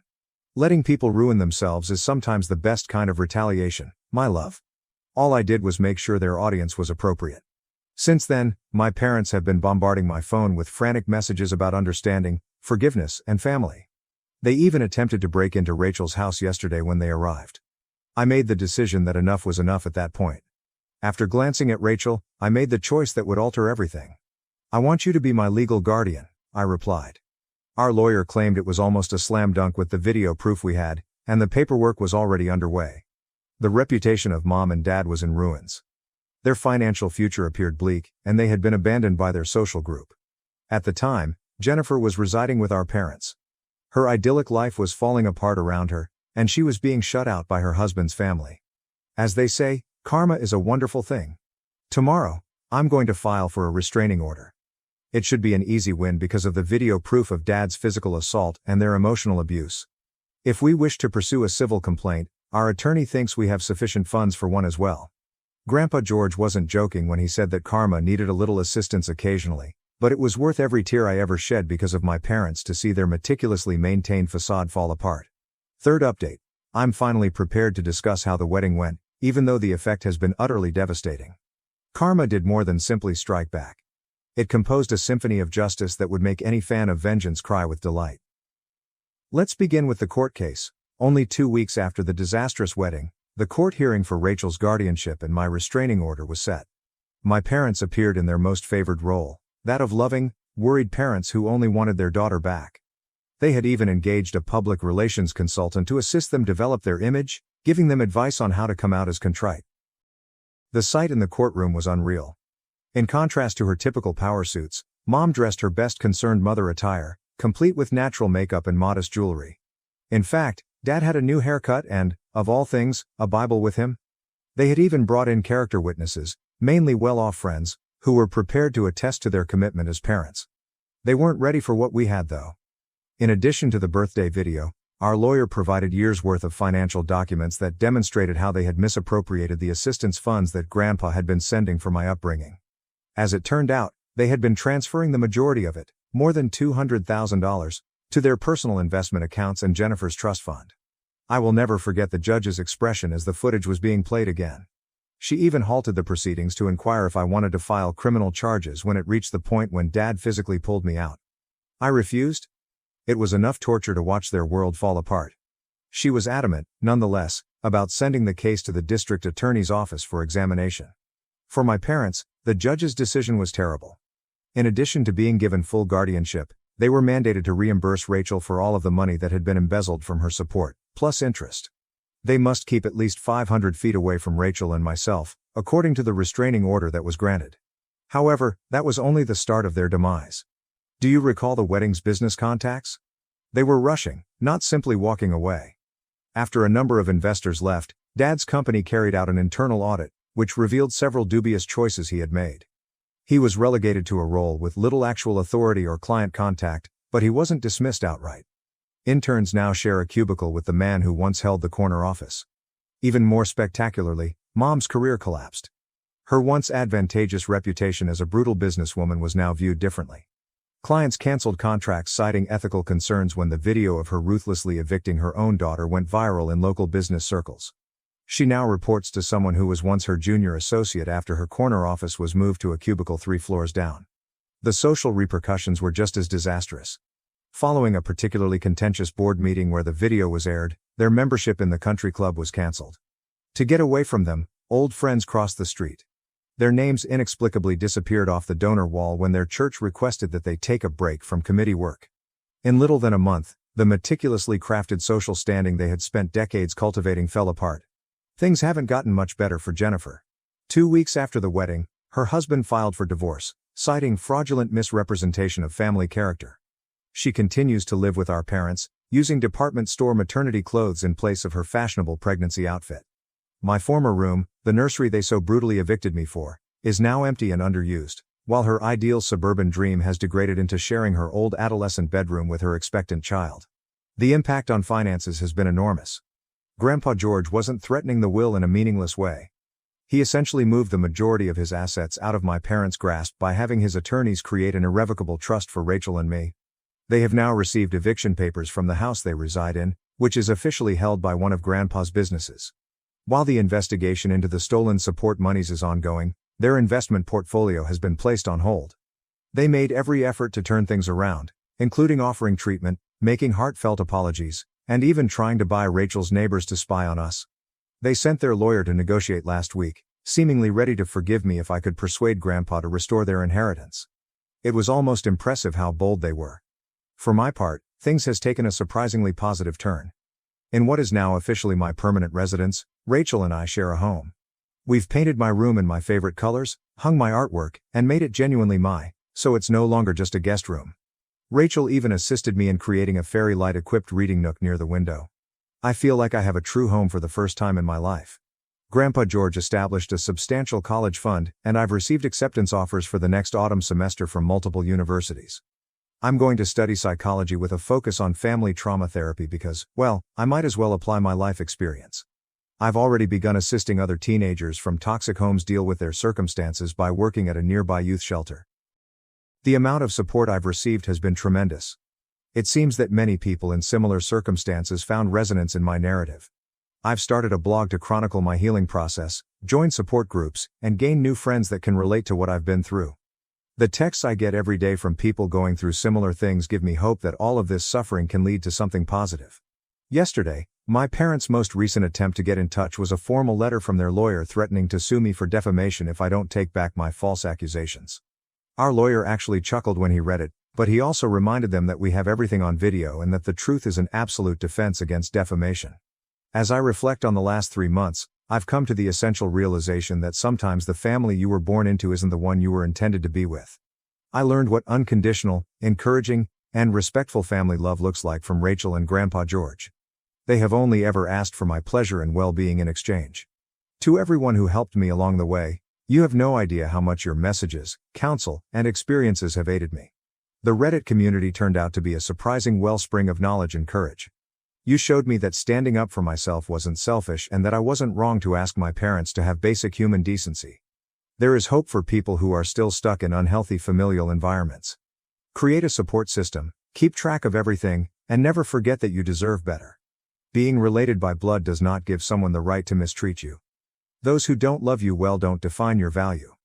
I've legally changed my identity, I have a real home, and I can finally control my future when I start college in the fall.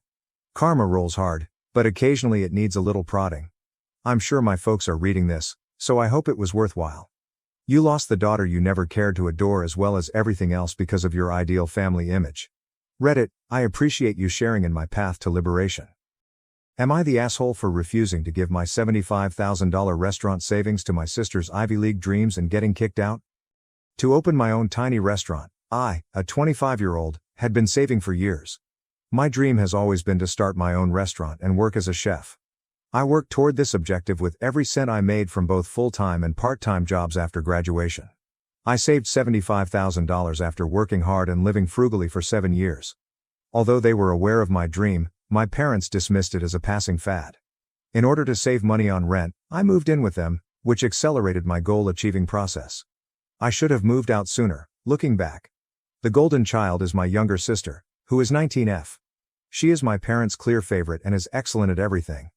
They never failed to make comparisons between us, elevating her while ignoring me. My sister was accepted to an Ivy League university last month to pursue a master's degree.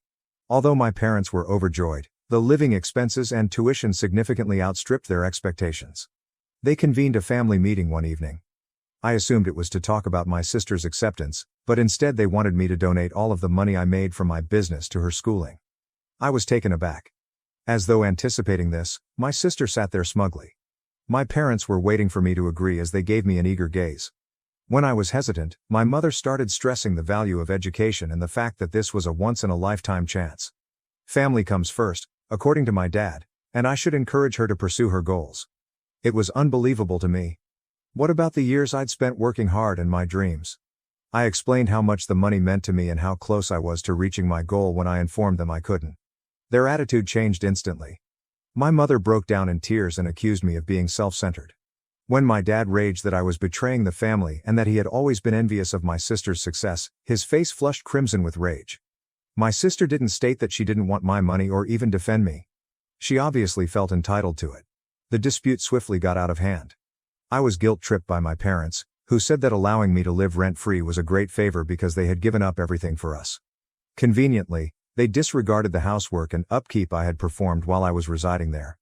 I remained steadfast, declaring that although I loved my sister and wanted her to succeed, I couldn't let go of my own goals. Like other students, I advised her to take out student loans or postpone for a year in order to save money. Outrage erupted in response to this suggestion. For even implying that my sister should have to struggle or postpone her education, my mother accused me of being callous. According to my father, I should be the older brother and take care of my sister because taking out loans was too risky. The dispute continued for hours. It always got worse when I believed it couldn't. Every error I had ever committed and every flaw my parents saw in me was brought up. They often made negative comparisons between me and my sister. It felt like long-suppressed animosity was being let go. At last, my father threatened to throw me out of the house if I didn't give my sister the money. He offered me a day to choose between packing my things and turning over my funds. I was taken aback. It was unbelievable to me that they would progress thus far. A larger part of me understood that if I gave in now, I would be bitter against them for the rest of my life, but a smaller part of me wanted to give in to maintain harmony and avoid losing my family. Along with my money, I would also have to give up my goals and my sense of self-worth. That night, I tossed and turned, considering my possibilities. I had made up my mind by dawn. I got to work packing. My parents looked surprised when they saw me. I suppose they genuinely thought I would comply with their requests. My mom tried one more time to get me to change my decision while I was packing my car. She warned me that I would always regret this and that I was making the biggest mistake of my life. My dad's expression was a mask of despair and rage as he stared from the window. At last, my sister spoke up, but not to support me. She accused me of being self-centered and claimed that she was always aware of my lack of concern for her. I did care for her in spite of everything, but I couldn't burn myself alive to keep her warm, so her comments hurt more than my parents. I had a range of feelings as I drove away from the house where I grew up, including fear, sadness, and rage, but I also felt relieved. I had the impression that a burden had been removed. I had defended myself against my family's irrational expectations for the first time in my life. The initial days were difficult. While I searched for an apartment, I stayed with a friend. My folks bombarded my phone with messages that alternated between violent outbursts and guilt trips. For my own peace of mind, I banned their phone numbers. When word spread around the extended family, opinions diverged. Some family members backed me up, claiming my parents were being irrational. Others accused me of being ungrateful and self-centered, siding with my parents. It was a complete disaster. I put myself into my restaurant plans after finding a tiny place. It was thrilling and challenging, especially without the network of support I believed I had. I had complete power over my life and my choices for the first time. Months passed. According to rumors, my sister had chosen to postpone entrance for a year in order to work and accumulate savings. I was unhappy that it had come to this, but I also felt somewhat justified. A few times, my parents tried to get back together, but only if I continued to pay my sister the money. I remained steadfast in my choice. Our relationship was still tense and aloof. 6 months later, I'm almost done negotiating a lease for a tiny restaurant location. It's a beginning, but not much. I am reminded that I made the proper decision with each step I take toward realizing my ambition. However, doubts do arise. As the day's thrill wanes late at night, I question whether I made the correct decision. Was I being self-centered, really? Was it right of me to give up something for my sister? Was my decision to shut off communication with my family an overreaction? I am aware of my parents' poisonous and deceptive actions. My sister was acting entitled, and I know it. Despite everything, I still miss them since they are my family. I can't help but question whether there was a more effective approach to deal with the circumstance. Reddit, did I make a mistake by refusing to part with my savings? Was it right of me to maintain my ground and follow my aspirations even if it meant sacrificing my ties with my family, or should I have found a medium ground? Edit 1. This really took off overnight. I appreciate all of your feedback and encouragement. I'll attempt to answer some frequently asked questions and offer some background. My sister has always been given preference by my parents, but it has never been this obvious. In retrospect, I can see that they consistently expected me to make minor sacrifices for her. Our parents' money plus a scholarship my sister received helped to cover the cost of her undergraduate studies. They didn't have enough saved because this master's program was unexpected. Some inquired about my sister's employment opportunities. Although her field of study has significant career potential, this is not a given. It appears that my parents believe this degree will help her in the future. Cultural expectations were brought up in a few remarks. Although not to this extent, it is typical in our culture for elder siblings to assist younger ones. My parents went too far, according to the majority of my cousins. If you're wondering why I didn't move out sooner, the answer is that I was attempting to save money, and living with parents till marriage is common in our culture. I now see how much power this gave my parents over me. Some said that in order to maintain harmony, I ought to have made a lower offer. My parents made it clear that it was all or nothing. They wanted the entire $75,000, but I gave it some thought. For those who are interested in the restaurant, it will be a small establishment that specializes in fusion cuisine, which blends flavors from the area with aspects of our cultural heritage. It's thrilling but frightening. Many people want to know if I keep in touch with my sister. I've made several attempts to contact her, but she either ignores me or replies with brief, uninteresting texts. I believe she accuses me of sabotaging her scheme. On the remarks on my parents' financial status, they are not having financial difficulties. They live comfortably and work well. They simply didn't want to take money out of their own retirement or savings accounts. Family therapy was recommended by some. I believe we all need space right now, but I'm open to it in the future. My parents have yet to admit that their desire was irrational. Again, I want to thank everyone for their support and insights. Hearing your viewpoints and sharing this tale has been healing. I'll keep you informed on the restaurant's progress. Edit 2.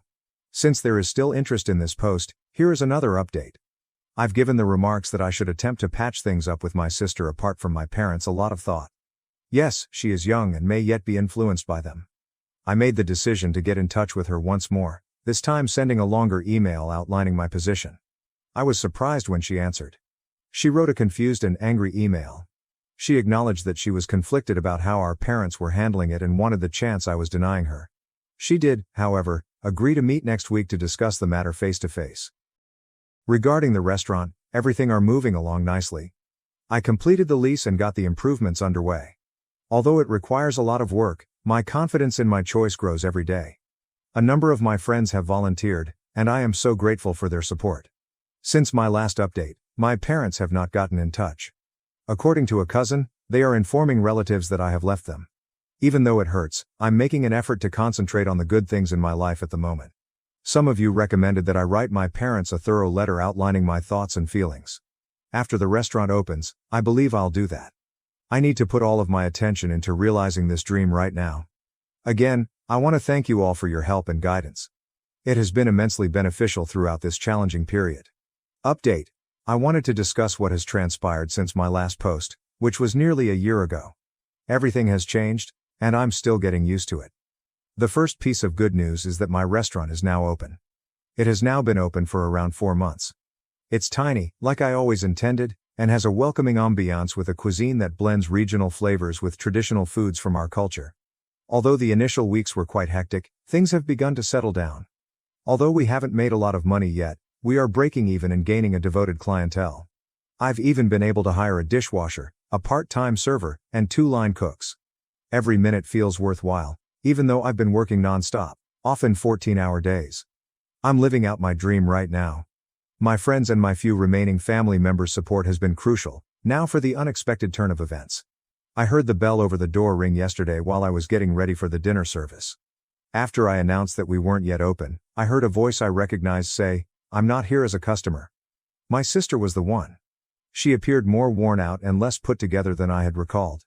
We simply stared at one another for a while, unsure of what to say. The stillness was finally broken by her. She said, "I need a job," in a timid and low voice. "I was wondering if you had any openings." I was taken aback. The last thing I anticipated was this. For the first time in months, we had a conversation when I encouraged her to sit down. As it happened, her life had not gone as planned.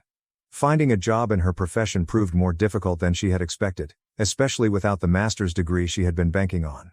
She had postponed her enrollment to the Ivy League institution, hoping to work for a year and save money.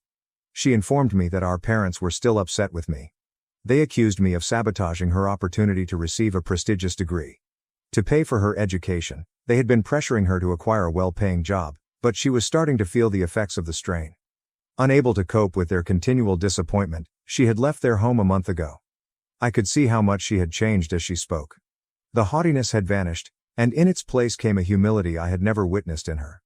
She expressed regret for not defending me that day and acknowledged that she had been mistaken to feel entitled to my money. To be honest, I was a little depressed. We were sad about the time we had lost. I was saddened by the way our family had disintegrated. I promised to give the job some thought and get back to her. I'm conflicted now. On the one hand, her previous behavior still hurts me, and I'm concerned that hiring her could cause new issues or reopen old ones. However, she is requesting assistance, and she is my sister. For the hectic weekend shifts, I could also use an additional server. I have not yet made up my mind. I can't help but think what my parents would say if they found out she had turned to me for support. I question whether this is an opportunity to begin mending our relationship or if it's a recipe for catastrophe. So, Reddit, I'm in need of your counsel once more. Do I need to hire my sister? After everything that has transpired, is it prudent to combine family and business? Should I advise her to search elsewhere instead? I never imagined myself in this situation, deciding on my sister's destiny. I suppose life has a way of taking you by surprise. Any opinions or suggestions would be greatly valued. Last update. A few weeks have passed since my last post, and I've come to a decision I never would have imagined. I've made the decision to assist in paying for my sister's schooling after giving it some serious thought and having several lengthy discussions with her. I understand that considering all that has transpired thus far, this may come as a surprise, but listen to me. We began communicating more frequently after my sister arrived and asked for a job. I knew it would be very difficult to combine family and business at this time, so I didn't hire her at the restaurant. However, I saw from our chats how much she had developed and evolved over the previous 12 months. She acknowledged that she had been entitled and self-centered during the family argument and expressed regret for her actions. She informed me that the previous year had served as a wake-up call for her. Her struggle to make ends meet while working minimum wage jobs had changed her outlook on the importance of hard effort and money. Her statement that she now realized why my restaurant idea meant so much to me was what truly got to me. She had never before respected the amount of labor I had put into making it a reality. I also discovered that our parents continued to put pressure on her to pay for her education, making her feel inadequate for not being able to do it on her own. It brought back memories of the years I spent feeling below their standards. I gave it a lot of thinking before deciding. I assured her that I would cover half of her next year's tuition. Although it's not the entire sum my parents had previously requested, it's still a sizable donation that would enable her to begin her master's program without being deeply indebted. What made me choose to do this? I didn't do it because I felt guilty or obligated to. It's because I witnessed my sister's real transformation. I noticed someone who was making an effort to improve herself after learning some difficult lessons. In the end, I came to the realization that I did want to assist her, if I could, not at the expense of my own goals, but in a way that seemed right to me. I can now afford this without putting my restaurant's operations at risk because it is doing well enough. Being able to assist on my own terms is a pleasant feeling. When I told my sister, she became quite emotional. She sobbed and gave me a hug, saying she would work part-time to pay for her living expenses and that she would reimburse me eventually. I advised her to take full advantage of this chance as the greatest way to repay me. Our parents haven't been informed yet. Although I have no idea how they will respond, I am certain that my choice will remain the same regardless of the outcome. My sister and I are the only ones involved. I'm content with this decision. It feels right, even if it's not what I expected. Life occasionally offers you the opportunity to change how your narrative ends. I own this. My mother-in-law locked me in a bathroom during labor to stop me from stealing the spotlight at her daughter's wedding. I woke up in the hospital later.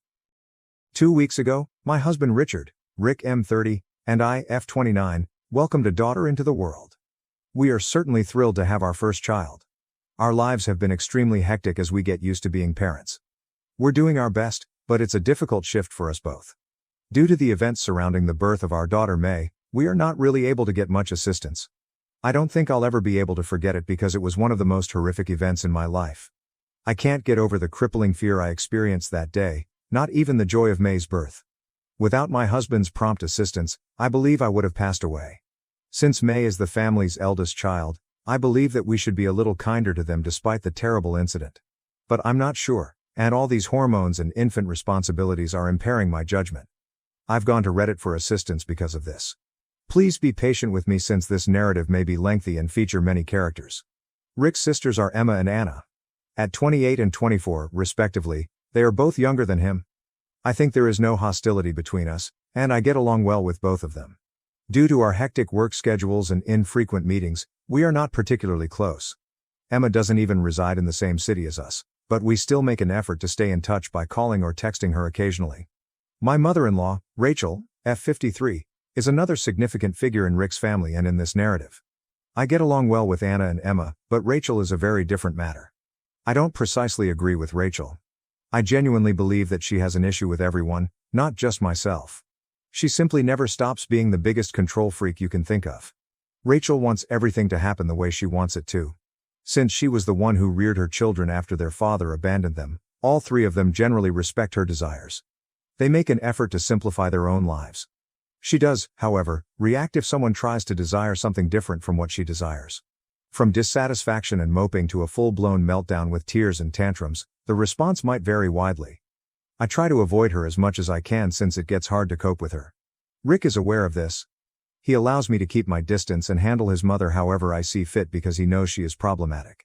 I let it go because, despite her domineering behavior, I can relate to how he feels about her. She doesn't interfere in my life because she doesn't like me, which is good for everyone. But a few days earlier, she was solely to blame for things being out of control. Nobody can ever forgive her, in my opinion. Anna was getting married the day May was born. Her husband Jonah, M30, is actually Rick's friend, and the wedding was beautiful. About a year ago, he asked her to marry him. I had agreed to be a bridesmaid when Anna asked me to. But I knew I couldn't handle that, so when Rick and I learned I was expecting, I had to ask her to ask someone else. There were just 6 months left before the wedding, nearly 6 months after the proposal. I was 3 months pregnant at the time, and I knew I had to put my priorities first. I had anticipated criticism from Anna for abandoning me in the middle. Before I told her, I was twitchy and really anxious. I was relieved and surprised that our connection would not be permanently impaired, as I had expected. When I informed Anna, she was ecstatic.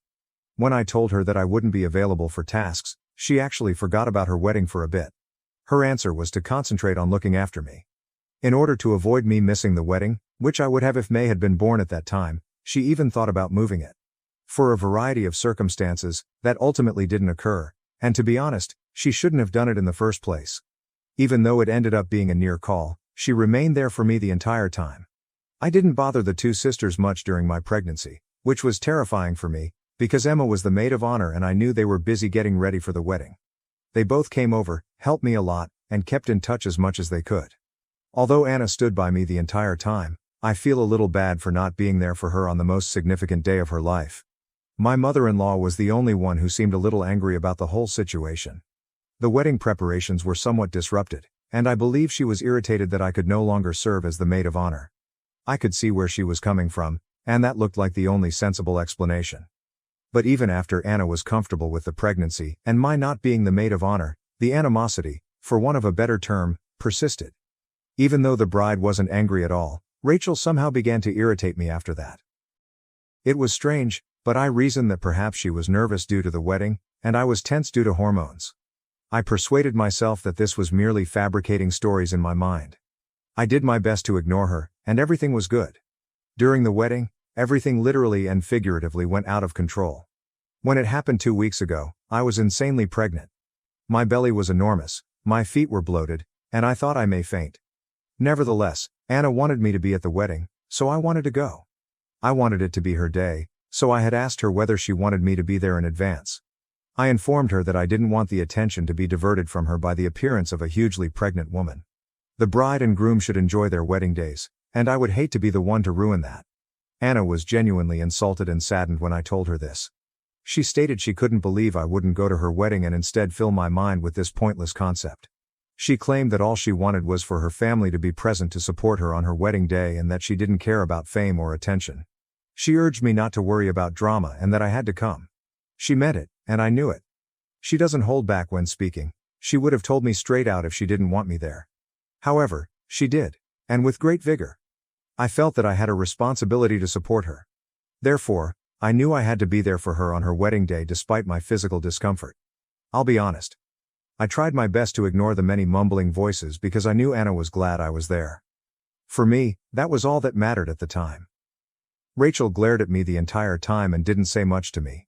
However, I was too uneasy to pay attention or notice. I simply left her alone because I lacked the energy to confront her or explain her passive-aggressive actions. I wasn't going to respond to her, so she could glare all she wanted. Then came the major event that deeply stunned and damaged everyone around me, including myself. Just before the ceremony started, I started to feel apprehensive. Since I had previously met Anna, I decided to go upstairs in the hopes of feeling better and would come back afterward. I was unaware that Rachel was following me. I went to the bathroom because I felt strange and sweaty. My water suddenly broke. It was a real flood, and I began to panic because, despite my deepest love for my daughter, she had arrived at the worst possible time. I was unable to think clearly. Fortunately, my mother-in-law was in front of me. I was crouched in agony by then. We had to hurry to the hospital, so I instructed her to grab my phone and call Rick right away as she hurried up to me. I handed her my phone as she helped me up and forced me to sit in the restroom. She lost it at that point.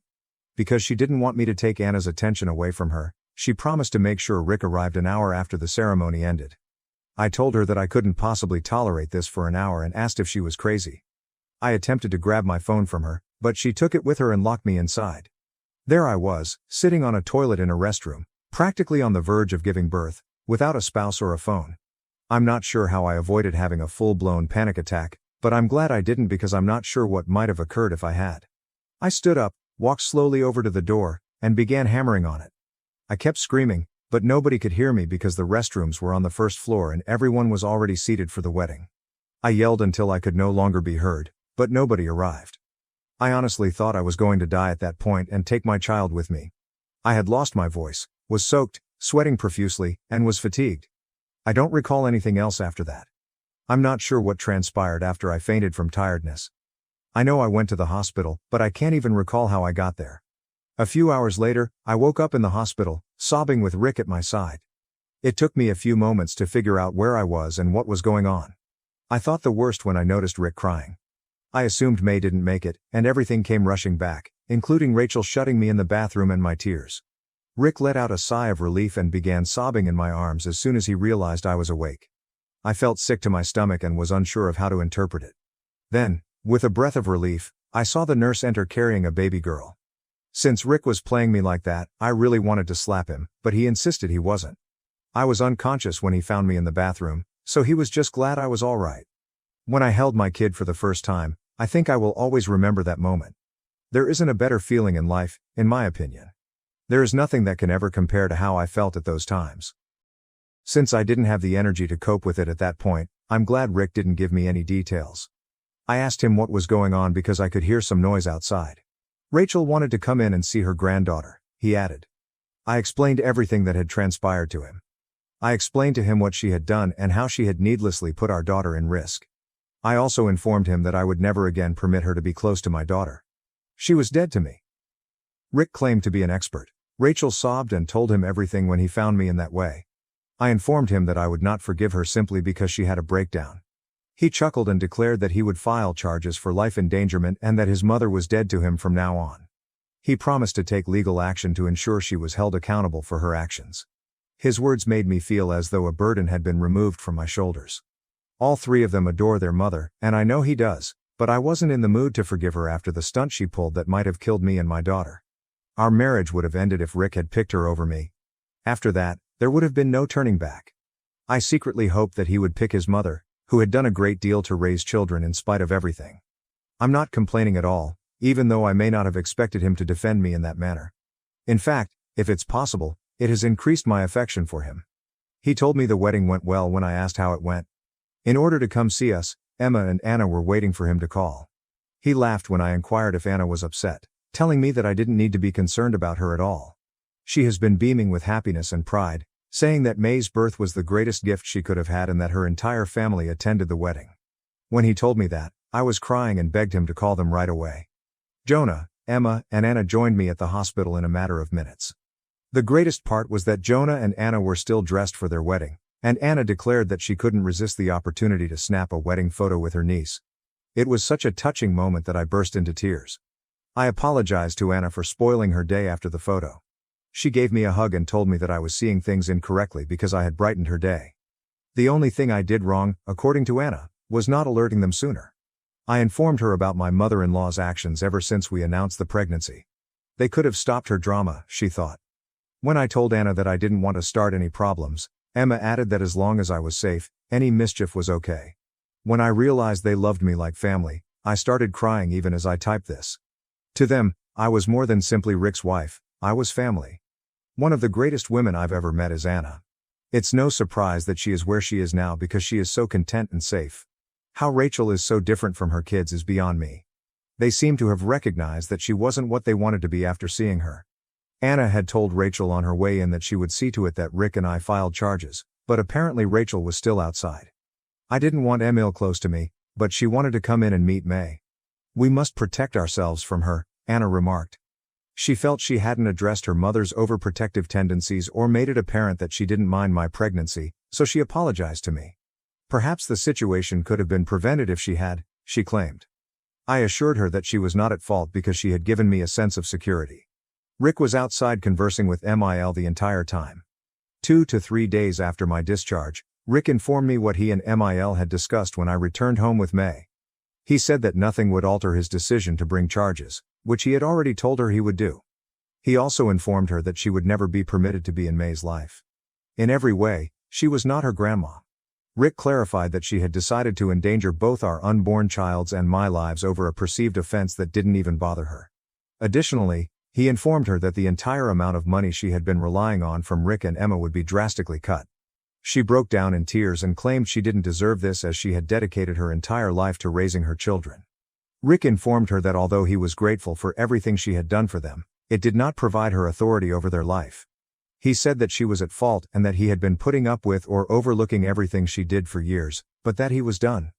She had gone too far and demonstrated that she was unsafe to be around when it came to May and me.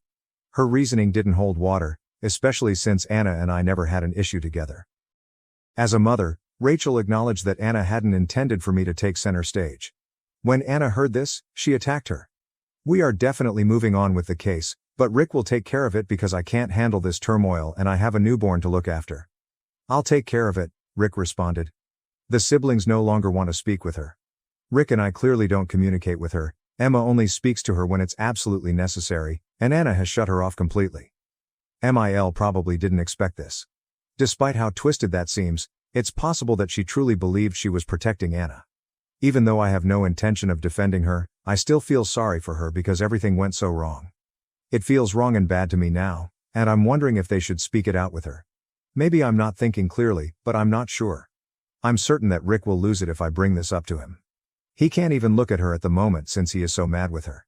This isn't what I expected, yet here we are. Update: reconciliation is permanently out of the question. I realize I haven't posted in a while, but I've been busy taking care of myself and my child as a new mother. Fortunately, May will be 8 weeks old in a few days, and we are all quite happy about it. Jonah and Anna have been tremendously helpful to Rick and myself. Emma calls nearly every day, but she had to return to work. Everyone's eyes are actually brightened by May. They swoon over her, and her photos are all over the group chat. Mil has not been contacted. I persuaded Rick that filing charges would be pointless because we already had too much on our plate. Since neither of us had the energy for anything else, Rick reluctantly consented. Last week, Emil seemed appreciative when we told her. I use the word appeared, since last week the woman, who is truly insane, revealed her actual nature to everyone. Rick and I awoke to a loud knock on the door at around 1 in the morning. Rick went to open the door, but I fled and hid with May because I assumed it was a robbery. I heard shouting, but I was afraid to venture out for fear of waking May. As it happened, it was Mil. According to Rick, she was acting irrationally, yelling that we couldn't keep her away and that she needed to see May. Before she left, Rick had to threaten her with the cops. She was attempting to break in. Since everyone needed to know if something was wrong with her, we informed Anna and Emma right away. She texted us unsettlingly the following day. She began by claiming that we were punishing her because her sole transgression was becoming a mother and that we were being cruel and horrible to her by denying her access to May. Her text eventually became more disorganized, but there was still more melodramatic rubbish in it. She claimed that parenting 3 children was a burden and that she was constantly balancing the needs of one child over those of the others. She said that because she didn't want May to ruin Anna's birthday, she felt compelled to do that on May's birthday.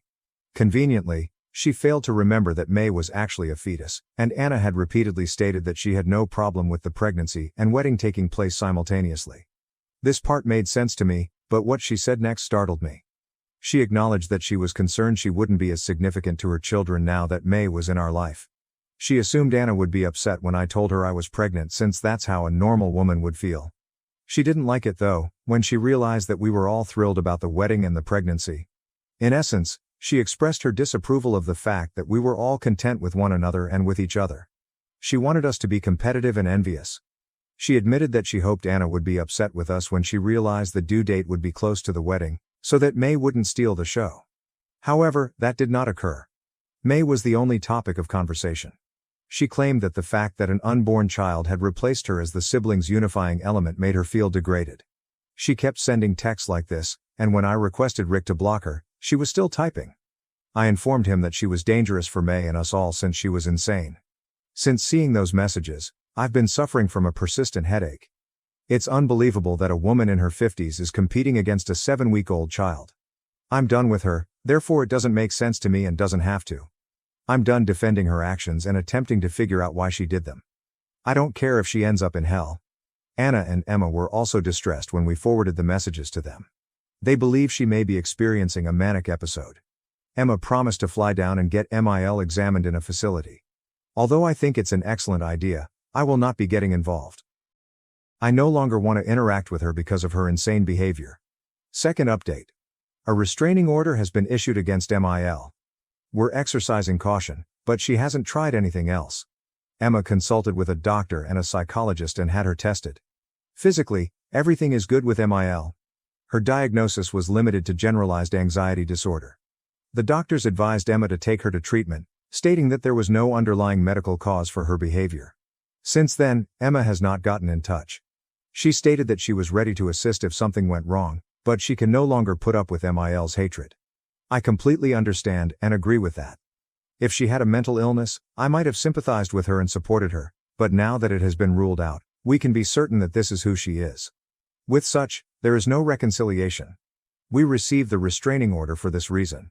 Her safety is the top priority for Rick, May, and myself, and Mil has shown herself to be unsafe twice. Furthermore, she harbors animosity for May in particular, so we need to be even more cautious that they avoid each other.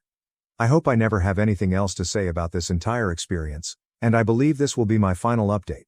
The family has been through a lot, and I'm simply thankful that we're all safe. My parents gave me some money and kicked me out after my sister was born. 17 years later, they want my help. I am 35 years old and employed as a software developer at a large West Coast tech company.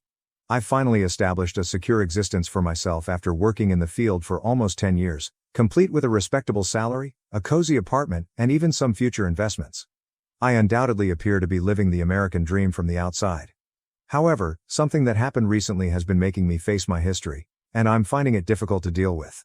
After 17 years of total quiet, my parents, 60 million and 58 million, reached out to me and asked for my assistance with my sister, 13 million. You must be aware of our past in order to comprehend the significance of this. My parents never wanted me as a youngster. Before I was born, they had been trying for a daughter for years, and they were openly disappointed to have me instead. As a child, I frequently heard parents call me the spare, or a remnant in conversations with friends or family. We weren't impoverished because my dad was a real estate agent and my mom taught high school, but they always pretended that my presence was depleting their finances. I can still clearly recall family get-togethers where family members would try to persuade my parents to be thankful for their healthy son. I learned to keep quiet during these conversations, but my parents would still say things like, "Unless it's a girl, we don't really have a child yet." My aunt would say things like, "At least he's smart and well-behaved," or, "Many couples can't have children at all." Their remarks still had a profound impact, especially during family gatherings or holidays. I began to develop a strong interest in computers and programming in middle school. Using whatever resources I could find online, I would spend hours training myself to code in the school computer lab.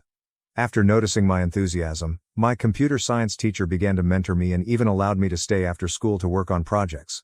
However, my parents would either nod absently or shift the conversation to their ongoing efforts to have another child whenever I tried to discuss my accomplishments with them.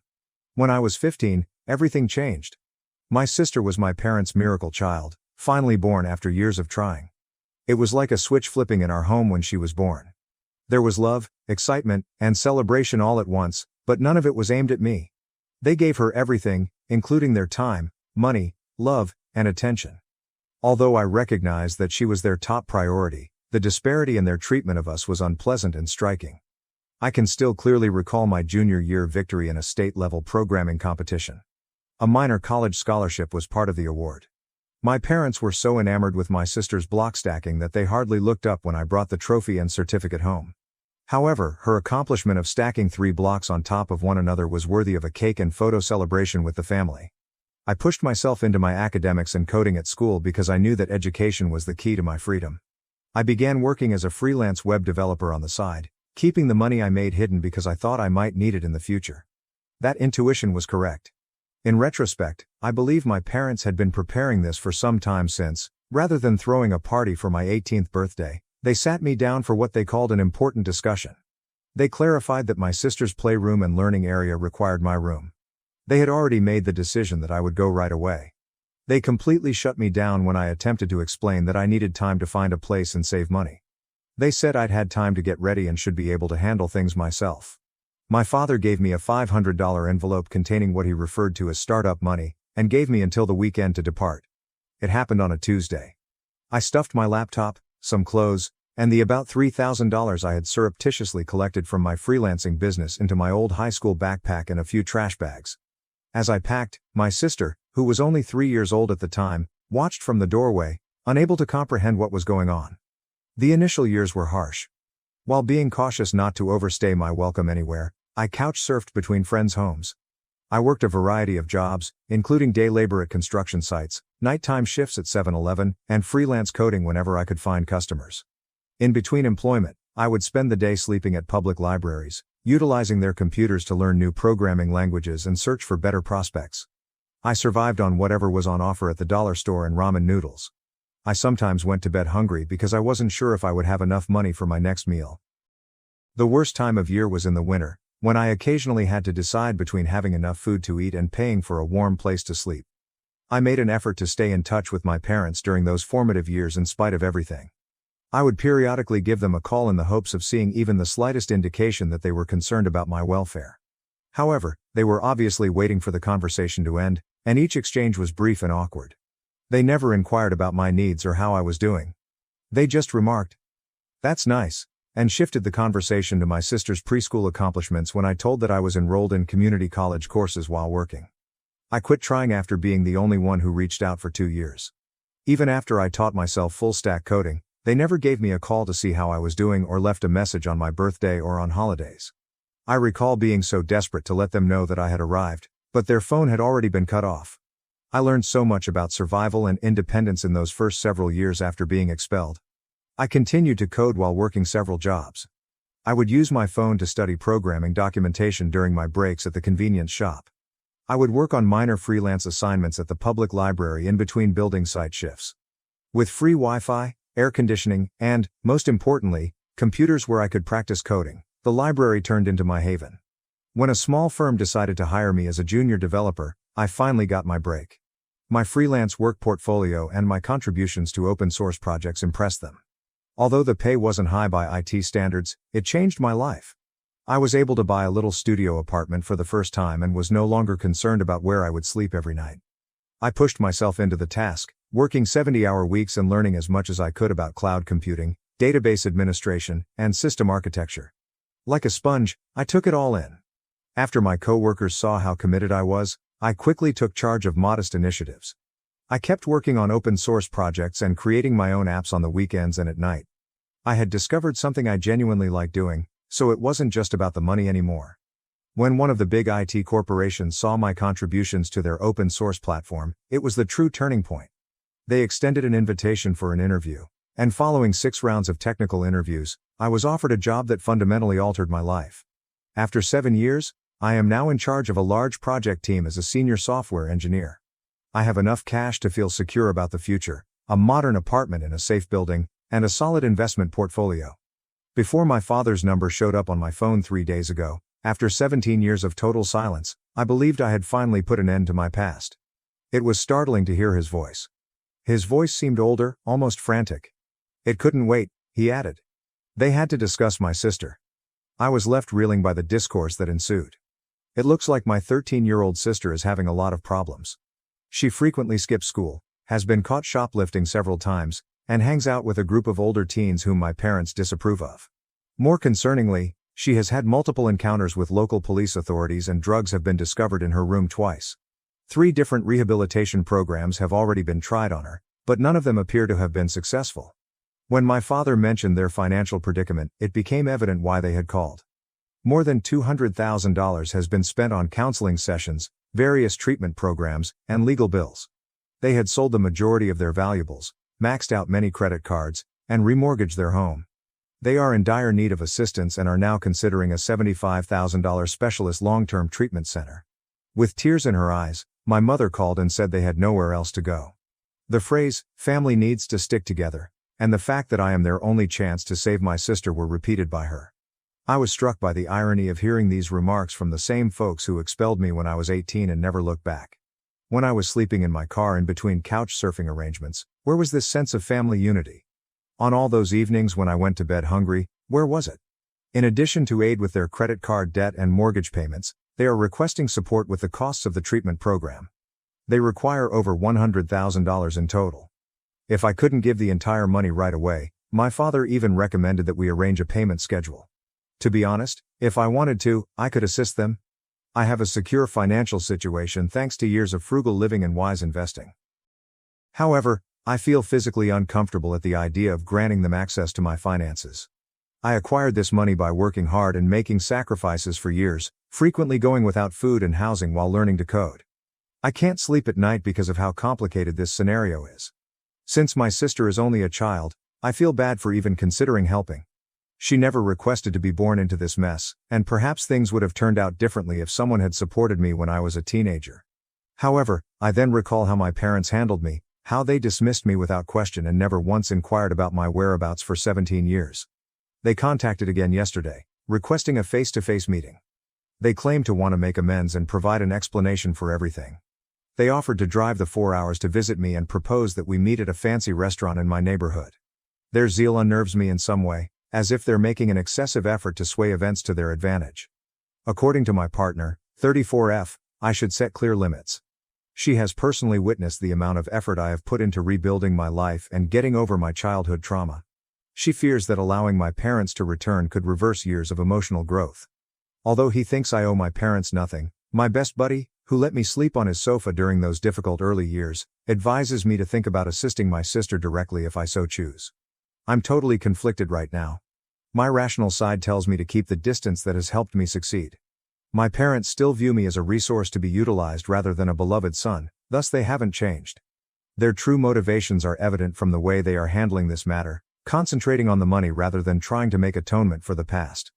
However, my emotional side keeps thinking about my sister, a disturbed adolescent who may be misbehaving due to the same poisonous familial dynamics from which I fled. By refusing to assist, am I sustaining the abandoning cycle, or would aiding merely make my parents' manipulation possible? Those terrifying evenings spent sleeping in my car taught me to never take for granted the life I've worked so hard to create.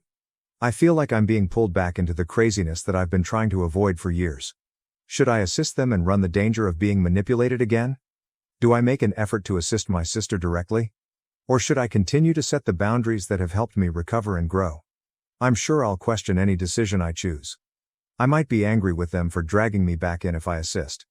I could always question whether I could have changed my sister's life if I didn't. This decision is weighing me down, and I could really use some outside insight. First update. I chose to meet my folks at a downtown coffee shop after reading your advice and comments. I reasoned that being in a public setting would help maintain decorum and provide me with a convenient way to leave if necessary. I was immediately struck by how much they had aged when I first saw them enter. In addition to having black circles under their eyes and a lot more gray hair than I could recall, they were worn out. They didn't take long to delve into specifics. It seems that my sister's problems are more serious than they first said over the phone. She has had to attend several rehabilitation programs, all of which they have had to pay for out of pocket, in addition to her substance abuse and legal issues. She hasn't gone to a full week of classes in months, so she's not just missing school periodically. She frequently slips out with individuals who are obviously a bad influence, frequently going missing for days at a time. My parents weren't lying to me about their financial circumstances. They showed me their phone records. To pay for these costs, they have sold the majority of their prized assets, including the house I grew up in. They are currently having financial difficulties and live in a tiny apartment. According to their estimates, they will only be able to survive for a few more months if they sell some family artifacts. I felt uneasy because of this underlying expectation that pervaded our talk. My duty as their son, to assist them, was one of the family obligations they constantly bringing up. They seem to assume that just because we are related, I would step up regardless of what they had done in the past. It was evident from the way they spoke that they hadn't really acknowledged their previous treatment or truly digested how they had wronged me. I could feel all of my previous hatred and rage rising as they continued. None of this was their fault, in their opinion. They dismissed my expulsion at the age of 18, claiming it was just parenting, and that they had acted in the best interests of the family, at the time. They behaved as though their treatment of me was entirely appropriate. They now expected me to overlook everything and intervene to solve their issues. I came to see that they were seeking a solution, not understanding or forgiveness. And my money was that solution to them. I was their final option because they needed someone to shoulder the financial load of all the choices they had made over the years. I listened to what they had to say before firmly telling them that I was unable to assist them. I clarified that when they abandoned me, I had put a lot of effort into starting a life on my own and that I was no longer in a position to help them, either morally or emotionally. I was clear that I didn't feel obligated to get them out of a situation that they had established for themselves. My refusal was not well received by them at all. Their tone altered entirely, and their expressions hardened. They accused me of being callous for not assisting my sister, branded me selfish, and claimed that I was leaving my family. Their eyes were filled with disappointment and rage, which I could see. It reminded me of my early years. Nothing had changed. They continued attempting to use guilt to make me feel as though I owed them money. I was more conflicted as I left that meeting than when I arrived. I feel somewhat relieved that I defended myself and established boundaries. However, another part of me feels bad, as if I'm abandoning them when they're at their lowest.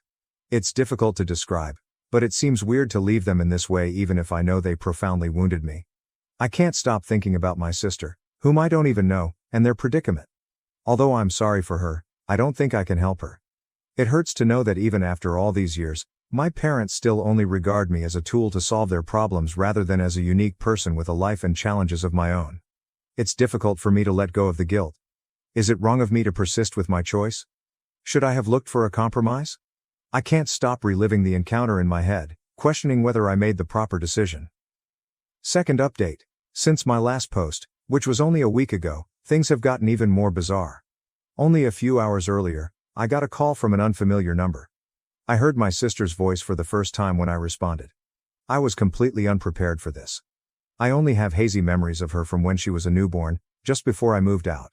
The call got off to an unexpectedly good start. Considering what I had heard about her behavior, I was surprised to hear a courteous, almost pleasant voice. She started by requesting that I assist our parents with their present financial predicament. It was evident that she had practiced this pitch because she was making a big deal out of how they were having trouble and how I could save the family. I made an effort to respond politely but firmly, stating that I had to make the best choices for myself because of the complexity of my connection with our parents. Everything changed at that point. Her attitude changed abruptly. In a matter of seconds, she switched from being courteous to becoming enraged, accusing me of being self-centered and leaving her to handle our parents' problems. She had always been envious of her and insisted that I was abandoning my family. She said I was being arrogant since I had left and begun living on my own, whereas they had been my backers the entire time. I was stunned by what she said. They had a hauntingly familiar sound, as if she were repeating something she had heard countless times. She talked about my assistance with such arrogance, as though she really thought I had a duty to intervene and make everything right. I was so shocked that I was unable to react. I was being forced to make up for years of decisions I had nothing to do with by this person I had never dated. She hung up before I had a chance to comprehend her emotional outburst. I tried to make sense of everything as I sat there looking at my phone. What was the source of this animosity? Why did she believe I had left her? I required clarification. I was determined to find out what was happening, so I called my folks. I immediately questioned them whether they had been telling my sister that I had left them and her behind when they first picked up the phone. After a revealing silence, they eventually came clean. They had been giving my sister an entirely distorted explanation for my departure for years. They informed her that they had severed their relationship with her out of spite and that I couldn't bear to share their attention with a younger sibling. I was portrayed as a conceited older brother who left the family because I was envious of her. They had completely removed from their story the fact that they had made me feel alienated from the day she was born and expelled me as soon as I became 18. It was as if someone had taken my breath away. My sister has grown up thinking that I was the bad guy in this tale. Given that she had been fed misinformation about who I was and why I left, it's no wonder she felt as though I had abandoned her. She had been carefully kept in the dark about the fact that my parents had made me feel unwelcome from birth and had evicted me from the house. That realization caused me to hang up on them. Although it has just been a few hours since our previous talk, they haven't made another attempt to get in touch.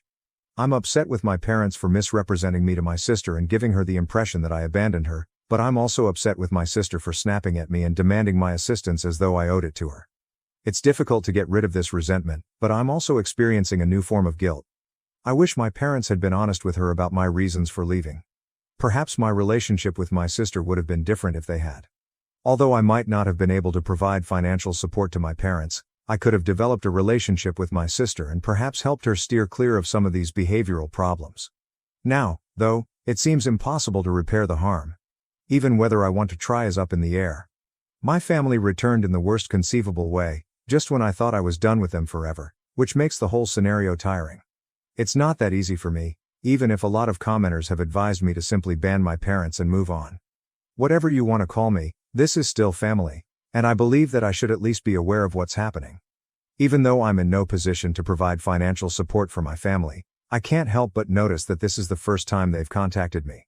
Nevertheless, I can see that my sister is too engrossed in their version of events to see things any other way, and my parents are still attempting to control the situation to achieve their goals. I'm at a loss on what to do. I can't get rid of the sense that any decision I make will be the wrong one. I'm even more convinced that keeping my distance is the proper decision after the way they've misrepresented the reasons for my departure. I feel bad for my sister though.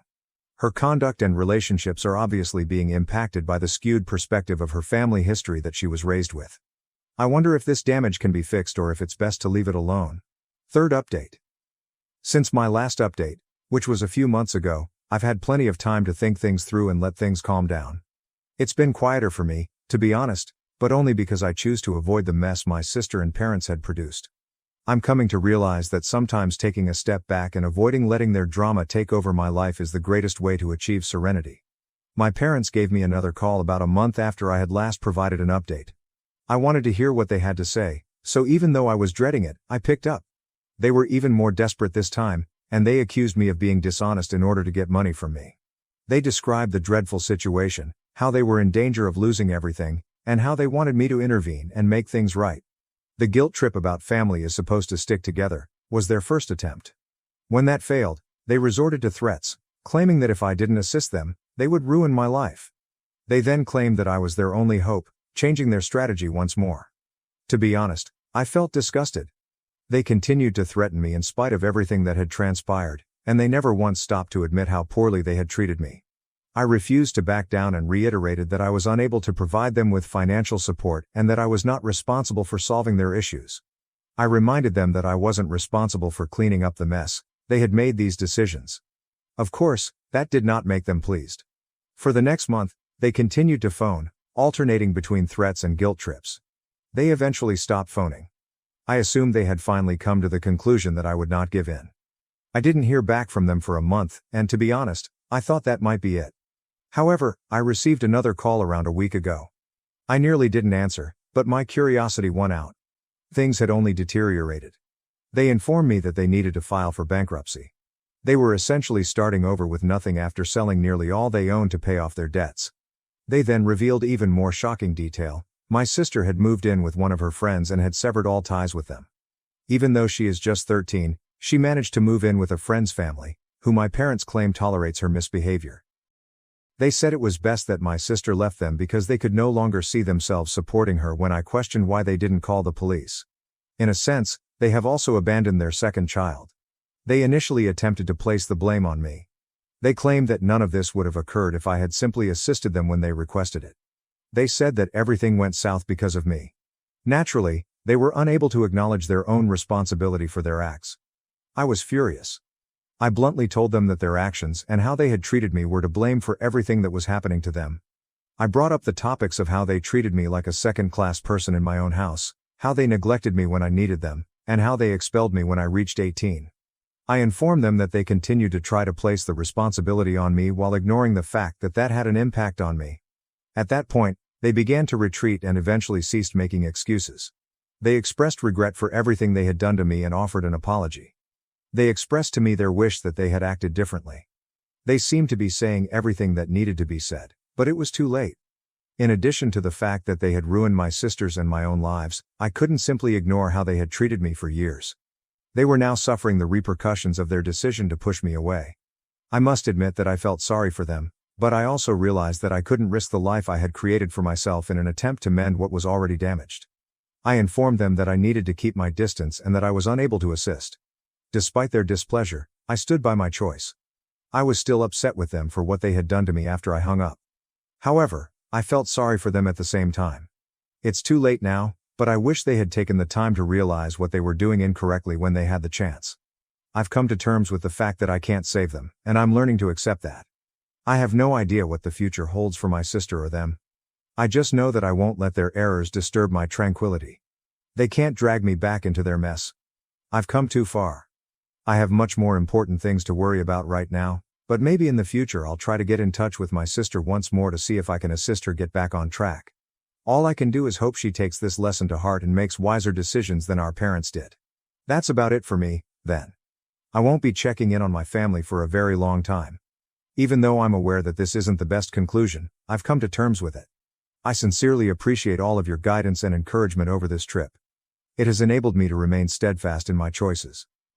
My parents favored my twin sister. So much that they spent my wedding budget on her, so I cut them off after refusing my mother's selfish request. I, 23F, have a twin sister named Allison with whom I am not on good terms. I'm not even on speaking terms with her or my parents. Despite how I've been treated in the past, we used to be on good terms, but I've kept my distance for the last 2 years. They hadn't bothered to contact me either, until recently. Allison is 12 minutes older than me and is therefore the golden kid by default. My parents only wanted one child because that was what they had planned for, and they didn't have the resources to support two. By the time they discovered it was twins, it was too late, and my mother did not want to take any chances. In high school, I learned about this from my intoxicated uncle at a Thanksgiving celebration. That was pretty much the day I gave up trying to win my folks over. They did what seemed most natural in those circumstances. They had 2 children but chose to adore only one. That was Allison, not me. Allison and I had an incredible sibling rivalry from childhood. To impress our parents, I would try to outdo all she could do. But the more I achieved, the more they appeared to despise me for outperforming their golden child. To be honest, Allison had no interest in competing with me. She was only looking for validation. She claimed to be concerned about the rivalry, but her main skill was manipulation. She was brilliant at convincing people that she was offended when I outdid her. This resulted in many, including our parents, relatives, and even some classmates, supporting her feelings while tearing me down to help her feel better. Finally, the competition provided me with good grades and several extracurricular accomplishments to demonstrate my superiority. Meanwhile, Allison captured my parents' attention, affirmation, and sympathy. I was always cast as the villain, making her feel inadequate. Looking back, I don't think I'd swap what I've achieved, but I wish I had rubbed my success in her face more at the time. 2 years ago, we turned 21. By then, we'd both graduated. Allison from a conventional college and me from one of the state's best business schools. I was the valedictorian and received a scholarship, so my parents saved a lot of money on my education. Call me crazy, but I honestly believed my parents would be proud of me. They were not. Instead, they concentrated solely on Allison and her troubles.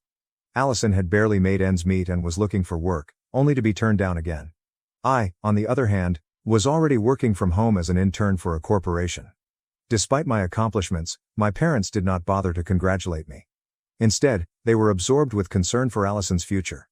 I was not surprised, but rather disappointed.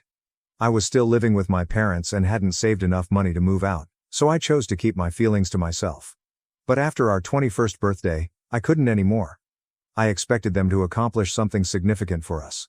However, the day before our birthday, I learned that everyone had left me at home alone. All they left me was a note saying they were going to the beach with Allison and her friends and would be back in a few days. I vividly recall being completely devastated when I read that note. They had taken Allison and her pals on a beach trip, but all I received was a happy birthday card and a $50 gift card. Many aspects of my childhood had been unfair, but here was where I drew the line. It was so disheartening and callous that I decided to leave that day and never look back. I had a few friends who were ready to let me stay with them until I could find and afford my own place. It wouldn't take long because the firm where I was interning was likely to recruit me full-time once the internship concluded. I only needed a place to reside for 2 months at the most. I packed my belongings and moved in with a friend without informing my parents or sister, and I have not looked back since. They didn't miss me enough to want me to come back. They did phone me on my birthday, the day after I moved out, but not to wish me. They said they'd be returning shortly and recommended I hire a plumber to fix the tap. I informed them that I was no longer living at home and had moved out, hoping that this information would elicit a response from them. But no such luck. My folks seemed fine with it, and Allison didn't mind. That was it. That was my final proper conversation with my family. Since then, I haven't seen them or heard from them again. My friends occasionally told me about Allison, which kept me up to date on her life, but that was about it. They knew nothing about my parents, and my parents knew nothing about me. I've worked hard for the past 2 years and finally got my own place.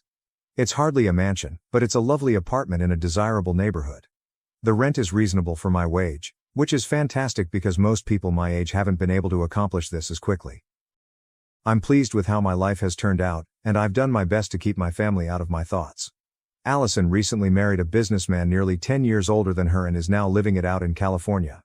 I thought everything was fine in my family until 2 days ago, when I received a call from my uncle. He told me I needed to come visit my parents right away because they had been in a terrible car accident and wanted to see me. I went to the hospital as soon as possible since, of course, I'm not so heartless. When I arrived, I discovered that they had already been in the hospital for a few days and were recovering from their injuries. A truck had hit their car. They had survived, but with significant injuries. They didn't have health insurance because my father had always believed that if we looked after ourselves, we wouldn't need to go to the hospital. This was by far one of the most ridiculous opinions I've ever heard. My parents immediately phoned my sister, but she informed them that she would not return or assist them. Apparently, it was tacky of our parents to seek financial assistance from her wealthy husband so soon after their marriage. She did not want her spouse to think she was a gold digger. She also didn't want to travel back since she couldn't leave her home and 2 children, who weren't even her own. They were her husband's children from a previous marriage, but she was too preoccupied with playing happy family with her husband's family to see her own parents in the hospital following a tragic automobile accident. She couldn't have helped, even if she had wanted to. Without her husband's assistance, she would not have been able to purchase even the flight tickets back home. After all, she's now a stay-at-home parent, caring for children who aren't her own. So much for being the favorite daughter and golden child. I couldn't believe they didn't even call me first. It became even more irritating when my uncle informed me that my parents now expected me to finance their medical expenditures. It's a large sum of money, and if I agreed, I'd have a difficult time recovering financially. I don't want to spend so much money, especially on people who have never cared about me or shown me love throughout my life. I know they have other family members that can care for them. Even if I don't pay, somebody else will. However, my parents appear to be more worried with the shame of begging others for money. They warned me that borrowing money from others would be more humiliating than borrowing from me because they'd have to repay it sooner than I would. That is what they said when they asked me to pay their debts. They even assured that I would receive my money back quickly. I do not know what to do. I'm in a bad situation. I can either disgrace my parents by refusing to pay their medical bills and focusing on myself, or I may pay for them, lose my money, and then wait indefinitely for them to repay it. To be completely honest, I don't want to help them at all. We haven't spoken in 2 years, and I've had a horrible relationship with my family for as long as I can remember. They're like strangers to me now, so I don't feel inclined to assist them. But if I don't help, am I no better than Allison? That would be difficult to accept. Is it wrong of me not to want to help my parents pay their hospital costs after such a tragic accident? Update number 1. Hello there, I've decided not to aid my parents. It was a difficult decision to make, but I was confident that their bills would be handled by someone else. They have nothing to worry about. They just contacted me because they didn't want to ask their other relatives. They were overly egoistic. I haven't told them about my decision yet. How do you tell your family that you're not going to help your parents pay for their medical bills after such a tragic accident? It's been nearly 5 days since I met them. After reading the comments, I realized I was still subconsciously competing with Allison. Because she didn't help our parents, I felt compelled to step up and prove that I was the better daughter, or whatever. I guess I'll never be able to get rid of that competitive streak, no matter how hard I try. It's simply who I am now. The majority of the comments criticized my parents' lack of health insurance, and I agree. It was quite silly of my father to discourage it. If I had been a part of their lives, I would have ensured they were insured. He didn't even have his automobile insured since he believed he was such a good driver. They're happy the collision was caused by the truck driver, since else they'd have had to pay for the auto repairs themselves. As for my parents' financial position, which many of you have inquired about, I would say they are fine. They are neither rich nor poor. My father is the head of sales at his company, while my mother works in human resources at a smaller firm. Their combined salary is sufficient to allow them to live well, especially since they are no longer responsible for supporting me or Allison. Allison and I did not have to worry about money growing up, but we also couldn't afford to live extravagantly. We were middle class, and my parents still are. I don't see why they can't pay their own medical bills. If they can borrow money and promise to repay it eventually, they will undoubtedly be able to pay their own debts. They haven't provided me a clear explanation for why they can't, and I doubt I will ever find out. Update number 2. I told my parents that I would not fund their bills. They had been contacting me for the previous week, and yesterday I knew I couldn't just ignore them and wait till they were released from the hospital. So I answered their calls and told them I'd thought about it and didn't feel compelled to help. As expected, they did not take it well. My mother tore into me, shrieking as loudly as she could with her broken ribs. She called me ungrateful and used the usual slurs.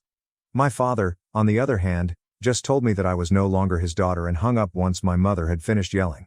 It didn't hurt like I expected. Honestly, it had been a long time since I felt like their daughter. I can't recall when I last felt loved by my parents. They hadn't spoken to me in 2 years, on purpose, because I moved out after they snubbed me on a significant birthday. In many ways, I had never truly had parents. I'm just going to keep living my life as I have for the last 2 years, and maybe even before that. This decision has little impact on me, despite my parents' expectations. Unfortunately, after my talk with my parents, my uncle called to give me another earful. I hung up after a few seconds because I didn't want this from him either. They can think anything they want about me. It doesn't matter anymore. Later, my uncle texted me to let me know that my parents might still ask other family members for money.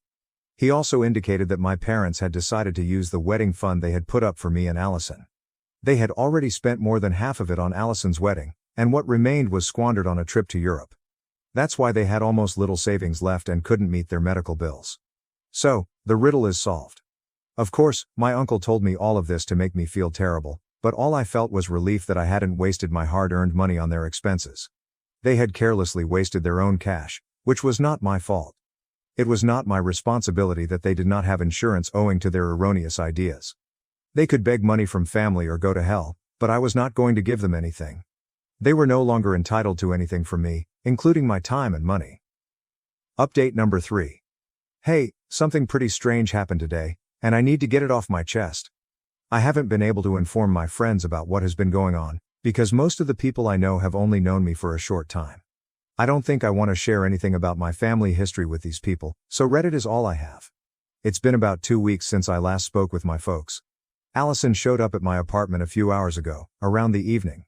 Her unexpected visit astonished me, first and foremost because I did not expect her to know where I lived. Apparently, one of our high school friends told her about the neighborhood where I lived, and she asked around to find out exactly where I was. That is a lot of effort for her to do simply to meet me, of all people. She looked and acted far differently than I remembered. She's gotten more polished and sophisticated, which is a significant change from the way she used to speak in high school. Now she sounds more ladylike and behaves better.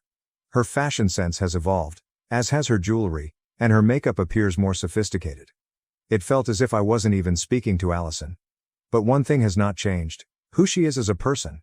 I guess you can't put cosmetics on your heart and instruct people to name it Mrs. Davis, as she did to herself.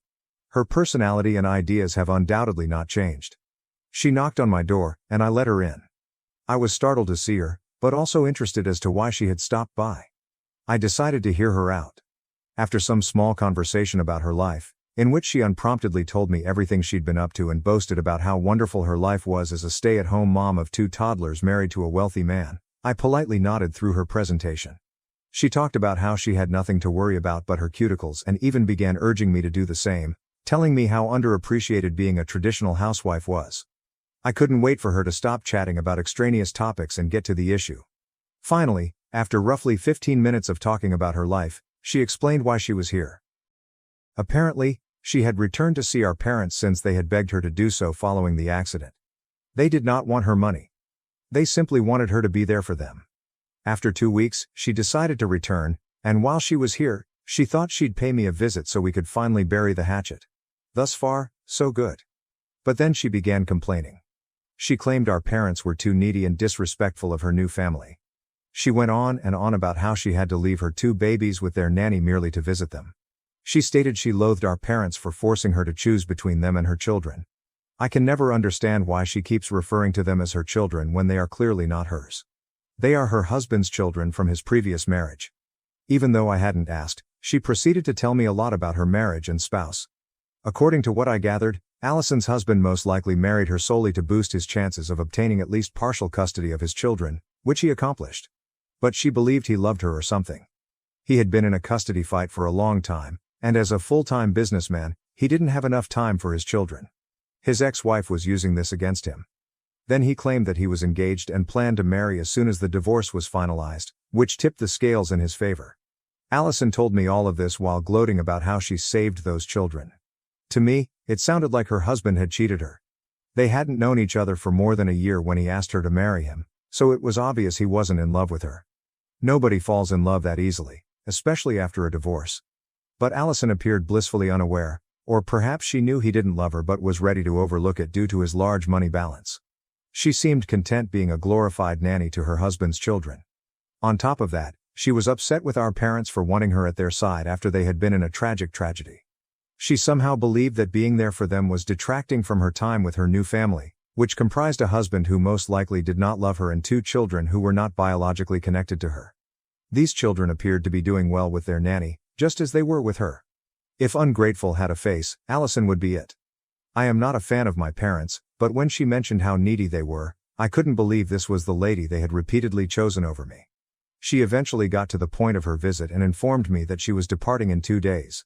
She had promised Mom and Dad that she would remain for at least a month, but now she stated she was tired of hearing them talk about the tragedy and how it was the worst experience of their lives, for the 10th time. She stated she needed to return home soon. What is her solution? She asked me to reconcile with our parents and take her place. She did not want to feel terrible about leaving them when they needed her. She had no idea they had cut me off again because I refused to help with their bills, most likely because they don't talk about or think about me, so they didn't tell Allison. She came here for sympathy. She wanted me to feel sorry for her for having to deal with our parents and abandoning her family. She intended to use her pity to persuade me to step into her shoes and provide emotional support for our parents because she did not feel up to the role. It was typical Allison manipulation, but I'd known her techniques for too long to fall for them. I had no intention of telling her how I truly felt while she was in my home because it would undoubtedly lead to a fight. So I promised her I'd try, but I know I won't. She went after telling me to keep in touch, which we both knew she didn't mean. Honestly, I was relieved to see her leave. Not only is she a nasty and narcissistic person, but she is also really boring to talk to. I could barely say anything while she went on about her dull existence in California. Her life revolves primarily around parties, stepchildren, and her husband. She believes she is living a dream, but I found it depressing. Her husband clearly does not love her, and her children already spend half of their time with their mother. Of course, they'll grow up to prefer their biological mother over Allison, and they probably already do, based on what I've heard. But it's fine since she chose that life for herself. The life I chose for myself will be far away from my family, who are undeserving of even a quarter of my care or pity. If anything, today taught me that I was correct to distance myself from my parents and sister. I do not want to be a part of these people's lives. They're really selfish and vicious, and I doubt they're capable of thinking about anyone other than themselves, particularly Allison. I'm ashamed to be linked to such folks. At least now, I've been able to permanently cut links with all of them. It is unlikely that they will be able to contact me anytime soon. I blocked Allison as soon as she departed, and I've previously barred my parents and other relatives for a few days. I believe I am secure from being disturbed by my relatives in the near future. I'll pray that they don't try to contact me again after this, because I'm much better off without them. My sister accused my husband of an affair, and my parents believed her. 2 years later, her fiancé exposed her lies and cheating. My sister told my parents that my husband had an affair with her, and they believed her. 2 years later, her fiancé discovered she was cheating and that she had made up the entire narrative. It's difficult to know where to begin, but I feel compelled to get this off my chest and, maybe, find some clarity. I apologize if this comes across as rambling. There is so much to unpack. Hopefully, you people can point me in the correct way because I'm at a loss. I am 30 years old and have been married to the love of my life, Jake, 34, for 8 beautiful years. We have 2 lovely children, a 6-year-old girl and a 4-year-old son. Life was very close to perfect. We had a comfortable home, a consistent schedule, and a profound bond that I believed was unbreakable. Our days were filled with the normal ups and downs of family life, but I couldn't have been happier. But everything changed 2 years ago, thanks to my older sister Lily. Lily, who is also 34, began on a similar route to mine, but our lives have taken completely different twists. To put it mildly, her relationship history has been fraught with difficulties. She had been alone for a long time, and there was a very good reason for it. As much as it pains me to admit it, Lily is a bit of a red flag in terms of relationships. Her actions can only be described as those of a neurotic narcissist. She has a history of destroying her relationships, frequently driving people away with her unstable and deceptive behavior. Lily's relationships always seem to start out well, but they never last. She has a habit of becoming very intense too quickly, and then things begin to unravel. I've seen it happen several times. She'll meet someone, they'll begin dating, and then she'll start picking fights over little matters or become so possessive that the guy feels suffocated. Soon enough, it's over, and she's left wondering why she can't find someone who will remain around. It's difficult to witness, especially since Lily frequently takes her emotions out on me. She would come over to my apartment and complain about not being able to find a man like Jake. There was clearly a great deal of resentment. She'd say things like, "You found a man? Why can't I find somebody like Jake?" I tried not to take offense since I knew she was in a horrible place, but it was difficult not to feel like her words were aimed at me. Despite everything, I still love my sister. I'd always hoped she'd find the man of her dreams and be happy. I even tried to set her up with Jake's friend once, thinking they'd make a wonderful match. But Lily's unusual and unsettling actions rapidly put a stop to that notion. She was so severe and dominating that I recognized it wasn't worth jeopardizing our friendship for her. Despite all of this, I remained hopeful that Lily would finally find happiness. Unfortunately, it was evident that Lily did not feel the same way about me. Jake and I had a big family cookout at our parents' house 2 years ago to celebrate our 6th wedding anniversary. It had been a while since the entire family had gotten together, so everyone was having a great time. Our children were playing with their relatives, and the air was full of laughter and happiness. It was one of those rare moments when everything seemed perfect, and I was surrounded by the people I cared about the most. As the evening progressed, Lily took me aside. At first, I assumed she was going to make me a heartfelt anniversary wish. She complimented me, and I thanked her, shocked at her genuine tone. I asked her what she'd been up to lately, and because I knew she had a new boyfriend, I also questioned about that. But instead of the pleasant conversation I expected, Lily's tone shifted. She gazed at me with peculiar intensity, and the next words she said caught me completely off guard. She stated that after Jake and I married, they secretly had an affair for a period. At first, I thought it was a weird joke and chuckled, but Lily was dead serious. She claimed that after the wedding, Jake continued texting her, and what began as benign, Getting to know you exchanges quickly evolved into intense emotional conversations. According to Lily, Jake told her that he and I were constantly fighting and bickering about minor issues. She claimed he'd ask if they might meet, which is when the affair allegedly began. Her statements made me feel ill. I couldn't believe Jake, who had always been committed to me and our family, would be unfaithful. Lily explained that she had kept this a secret all along but could no longer pretend. The way she delivered it, so quietly and confidently, shook me to my core more than the actual news. I briefly considered all of the possible options. Did Jake actually cheat on me? And with my own sister? Were we supposed to be separated now? How about the kids? It took me a while to process my ideas, but then I asked Lily if she had any proof that Jake couldn't get away with lying. That is where she faltered.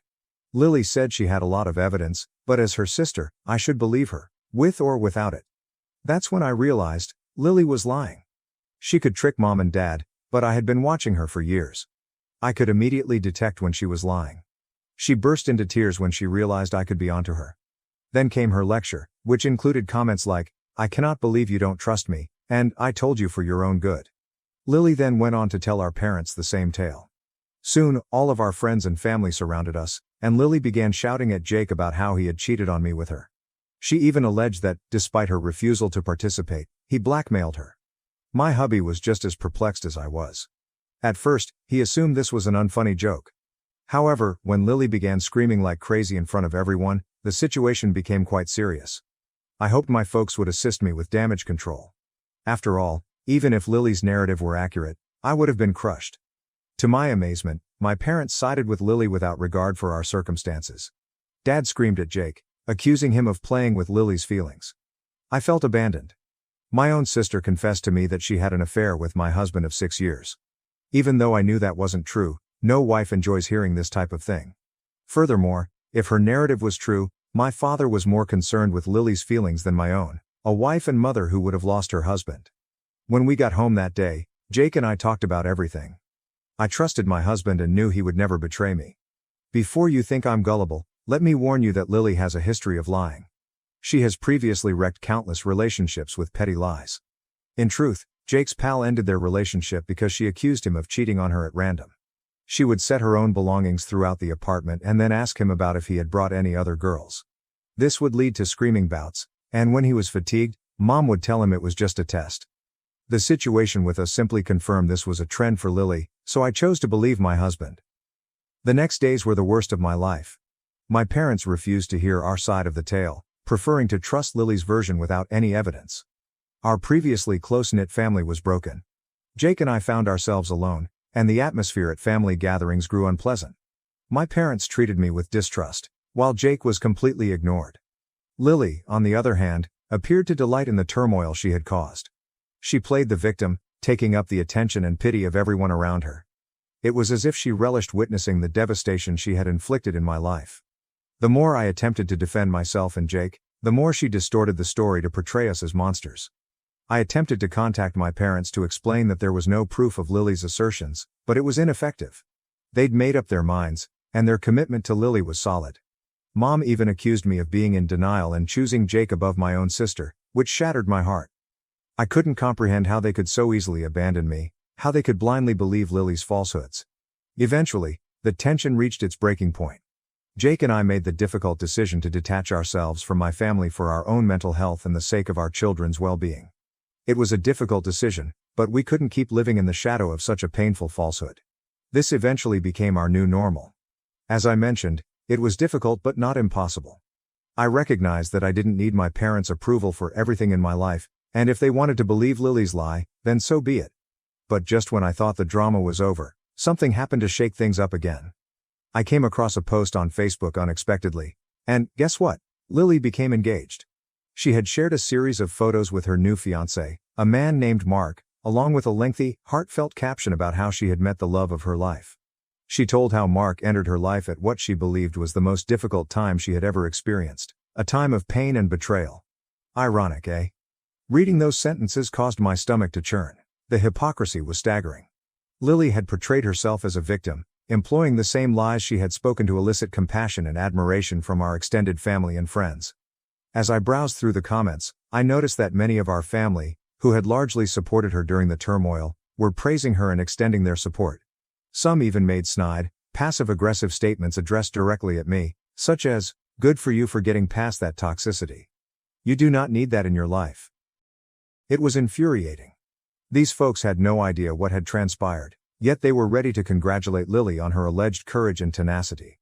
I felt a similar sensation of betrayal, not only from Lily, but from the entire family, which had decided to believe her falsehoods without questioning. It felt as if they had entirely eliminated me from their life, while continuing to support someone who had only caused grief and destruction. What concerned me even more was Lily's engagement to a man who had no notion what kind of person she was. I couldn't help but feel sad for Mark, knowing that he was being deceived by the same lies that had destroyed my family. I wondered whether Lily had ever told him the truth about what she had done, or if she had continued to weave her web of deception to trap him as well. I was tempted to reach out to Mark and warn him about Lily's true personality. But I immediately realized that it was not my place to meddle with their relationship. Mark would have to discover the truth on his own, just like I did. Still, I couldn't ignore the sense of dread that came with knowing Lily was once again manipulating those around her for her personal gain. In the days that followed, I tried to get the news of Lily's engagement out of my mind, but it was difficult. Suddenly, I began to notice a series of missed calls from an unknown number. I ignored it at first because I assumed it was spam. But the calls kept coming. I didn't have time to pick up because I was so busy with work and kids. Finally, during a break at work, I decided to respond. On the other end of the line, I was welcomed by a screaming Lily. She hurled every insult and slur she could think of at me. It was like a torrent of rage, unfiltered and untamed. I tried to ask her what was going on, but she refused to let me speak. After what seemed like an eternity of listening to her rant, I was finally able to convince her to pause long enough to explain what had happened and why she was so angry. There was a little hush on the other end before she screamed, "How could you claim to be innocent after what you've done?" Before I could react, she hung up. I was left in a trance, trying to make sense of what had just occurred. My mind was spinning with options, but none made sense. What could I have done to make Lily so angry? I had stayed out of her life, given her the privacy she clearly desired, and done nothing to provoke her. I could only think of one person who might have some insight into this situation, my Uncle Tom. He was one of the few family members I still communicated with, and he was always a voice of reason in the midst of the insanity. I called him, thinking he could shed some light on the situation. Uncle Tom did not disappoint. When I recounted what had transpired, he revealed what Lily had cleverly left out. Apparently, her fiancé, Mark, had called off the engagement. What's the reason? He had discovered the alleged affair between Lily and Jake through family rumors. Mark, being the wonderful guy he was, had been looking into a disagreement he had spotted between Lily and myself. When Mark found out about the affair, he was naturally outraged. The trouble was that he didn't realize it was all a lie, a fiction Lily cooked up to seek attention and sympathy. Things took an even more dramatic turn just before the engagement was called off. Mark, Lily's fiancé, had sensed that something was wrong with their relationship. Lily's unpredictable conduct had caused some concerns for him, and he couldn't escape the suspicion that there was more to the story. Mark, motivated by his suspicions, decided to check Lily's phone. What he discovered shocked everyone. Lily had been cheating on him. She'd been meeting up with a guy she met on a dating app, and their interactions weren't simply casual chatter. Mark, who was wealthy and seemed ideal in Lily's eyes, was someone she refused to lose. Lily had no choice but to come honest. She admitted to Mark that she had no affair with Jake and that the entire thing was made up. But, rather than saving her relationship, her confession backfired. She did not deny having discussions with the guy on the dating app. Mark was horrified, not only by the affair, but also by the deception and the lengths Lily had gone to in order to carry it out. It presented Lily in an even more negative light, and Mark wanted nothing to do with her after that. After Mark called off the engagement, Lily's life began to disintegrate. Her lies were now public knowledge, and those who had previously backed her began to distance themselves. The folks who had previously believed her story about Jake and me now questioned everything. Their caustic remarks and supportive letters faded when they discovered the extent of Lily's deception. My parents, who had so easily chosen her side 2 years ago, were left stunned by the truth. Despite the remorse and sorrow I feel for my sister, I know that the best thing for my family right now is to stay away from all of this toxic drama. We've gone through enough, and now I need to focus on protecting my husband, children, and myself from future danger. I'm happy for the clarity that has resulted from all of this, even if it has been extremely hard to achieve. I'd also like to thank everyone who read my article and offered their support and suggestions. It's been a challenging trip, but strangers' compassion and understanding have helped make it bearable. I am grateful to you all for allowing me to see things more clearly and giving me the courage to do what is best for my family. Update 2. Hello, everyone. The last week has been quite stressful, so my family and I decided to take a much-needed mini vacation. It was a nice opportunity for us to clear our heads and refocus on each other after what had happened. I also spent some time reading over all of your comments on my prior postings, and I just wanted to say thank you. Your insights and encouragement have really improved my understanding of the situation. One thing that really struck me was the number of comments about Lily's weird fixation with my husband Jake. Now that you've brought it to my attention, I see that there were always warning flags, but I just didn't notice them at the time. When Jake and I first started dating, Lily had a lot to say. More than I expected. She would always call him brilliant and dashing, which looked like innocent praise, but they were frequently followed by comments that now seem strange, such as how I got him or how he was so out of my league. I dismissed it as her typical mocking, but thinking back, there could have been more to it. Anyway, going on, I must say that my parents have not ceased attempting to reach us.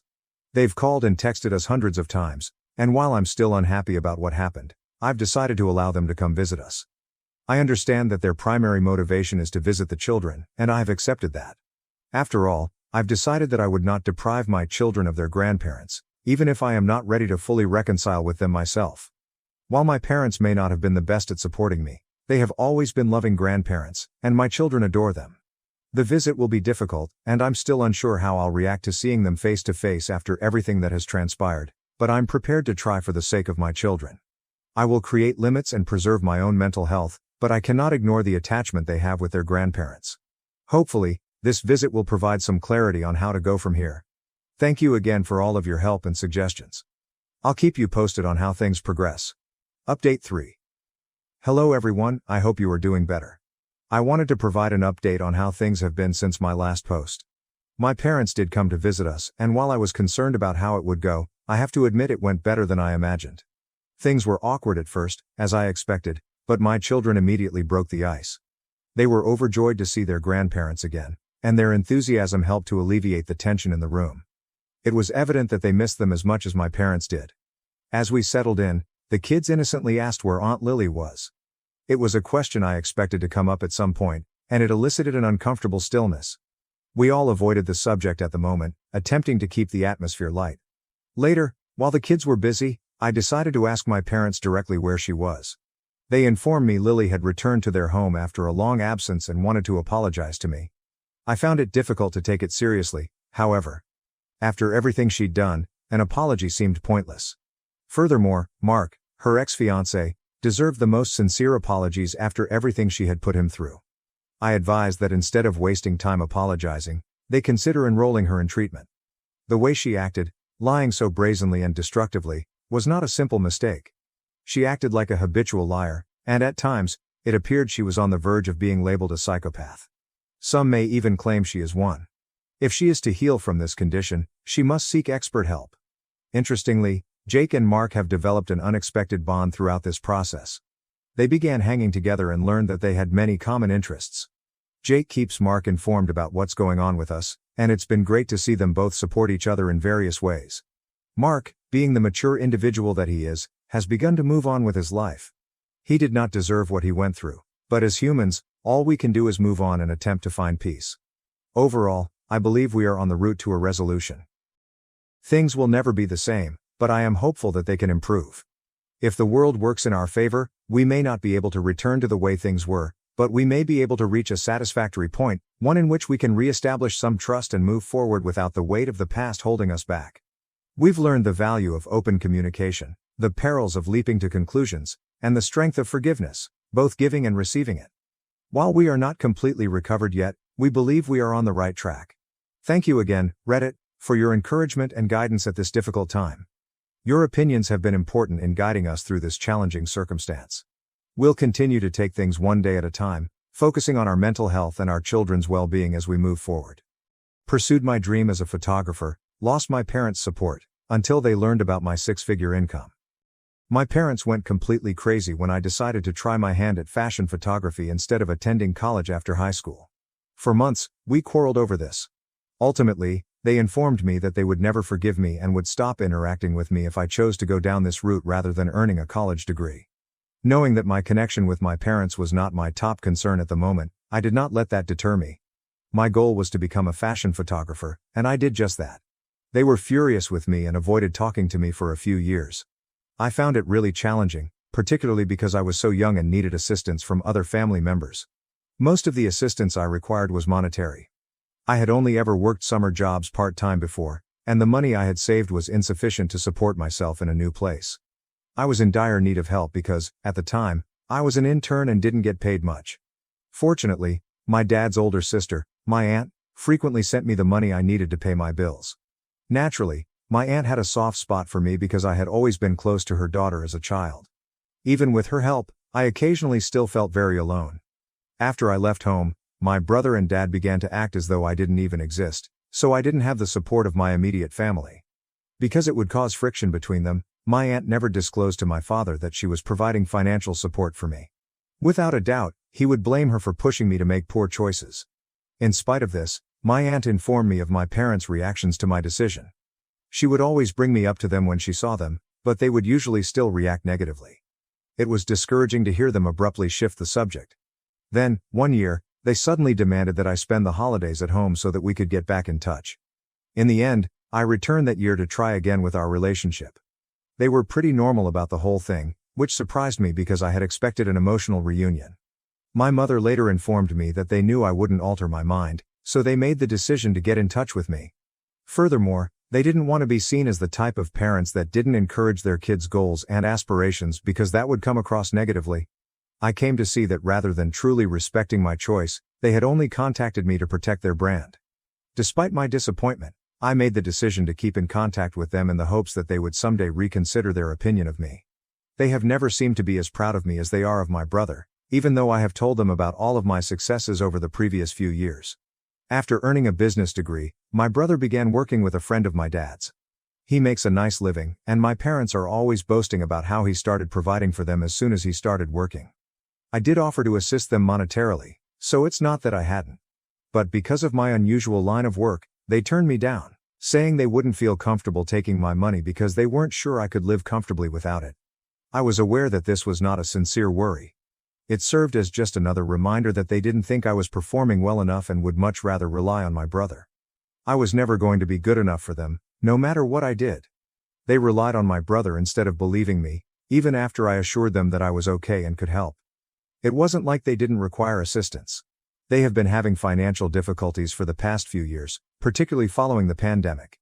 About 2 years ago, my parents had to close the cafe they owned and retire early because of significant losses sustained during the pandemic. My brother began providing them with financial help at that point. It was quite offensive that they refused to assist me in spite of this. I stopped insisting on staying in contact with them after that.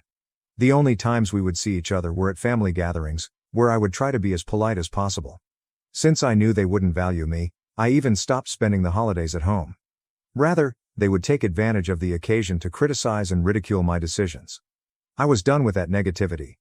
I no longer needed it in my life. Since then, our relationship has gotten much worse, and we hardly ever communicate. Because I dislike discussing it, very few family members are aware of my feelings. My cousin, who recently got engaged, is one of the few who does. My family was invited to her engagement party a few days ago, but I was also invited. Regretfully, my illness prevented me from attending. After years of not speaking to me, my parents finally called me while I was away because of a chat my cousin had with them. I need to explain what my cousin told me before I talk to my parents about the phone call. As soon as I finished talking to my parents, I contacted my cousin to talk to her about it. She informed me that my parents had been boasting at the engagement party about my brother's big promotion at work and how he would now be making nearly twice as much as he had before. My cousin claimed that it was starting to irritate her. I'm not sure if that's accurate or if they were exaggerating.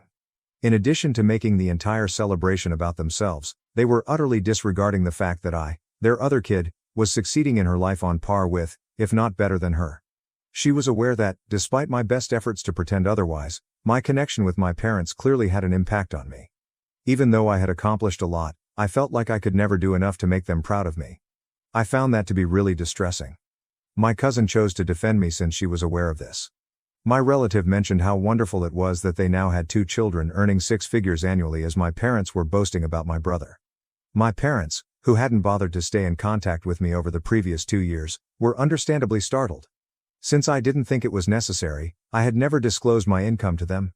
My parents called me the following day after my cousin dropped that bombshell without providing any further details. I was taken aback when they called. They inquired as to whether I had been making 6 figures annually and whether I had been doing so for a number of years.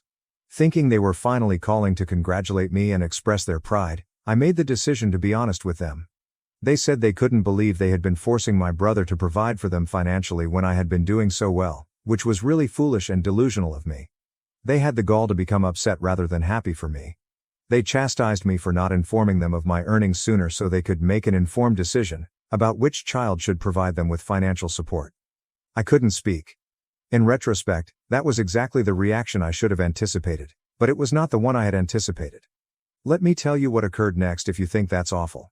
My parents began to explain how they had put a lot of pressure on my brother when I didn't reply. They said that he had been too busy providing for them to save enough money for his own future. They maintained that I should now pay $100,000 in reparations to help even things up because I hadn't been burdened in the same manner. They rationalized it by claiming that they were also my parents and that I had to share my brother's responsibility. They made it seem as though I had been avoiding accountability, utterly disregarding the fact that they had initially turned down my assistance. After giving their request some attention, I erupted in laughter and hung up. The scenario was so ridiculous that it was the only response I could summon. I then gave my cousin a call to get the whole narrative and to double-check the information. I have been deliberately avoiding my parents ever since. After the call, I banned their number, but they began texting me from a burner phone, which I also blocked. In every one of their mails, I was accused of concealing my earnings. They said they would never have requested my brother for help and would have accepted my help instead if they had known about it sooner. Recently, I also received a text from my brother, who usually avoids similar situations. He stated that he thought our parents had a point, but he didn't want to pick sides. He acknowledged that they ought to have been more encouraging and that they had mistreated me. But he also said that I should have told them exactly how much I made rather than leaving them in the dark if I really wanted them to accept my assistance when I first offered. He maintained that they couldn't have known I was doing so well for myself because this isn't a career they understood well. He said that he had been the only one providing for our parents up until this point and that he thought it only right that I do the same. I owe it to them because they reared me, he reminded me, and whether I like it or not, they are also my parents.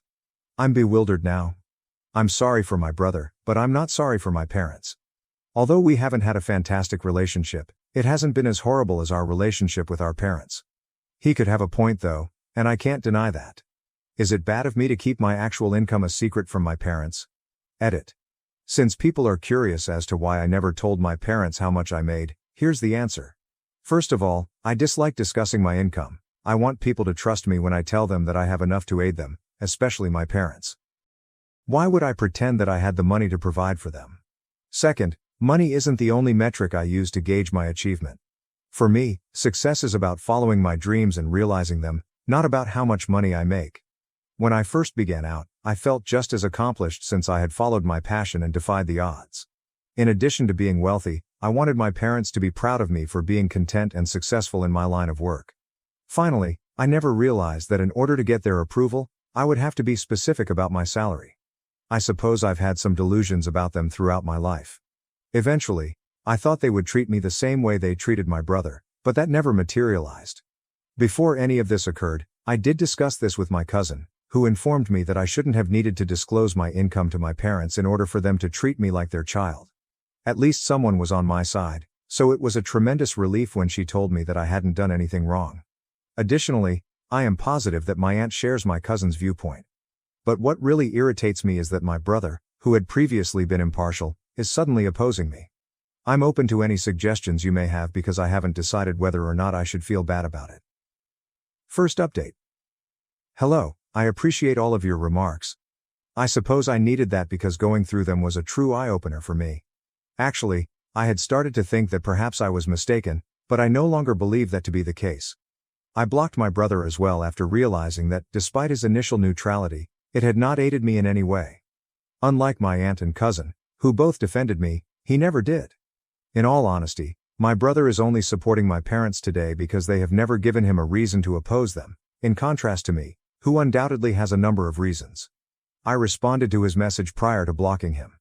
Although he didn't grow up in the same household as me, I informed him that I still respected the idea that he was making the extra effort to defend our parents. He can never really comprehend what I've gone through since the parents he knows are so different from the parents I know. His statement that I owe it to our parents to assist them, whether I like it or not, was incredibly unjust. I owe them nothing, nothing at all. Anything they did for me prior to my 18th birthday was required by law, not as a favor.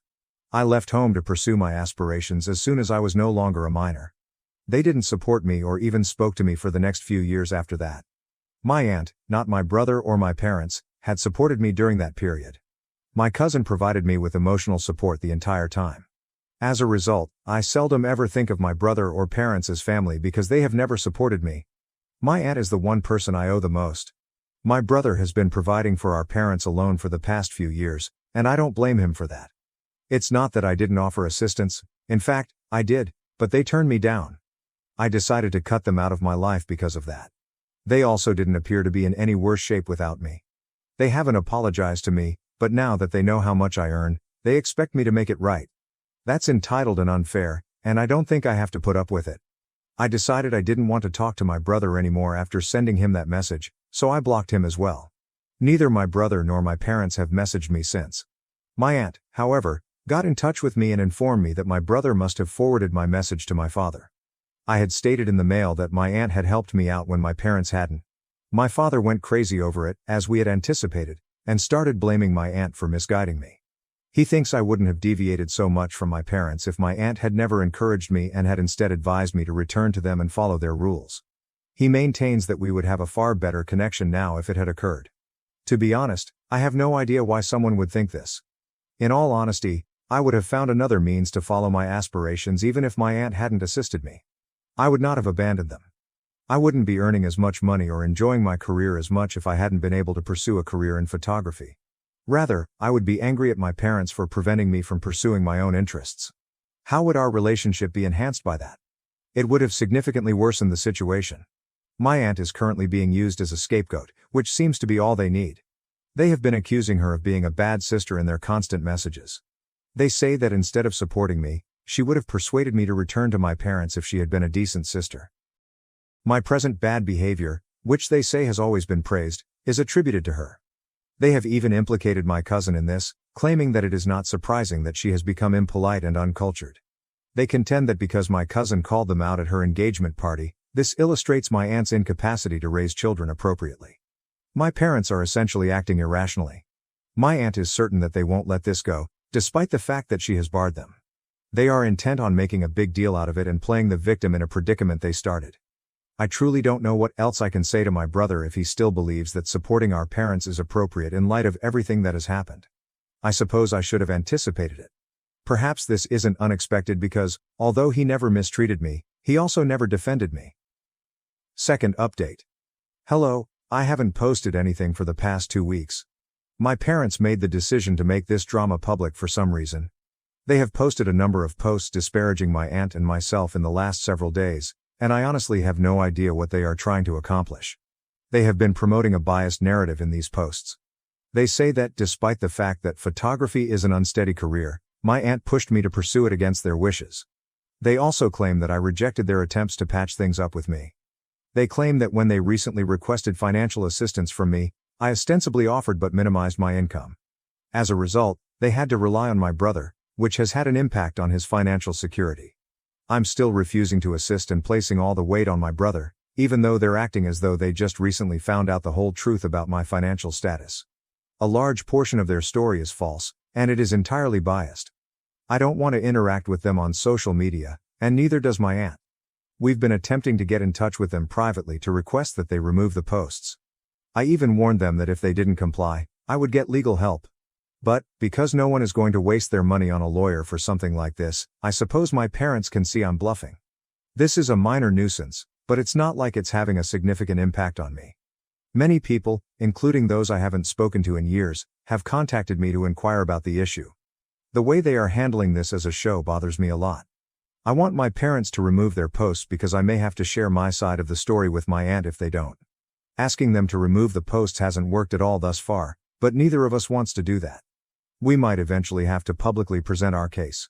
We should go ahead, according to my relative, but I'm sick of anticipating all the drama that will ensue. In any case, we must take the necessary action. Third update. My last post was 2 days ago, and as I previously stated, we were at a loss on what to do.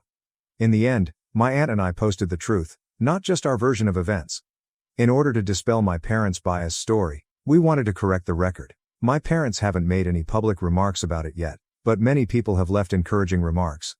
The rest of the family hasn't been as ignorant as I initially believed, it turns out. Many of them have observed throughout the years how my parents have been more publicly proud of my brother and have always treated him better than I have. Getting all of this support makes me very happy. At least I now know that, in my heart, they supported me, even though they had never previously spoken out about it. That is reassuring. But when my brother sent me an email, his reply wasn't encouraging. I was advised that what I was doing was seriously messed up. He claimed that he had been attempting to manage the problem with our parents and had nearly persuaded them to remove their posts. However, they are now refusing to do so because I posted my side. He claimed that I wasn't the kind of person who would add fuel to the fire and stir up more controversy. He's correct. I didn't want to make things worse, but I had no other option. My brother has treated me unfairly, in my opinion. This was started by our parents, not by me. I only spoke the truth to avoid needless hatred toward my aunt and me. It's possible that my parents should have considered the repercussions before making such a fuss. I don't think I have anything further to say to my brother at this time. It is obvious that he has chosen a side, and it is not mine. In any case, I had no desire to communicate with my parents. I don't mind at all if they all want to completely cut me out of their life. Fourth update. Hi everyone, my last update was quite a few months ago. I recently returned home to attend the wedding of my cousin. As her maid of honor, I performed all of my responsibilities for her for about a month before the wedding. She informed me that neither my brother nor my parents had received an invitation. They shouldn't have been surprised by this because it was obvious that neither my aunt nor my cousin wanted anything to do with them following the events of a few months earlier. I don't see why my parents thought they would be invited, when they hadn't even tried to apologize to any of us following the incident. They were not just disappointed that they hadn't received an invitation, but they had also expected one. They even came to shout at my aunt when she was at her residence. My father was incensed and informed her that she couldn't abandon him for such a little matter. Coming from a dad who essentially pulled his daughter out of his life, that is rather ironic. My aunt quickly put him in his place after putting up with his antics. After a heated argument that day, my parents are now ranting about us to anyone who would listen. I don't think anyone is taking them seriously, though, as it looks like the most of them are just looking to gossip. My brother has not gotten back to me. Although it is unfortunate, he has made the decision to support our parents. Everything went off without a hitch, and the wedding was stunning. The icing on the cake was that I also got to spend a lot of time with my aunt and cousin. I've returned to work after a much-needed vacation. Knowing that my parents haven't altered at all in all these months is comforting. Grandma's inheritance changed everything after my parents kicked me out and preferred my sister because of a missing bracelet. My sister was always given preference by my parents, who once expelled me for having a lost bracelet. They therefore arrived at my house in tears years later when my grandmother delivered me the family's inheritance in lieu of her. I grew up in a modest suburban home with 2 parents and a younger sister, which is what most people would consider a standard middle-class family. We appeared to be a picture-perfect family to outsiders. However, anyone who knew us well would tell you that my parents and I were constantly at odds. The explanation was straightforward. I was usually the last thing on their mind, and they loved my younger sister Emma. However, it wasn't always that way. I recall how devoted and kind my parents were to Emma and me when we were young. They lavished us with love, and for good reason. We were a rather intelligent couple who were excellent at everything. Nothing seemed to separate us during the golden age we shared. Both of us participated in gymnastics, art classes, and piano lessons, and our parents were equally pleased with us. There was no little favor for one of us over the other, and I never experienced any tension. But when I started 6th grade, everything changed. There was only one test at first. I received a poor grade, the first in my life, even though it wasn't a very significant one. It was sufficient for my parents to start viewing me in a different light. It was obvious to me that something had changed. When Emma brought home another flawless score, my mother wouldn't give me the same look that she gave Emma. While Emma's accomplishments were greeted with sincere pride, the praise they used to give me began to feel forced. All of a sudden, Emma was the one who could do no wrong and I was the loose thread that could unravel at any time. I initially believed it to be a passing phase. perhaps I was being overly sensitive. However, it was impossible to ignore. I was held accountable for any mistakes I made, no matter how minor.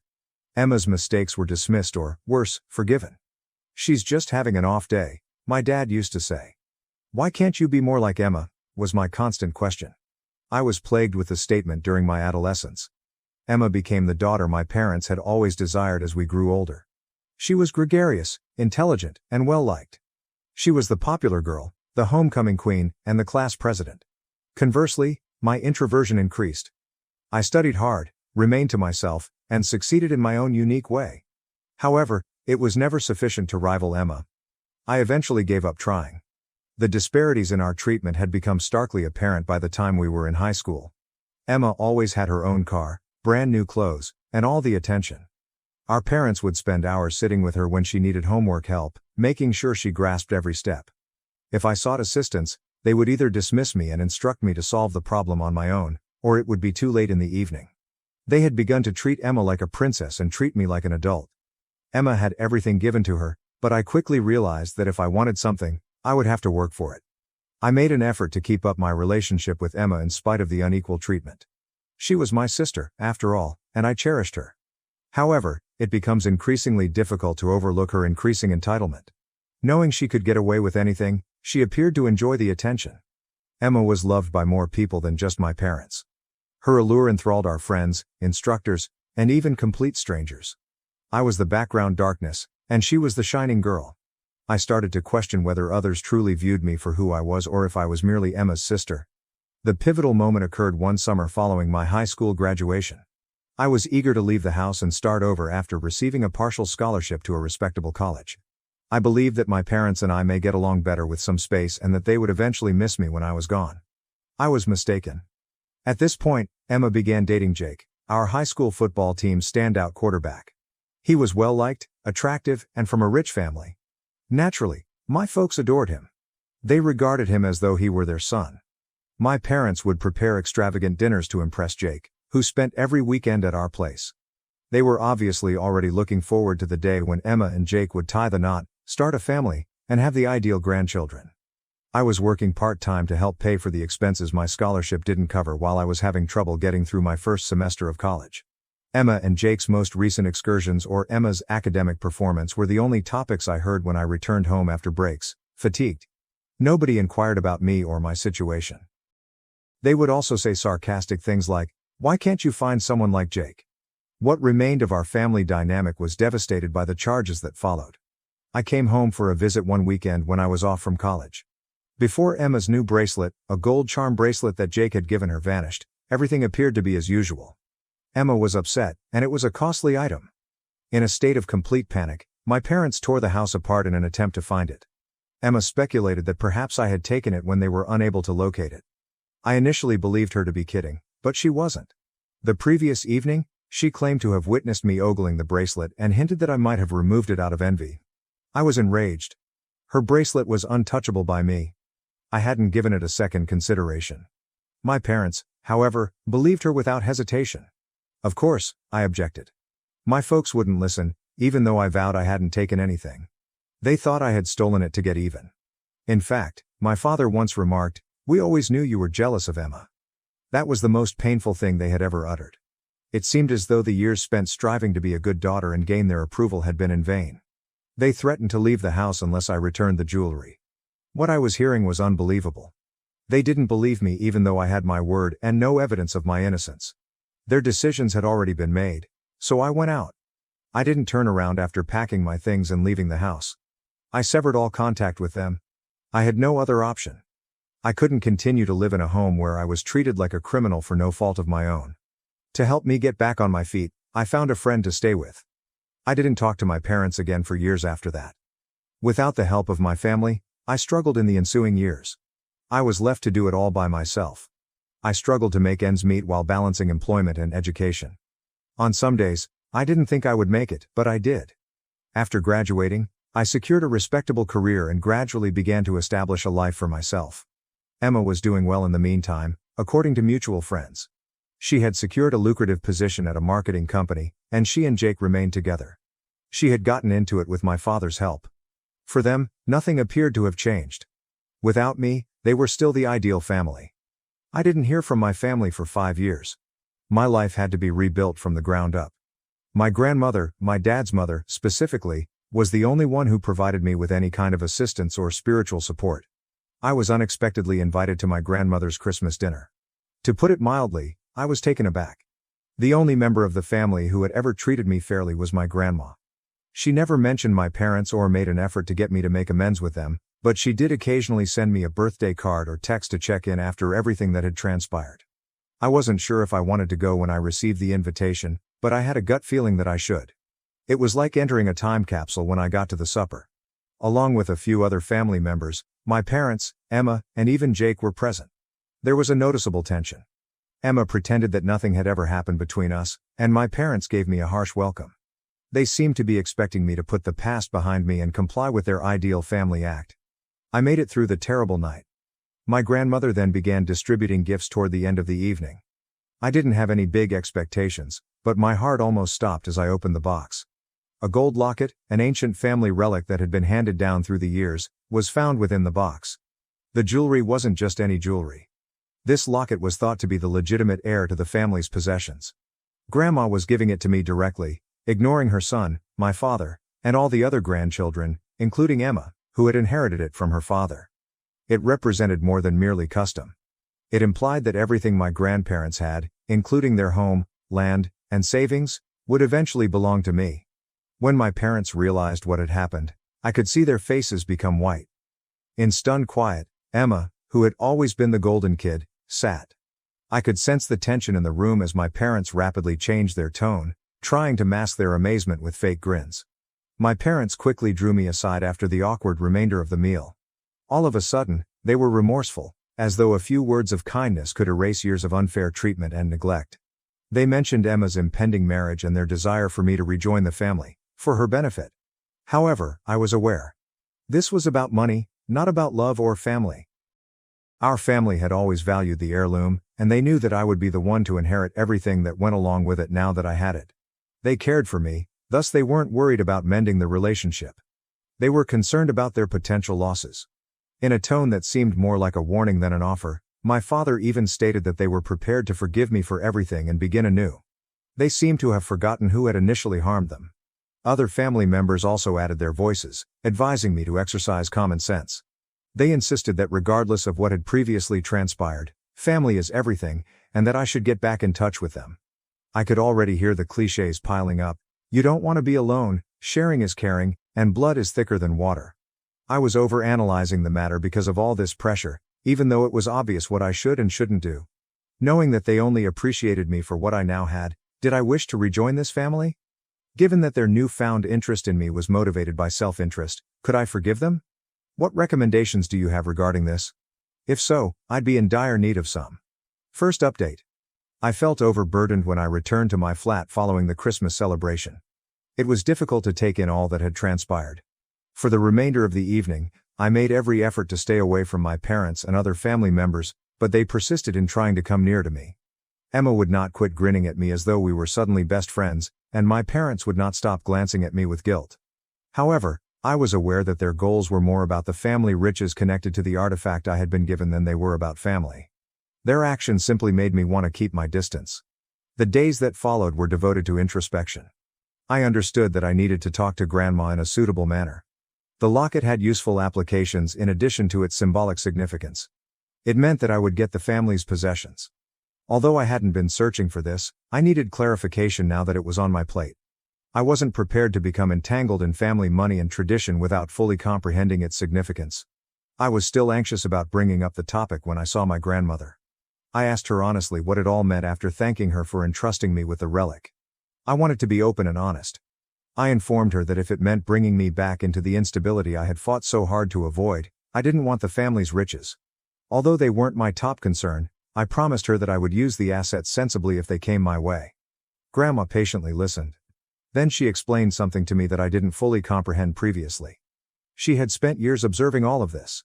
She had witnessed the family's growing estrangement from her, particularly following the argument between my parents and myself. She clarified that she was aware of the dysfunctional family dynamics and the harsh treatment I had received, especially from Emma and my parents. She was even aware of the fact that Emma was always given a free pass while I had to work several jobs to make ends meet during my time in college. Grandma acknowledged that she hadn't gotten involved for so long because she thought individuals should be allowed to live their own lives. However, she realized that her assets needed to be transferred to the appropriate person after witnessing how things had turned out, how I had been mistreated but had still managed to create something for myself. Someone who wouldn't waste it or take it for granted. She picked me because of this. My name was on her will, which she had already made. Her honesty astonished me.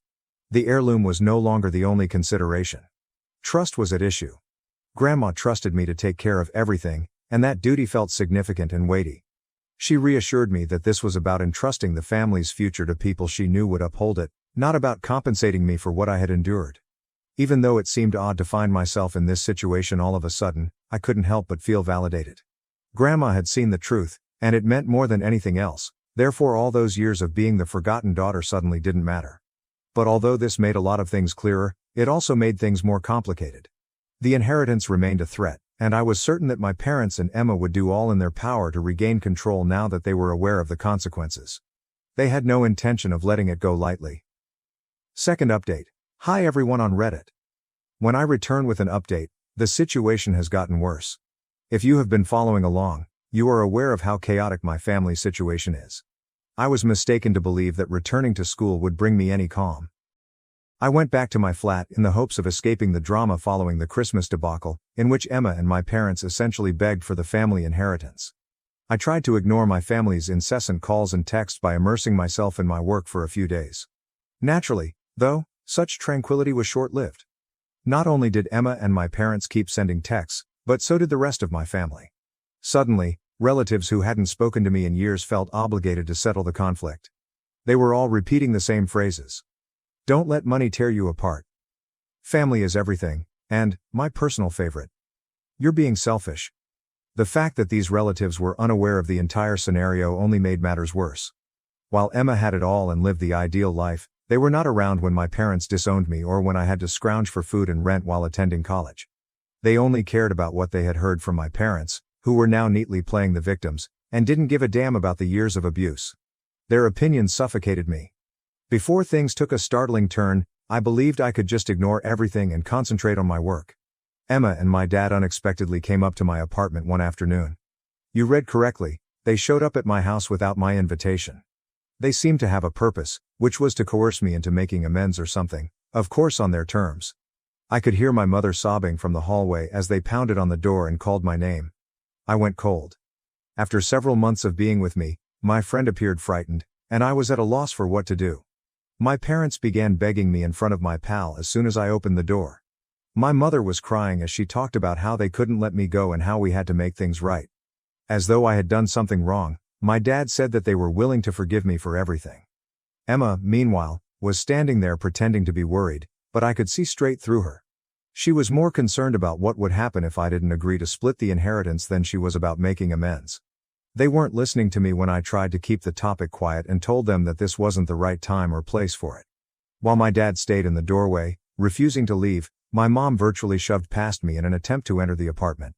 They kept interrupting me to talk about Emma's impending marriage and the necessity to restore the family's unity before that could happen. They tried to coerce me into agreeing to give up a portion of the future inheritance, which, mind you, I didn't even formally receive yet, by making it seem like I was the one destroying the family. It was a humiliating scene. My neighbors began to emerge from their rooms to observe the mayhem. I was doing everything I could to keep it quiet, but the more they lingered, the louder they became. Emma stood there looking smug, as though she knew they would finally wear me down, while my mom was on her knees pleading with me to forgive them. I was stuck and didn't know what to do. They refused to budge when I told them to go. After what seemed like hours of begging, I finally had enough and phoned security. Fortunately, security showed up right away. At first, they asked my parents to leave in a courteous manner, but they refused. Security had to step in at that point and threatened to call the police if they didn't leave. It was a whole new level of embarrassment. Before my parents ultimately gave in, my mother made a huge public announcement that I was leaving my home. Emma went one step farther, as if that wasn't enough. She informed a number of my friends via mass text after she left that I had deserted her and my parents. She cleverly omitted the part where they had disowned me for something I didn't even do, making it seem like I was the bad guy in this whole situation. I had to explain the entire thing to some of my friends because they were understandably perplexed. It was draining, and I was astounded by the extent Emma would go to in order to appear to be the victim. I'm not sure what to do right now. I'm attempting to move on and haven't spoken to my parents since that happened, but I can't help but watch over them because of their desperation. I feel like I'm being forced into a difficult situation where I have to give in order to please everyone else. However, I will never forget the way they treated me. However, the pressure is too much to handle. A part of me questions whether this will ever end or if I will have to live with it forever. It seems like my family is desperate to pull me back into their mess, even though right now I simply want to concentrate on me and my future. Third update, greetings once more Reddit users. Hold on tight, for after my last report, things have become considerably worse. To be honest, though, I wasn't sure I wanted anything to do with them anymore after everything. I couldn't help but wonder, what's keeping them from turning on me again if it was so simple to do so based only on a story? What assurance did I have that my parents wouldn't act in the same way if a new circumstance arose, given their ability to change their minds so swiftly in the past, supporting Emma and rejecting me? I felt as though I would have to be cautious around them all the time, wondering if their devotion to me was sincere or merely practical. I would want to put myself first and take a vacation from them all for the time being. Don't bring me back into their mess, let them handle it on their own. My parents also contacted me again after all of this, but they spoke in a different tone. They stopped pressuring me and making me feel guilty. They nearly apologized, but I could see they weren't sincere. In order to obtain the future inheritance, they were still concentrating on the money and trying to make things go as smoothly as possible. They were more concerned with maintaining appearances and ensuring financial stability than they were with actually repairing our relationship, particularly now that Emma's future wasn't looking as stable as they had planned. To be honest, I haven't replied to them and I'm not sure I will. Even if they come with an apology, I'm not prepared to open that door again because this entire event has served as a brutal reminder of how toxic my family can be. I'm concentrating on myself and the future I want to create on my own terms, free from the burden of their deceit and manipulation, for the time being. Reddit, that's enough for now. I appreciate all of your guidance and help during this journey.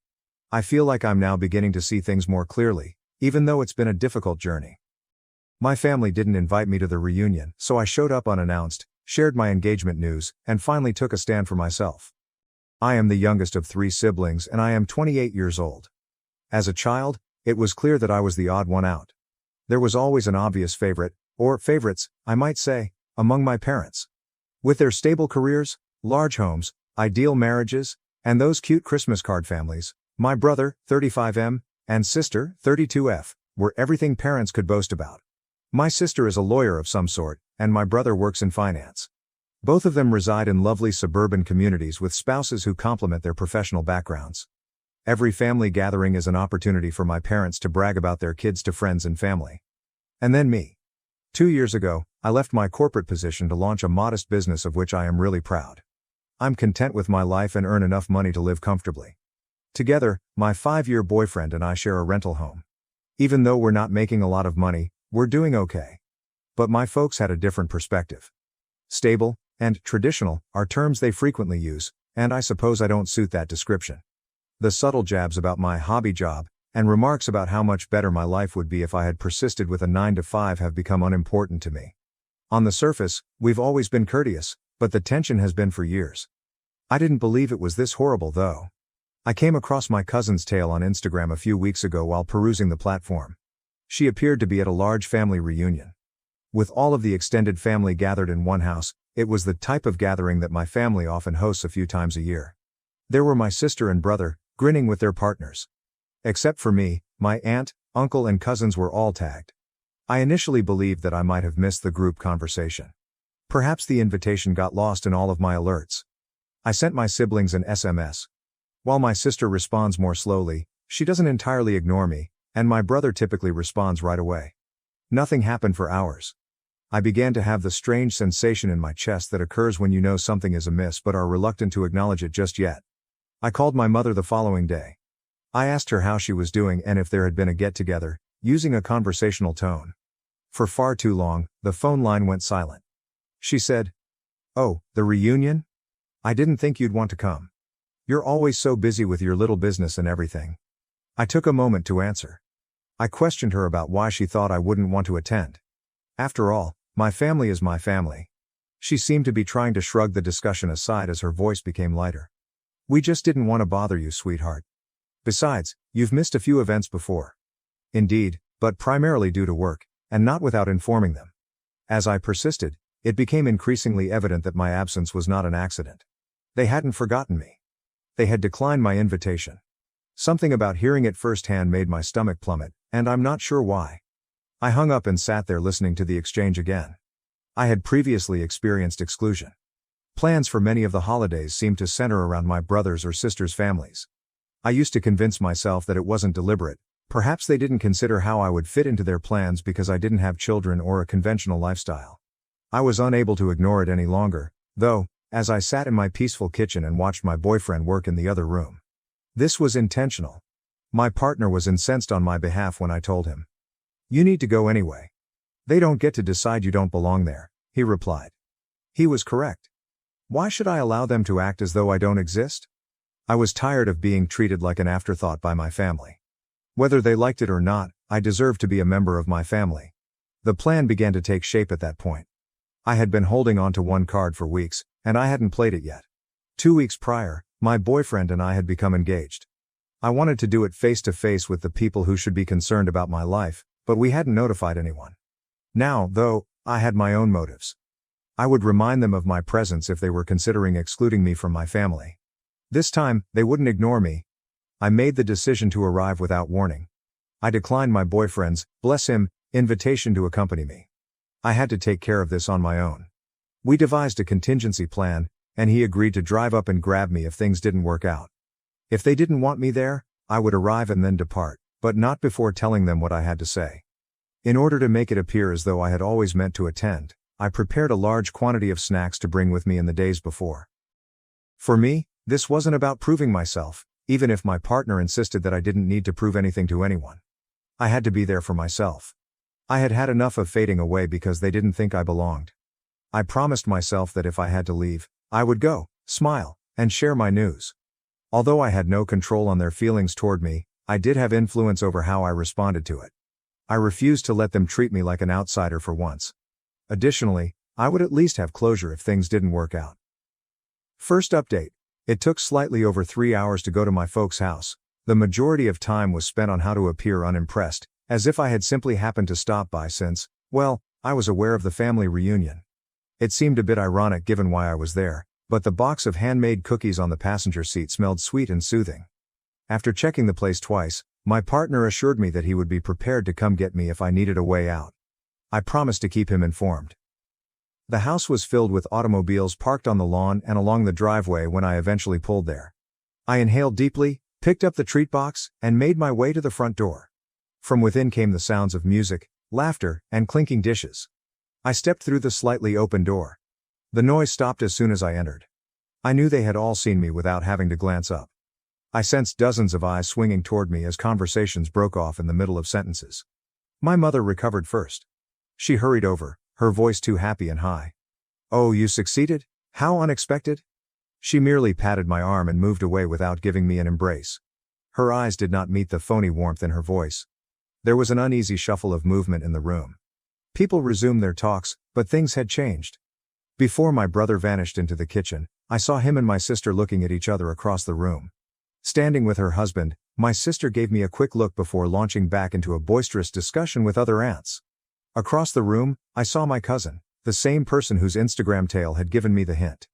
Despite her apparent astonishment at seeing me, she nodded and smiled slightly. On the dining table, I set my package of goodies next to a spread of what appeared to be catered cuisine. Nobody even looked at my belongings. It hurt when I heard an aunt whispering to someone by the hallway, "Did they not invite her on purpose?" While I was moving through the room, I slipped by them into the living room after pausing to check my phone. My cousin drew me aside a few minutes later. She lowered her voice and looked over her shoulder. "They didn't think you'd come. Your parents, well, they didn't think you'd fit in here anymore." In spite of her apparent remorse, she said, "Fit in," as if I were a shattered puzzle piece in a family portrait. My dad was by the drink station when I left, but I can't recall what I muttered in response. I made the decision to give it a try. I questioned him why no one had told me about the reunion. As he filled the glass, he hardly raised his head to say, "We thought you'd be happier doing your own thing." The words hung thick in the air, yet it wasn't unkind. Since it was clear that I would not receive answers, I didn't press him any further. I didn't feel like making small chat with relatives who were acting as though they didn't see me, and the box of cookies I had brought was still unopened on the table. But it wasn't all bad. A few of my younger cousins approached to greet me. I felt a little better when they inquired about my company and mentioned that they had seen some of my work online. Someone cared about my life, at least. Once more, there was a bustle of talk in the room, and I sat down close to the corner and browsed through my phone idly. I simply needed time to think on what to do next. I didn't want to cause a scene. My sister's voice broke through the commotion at that point. Her face was beaming with joy as she clapped her hands. The room fell silent as she said, "Everyone, I have some news to share." And everyone's eyes shifted to her as she revealed she was expecting her second child. Cheers broke out. As everyone applauded, a few uncles made a joke about placing wagers on whether it would be a girl or a boy. My mother appeared as though she could burst with joy. Nobody gave me a sidelong glance. As I stood there, I heard the laughter and congrats. I seemed to have vanished once more. As usual, the same motif. The fact that I was present was irrelevant. The fact that I had arrived even though I hadn't been invited didn't matter. They would always treat me like an outsider and glorify my siblings. Something broke inside of me. I'm not sure if it was my dad's departure, the rumors I had heard, or the fact that my cookies were still unopened. Perhaps it was everything.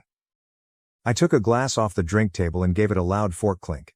Heads turned to face me as the room gradually became quiet once more. After enjoying the attention, my sister became irritated. I choose to disregard it. "Well," I continued steadily, "I have something to say too, since we're sharing big news." Second update. As soon as I walked in, the place was silent once more. All eyes were on me, all conversations halted, and forks froze in mid-air. But compared to when my sister revealed her pregnancy, the attention wasn't as enthusiastic or welcoming. I felt as though I had disturbed a sacred item. Despite my racing heart, I stood up and held my hand firm. "I just wanted to share some news of my own," I said. I raised my left hand to reveal the engagement ring, which sparkled in the light from the dining room. No one responded for a second when I said, "I got engaged 2 weeks ago?" The silence was then broken by a few dispersed claps. From the side of the room, my little cousins, God bless them, cheered me on. The rest of the room remained motionless, as though they were still processing it, but a courteous uncle gave a nod of assent. Before forcing a faint smile, the kind she typically saved for strangers, my mom's face fell. "Why didn't you inform us earlier?" Her voice sounded more like an accusation than one of enthusiasm or inquiry. Her gaze flicked to the ring and then returned to me. I didn't think twice. I said, loud enough for everyone to hear, "I wasn't sure you'd care. I wasn't invited here, after all. I assumed you no longer wanted me to be involved in family matters." Discomfort spread throughout the room. Pretending to check their phones, people looked at each other or moved in their seats. After standing by the kitchen doorway, my brother moved forward and pushed off the frame. His voice was sharp, and his face was crimson. "You are not the focus of this. You have to put yourself first at all times." There was a response to that. A few whispered to themselves, "Not now." Yet I could sense that everyone was observing. My brother's crossed arms and intense gaze made it difficult for me to speak. "So I did." "Really?" I shot back. "You all seem fine without me, but I don't remember getting an invitation to this little party. My engagement is as significant as the news of anybody else." The room became silent once more at that point. My sister refused to look at me since she was still blushing from her own news. My mother's courteous facade was beginning to crumble, and her face changed to one that was more recognizable. Annoyance. I saw her take a breath, likely to speak, but before she could, a voice broke the silence. One of my relatives remarked, "She has every reason to be angry." Her arms were folded as she sat close to the couch's edge. "What did you expect if you didn't invite her? That she would simply remain silent indefinitely?" Some people turned to look at my cousin. From the dining table came another voice. "Yes, it's not as though she's incorrect." I sensed a change for a split second. Although it wasn't much, it was sufficient. The fissures were visible. My mom shifted the topic, as she always does when she's cornered, likely understanding she was losing control of the situation. "Well, let's not forget how exciting it is that your sister is having another baby," she remarked, bringing a smile back to her voice. "The family is thrilled to hear that." There was a deflection, so clear. She was unable to give me this moment, not even for a brief moment. Immediately, the focus returned to my sister, who grinned broadly and thanked everyone once more for their congrats. My brother gave me a cocky grin like he was saying, "See? I was done." I took my phone out of my pocket and texted my lover, "Come get me," without uttering a word. I wasn't going to stay any longer than absolutely necessary. I picked up my handbag and made my way to the front entrance. Two of my younger relatives hurried after me, apologizing and inquiring as to where I was going. One of them hugged me and whispered, "You don't deserve this?" I returned the hug and assured her that I would be all right. It wasn't loud, but it was loud enough to hear my dad murmur, "Drama queen," from the side of the room as I was putting on my coat. I hesitated for a moment, but I didn't look back. Rather, I opened the door and went outdoors. The cool air cleared the heaviness in my chest and struck me like a jolt. One of my relatives came running out after me before I had gone halfway down the driveway. Her shoes crunched on the gravel as she jogged to catch up.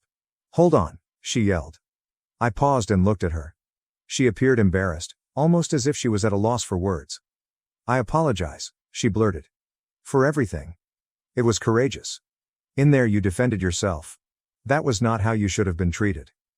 I swallowed the lump in my throat and nodded. I managed to say, "Thanks." Perhaps someone from inside asked what I was doing when her phone buzzed in her pocket. She rushed back toward the house after giving me one final pitying glance.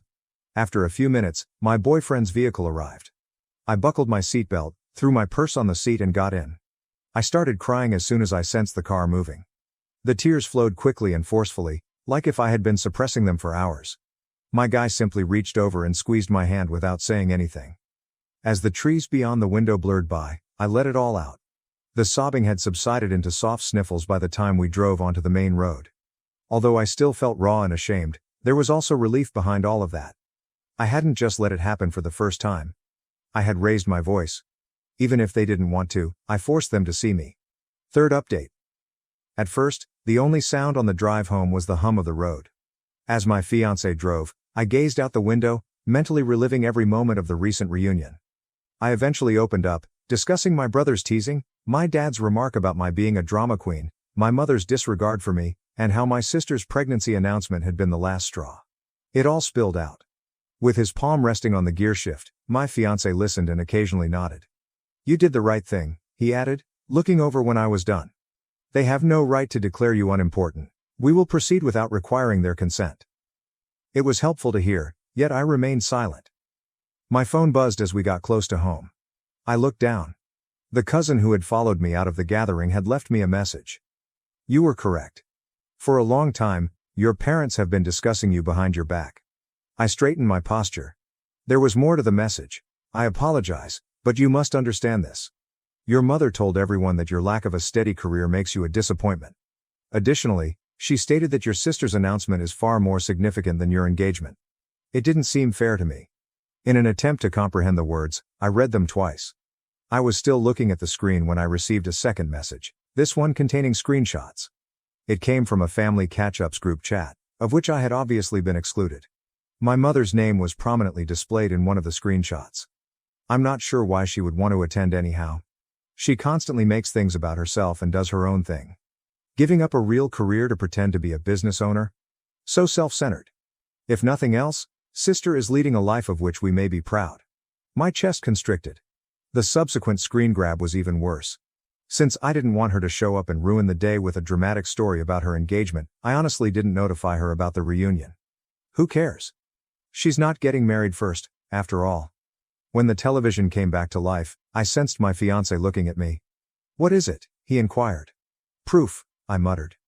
I was still gazing at the screenshots when we arrived home. I entered my family group chat, which I had been kicked out of years ago and was only periodically added back in for important updates, and added myself back in. I wasn't sure if this was because I was angry, wounded, or incredulous. I sent the screenshots as soon as I noticed my name appeared in the chat. Just those receipts for everyone to see, nothing else. I typed, "Is this how you truly feel about me?" a few seconds later. I suppose I ought to have remained forgotten at that time. Setting my phone aside, I waited. It was not long before the responses began to pour in. First to enter, my brother said, "This was private. You're blowing things out of proportion and being dramatic as usual." My sister then asked, "What did you anticipate would happen if you shared this? For no apparent reason, you're making things worse. Give it up." Their texts appeared like fast fire as I watched them type one after the other. Before my mother's name was ultimately displayed, I gave them a minute to vent. Compared to the others, her message was longer. Those remarks were misconstrued. I don't like you creating all this needless drama, and you're reading too much into things. You've been overly sensitive all along. Taken out of context? I scribbled a response as I took up the phone once more. I'm offended because this is not how any parent should discuss their child. This is your opinion of me, even though I wasn't invited to my own family's reunion? My dad's name showed up in the chat for the first time, but he only typed a scene tag beneath my message instead of typing anything. I didn't stay to finish reading it. I threw my phone onto the couch and placed it on silent. Sitting beside me, my fiancé drew me in. However, my phone buzzed once again shortly after. One of my aunts sent me a private message saying, I had no idea that any of this was going on. I sincerely apologize for the treatment you received. You're worthy of better. Another reply arrived a few minutes later, saying, we're proud of you for standing up for yourself. Nobody should be able to convince you otherwise. Although it wasn't much, it gave me hope that I wasn't going insane. I wondered for a long time if I was exaggerating. As my mother used to say, I might have been overly sensitive. However, I now had evidence, and a few supporters, at the very least. My phone rang just as I was beginning to believe that the worst was past. The name of my sister appeared on the screen. I nearly didn't respond, but I did. She wasted no time at all. She remarked, you're destroying the family dynamic. What prevented you from letting it go? Mom didn't want any conflict, therefore she didn't invite you. You have merely exacerbated the situation. I refrained from arguing. I didn't shout. You don't let go of not being invited to your own family's reunion, I simply retorted. Then she hung up the phone. I decided I'd had enough that evening as I sat with my fiancé. I wasn't going to ask for their blessing all the time. A family who obviously didn't want me around was not someone I was going to pursue. I have to back down for my own mental health. The group chat was erased by me. My sister's number was blocked by me. And I allowed myself to give up for the first time in years. If love wasn't offered freely, I wouldn't beg for it. Update 4. My phone called out of the blue a week after the repercussions from the family group chat. I froze after taking a quick look at the screen. It was my father. For background, I didn't get many calls from my dad. Never. I was astonished to see his name appear because he mainly left family affairs to my mom. I considered leaving it on voicemail, but my curiosity won out. I took it up. He initially only made the customary awkward small talk. After a lengthy silence, he finally stated that he wanted to clarify the reunion. He spoke in a rigid, nearly practiced voice. He maintained it wasn't intended to harm me and referred to it as a miscommunication. I hadn't heard anything like an apology from him in a long time. I didn't give him a pass. I inquired as to why I hadn't been invited earlier. After struggling to find the right words, he finally said, it wasn't intentional. I told him that didn't make sense since how can it be an accident to forget to invite your own child? I persisted, reminding him that my mother's own remarks in the group chat demonstrated differently, but he didn't respond. A second too long, the silence lingered, and then he broke. Quietly, he acknowledged. She believed it would be better that way. Your mother did not wish for any conflict. That's when I heard it. My mother's voice, followed by a slight background rustle. She must have been using the speakerphone to listen in because she abruptly interrupted the conversation. She answered abruptly, I'm here too. As though I had called her somehow. The waterworks then began. She accused me of attacking her and making the family feel ashamed by publishing the screenshots, but her voice faltered. She claimed that I, not she, was the source of the issues. She claimed that I had made everything public only to cause her embarrassment and trouble. I didn't shout or argue. I spoke steadily and assured her that I was only seeking the truth and wasn't making any personal attacks. After hearing what was going on, my fiancé, who had been sitting close by, approached. It was enough to ground me when he placed a hand on my shoulder and muttered, don't let them twist this. My mother's tone altered when she saw that I wasn't going to back down. After giving a loud sniff, she continued, you only announced your engagement at the reunion to steal your sister's spotlight, which almost made me laugh aloud. I didn't think twice. Calmly, I informed her that, like my sister, I had every right to share good news about my life. No one was in competition with me. I informed her that none of this would have occurred if I had been invited in the first place. I could tell I had touched a nerve by the quiet that ensued. She chose to play the victim, which is her favorite approach, rather than admit anything. It might be better if you don't attend family gatherings at all if you can't forgive us and move on, she remarked forcefully. And there it was, the final command. I remained calm. I refrained from crying. I simply exhaled and answered, if that's how you feel, then fine, before hanging up. I sat there looking at the phone in my hand for a minute. My fiancé took a seat beside me and waited silently. I told him everything that had transpired, including my mom's accusation and ultimatum, as well as my dad's hesitant apology. "They're showing you exactly who they are," he continued, nodding. I lay in bed that night and gazed up at the ceiling. I kept replaying the phone call in my head. More than that, though, I began to reflect on all the events that had preceded this. I reflected on the holidays I had spent by myself since my siblings' families came first. My parents' constant comparisons of my unstable career to my brother's corner office and sister's work at the law company. The understated appearance. The contemptuous remarks. This was where it had all been leading. As I laid there, I came to the realization that I didn't deserve this. I wasn't worthy of fighting for meager affection or acting as though nothing was wrong. My siblings would always come first, as my family had often demonstrated to me.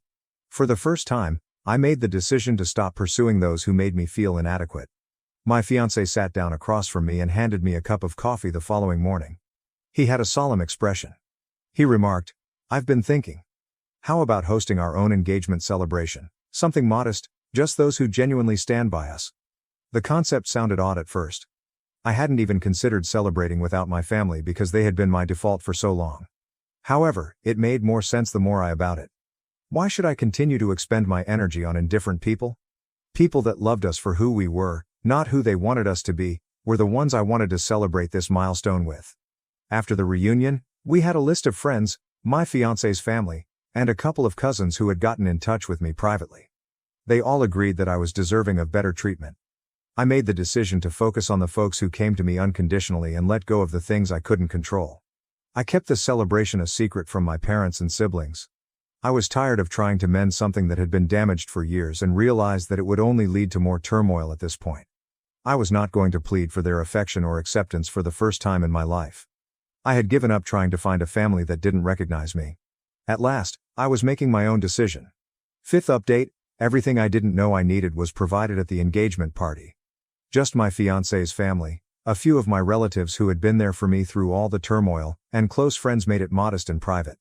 We arranged our backyard with string lights, served a variety of takeout and homemade cuisine, and adorned the tables with flowers that my fiancé had purchased from a nearby market. EasyJet ideal. Early in the evening, people began to arrive. I hadn't experienced such genuine enthusiasm at a family gathering in years, but the atmosphere was lighthearted and full of laughs. As soon as she got there, the cousin who had sent me the screenshots gave me a hug. "You're worthy of better," she said. She didn't mention the reunion, which I appreciated. "We're proud of you." An hour later, the biggest surprise arrived. Another car drew up to the curb, and my fiancé gave me a little shove. One of my aunts was leaving when I turned around. This aunt wasn't just any aunt though, she was the only one to privately text me to apologize and say she didn't know what had been going on following the group chat controversy. She was unexpected, but there she was, smiling warmly and holding a modest wrapped gift. As she entered the yard, she added, "I hope it's okay that I came?" She gave me a hug, and for a second I was speechless. "I wanted to see you both and say congratulations in person." I simply nodded and opened the door for her. It meant more to me than words could express to have her there. The folks who came through for me without reservation were more important than the statistics. Throughout the evening, my fiancé made a toast. The audience became silent as he lifted his glass. "To my future wife," he remarked with a smile, "I've seen her overcome so many obstacles and still come out stronger. Her character and the life we are creating together make me really proud." As the audience applauded, someone exclaimed, "To the happy couple." People who truly wanted to join us in celebrating were all around me as I stood there with my glass. I felt like I was being seen for the first time.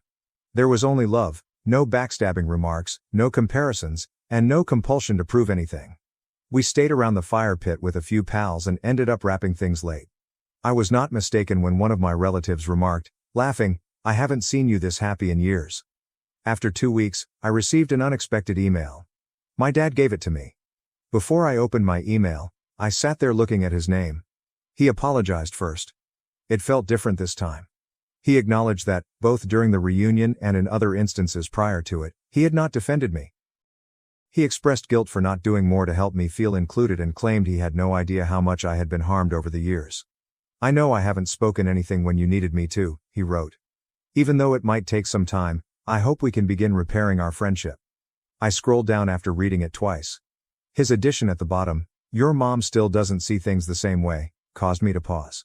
I'm not sure whether she will ever own up to her faults because she feels like the true victim in all of this. I also apologize for that. Although it hurt, it wasn't shocking. My mother had never taken responsibility for anything. I took some time to consider my response, and then I typed up a brief one. I praised my dad for getting in touch and let him know that while I valued his words, I value his deeds more. It would require work on all sides if he really wanted to rebuild things. I honestly didn't require a response, so I didn't anticipate one right away. I wasn't waiting for him to suddenly turn into the ideal father. His little step was plenty for now. However, I wouldn't accept compromises. I refused to put myself back in a situation where I didn't feel appreciated. Naturally, my sister couldn't help but stir things up. A few days later, I came upon one of her passive-aggressive Facebook posts. It was ambiguous but clear enough. It's funny how some people enjoy revealing personal details to get attention. Good or bad, family is family. I didn't answer. I didn't even give myself enough time to become upset about it. After blocking her, I simply went on. Her opinions, her sarcasm, and her judgment no longer had any influence over me. Life was fuller but quieter in the weeks that followed. I concentrated on running my company, organizing our wedding, and hanging out with the individuals who genuinely cared about me. I at last discovered serenity when I let go of the need to win my family's approval. In retrospect, I saw how much of my life had been wasted attempting to conform to a model that I was never meant to fit. Because I was different, my family had always made me feel inferior. However, that didn't prove me incorrect. Their incapacity to recognize my value was a reflection of them, not of me. Family is everything, as some people may say, and perhaps it is true for them. However, rather than condemnation and exclusion, family should be about love, respect, and support. I've never been happier as I'm finally creating a life with individuals that support me unconditionally. So here I am, going forth guilt-free and regret-free. I have no idea what the future holds for my parents or siblings, but I do know that I will never longer accept anything less than what I am worthy of. And to be honest, it feels really nice. My parents mocked my gardening dream, seating me far at my brother's wedding, but now their restaurant thrives on my vision. I was always aware as a child that I was unique among my relatives. I am a 35-year-old woman who comes from a long family of prosperous upstate New York restaurateurs. My mother, 60, oversees all of the employees at our family's traditional Italian restaurant, which is governed with an iron hand by my father, 65. Next is my 38-year-old older brother Mike, who is the golden kid destined to take over the company.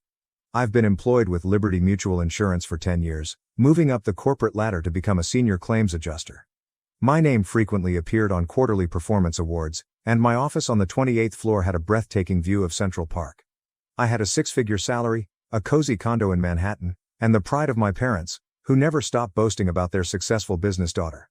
On paper, I was living the American dream. However, I felt like I was slowly suffocating every morning as I looked at my computer screen while going over accident claims. My escape, my lunch breaks in the little rooftop garden I had designed on our office building, was the only thing that kept me going. I had persuaded management to allow me to renovate the abandoned area, paying for it out of pocket. Spending thousands on soil, planters, and seasonal flowers made my coworkers think I was insane, but those priceless moments spent among flowers and herbs were the only times I felt fully alive. I spent almost every weekend in Grandma Rose's garden, which was my genuine haven. The most exquisite garden I had ever seen encircled her Victorian home on the outskirts of town. Grandma Rose was teaching me the language of flowers, companion planting, and soil pH while my brother spent his weekends studying the restaurant industry. One day in particular, while I was assisting her with planting springtime tulip bulbs, stands out in my memory. The air was crisp with the aroma of falling leaves, and it was early October. My hands were in the dirt for longer than required, and Grandma saw it. She patted the ground with her aged hands and said, "You feel it too, don't you?" I nodded, unable to put into words how it felt to work with plants and how alive I felt in her garden. That connection to the earth. Not everyone has it, you know? It's a gift. She showed me her treasured collection of gardening diaries that day, which included decades worth of handwritten notes about every plant she had ever grown, complete with meticulous sketches and pressed flowers. "Someday," she continued, "these will be yours when you're ready to follow your true path." The pivotal moment occurred during Thanksgiving dinner the previous year. With the aroma of turkey and Dad's special gravy filling the air, it was the typical after-hours family get-together at the restaurant. Mike was showcasing the new wine cellar at the restaurant, his most recent endeavor that Dad had readily approved. As I sat there, Fingering the admission letter from the New York Botanical Garden School of Professional Horticulture in my pocket, Mom was talking about plans to grow the catering business. I finally plucked up the confidence to eat the pumpkin pie and turkey. I said, my voice hardly steady, I'm going back to school. I've enrolled in the Botanical Gardens landscape design program. The ensuing hush was deafening. Mom's fork clattered on her plate, and Dad's cheeks turned the color of the cranberry sauce. Mike snorted and almost choked on his booze. What are you? The wine glasses vibrated as Dad's voice boomed across the table. You want to abandon your work to play with plants when you're not getting any younger? Mom's palm gripped her chest violently as her eyes welled up with tears. But you're a senior claims adjuster, honey. How many individuals would kill for your job, do you know? How is your 401k doing? Your health insurance?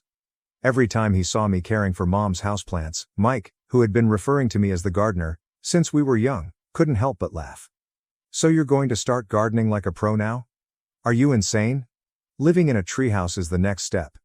Even though my hands were trembling beneath the table, I made myself keep going.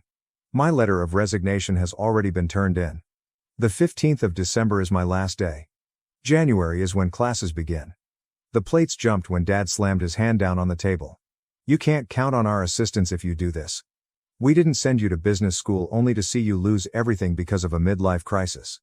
Grandma Rose was the only one who stayed composed, purposefully putting down her wineglass. With that quiet power that could still make my father feel like a little boy, she asked him, Joe, when was the last time you were genuinely happy doing anything you didn't pick for yourself? Feeling defeated, I drove to Grandma Rose's house the day after the Thanksgiving catastrophe. She was cutting her beloved roses in her garden when I discovered her. She was wearing her favorite faded blue gardening apron, the one with pockets filled with plant identifiers and trimming tools, even though it was cold in November. As I assisted her with the pruning, I remarked, Grandma, they don't understand. They believe that I'm wasting my life. They might be correct. Maybe starting again at 35 is crazy of me. Putting down her shears, Grandma Rose gazed at me with those sage eyes that had witnessed so much. Your parents don't see the world the way we do, but they just want what's best for you, sweetie. These plants and the earth itself are magical. It would be a sin to throw away your gift. She showed me her greenhouse and her most fragile plants.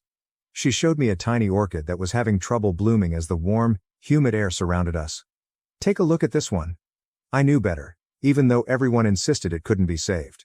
The most exquisite things don't often show themselves right away. Like you, sweetheart. I began taking seminars at the New York Botanical Garden that winter. Basic living expenses and 2 years of schooling would be covered by the money I saved from the insurance company.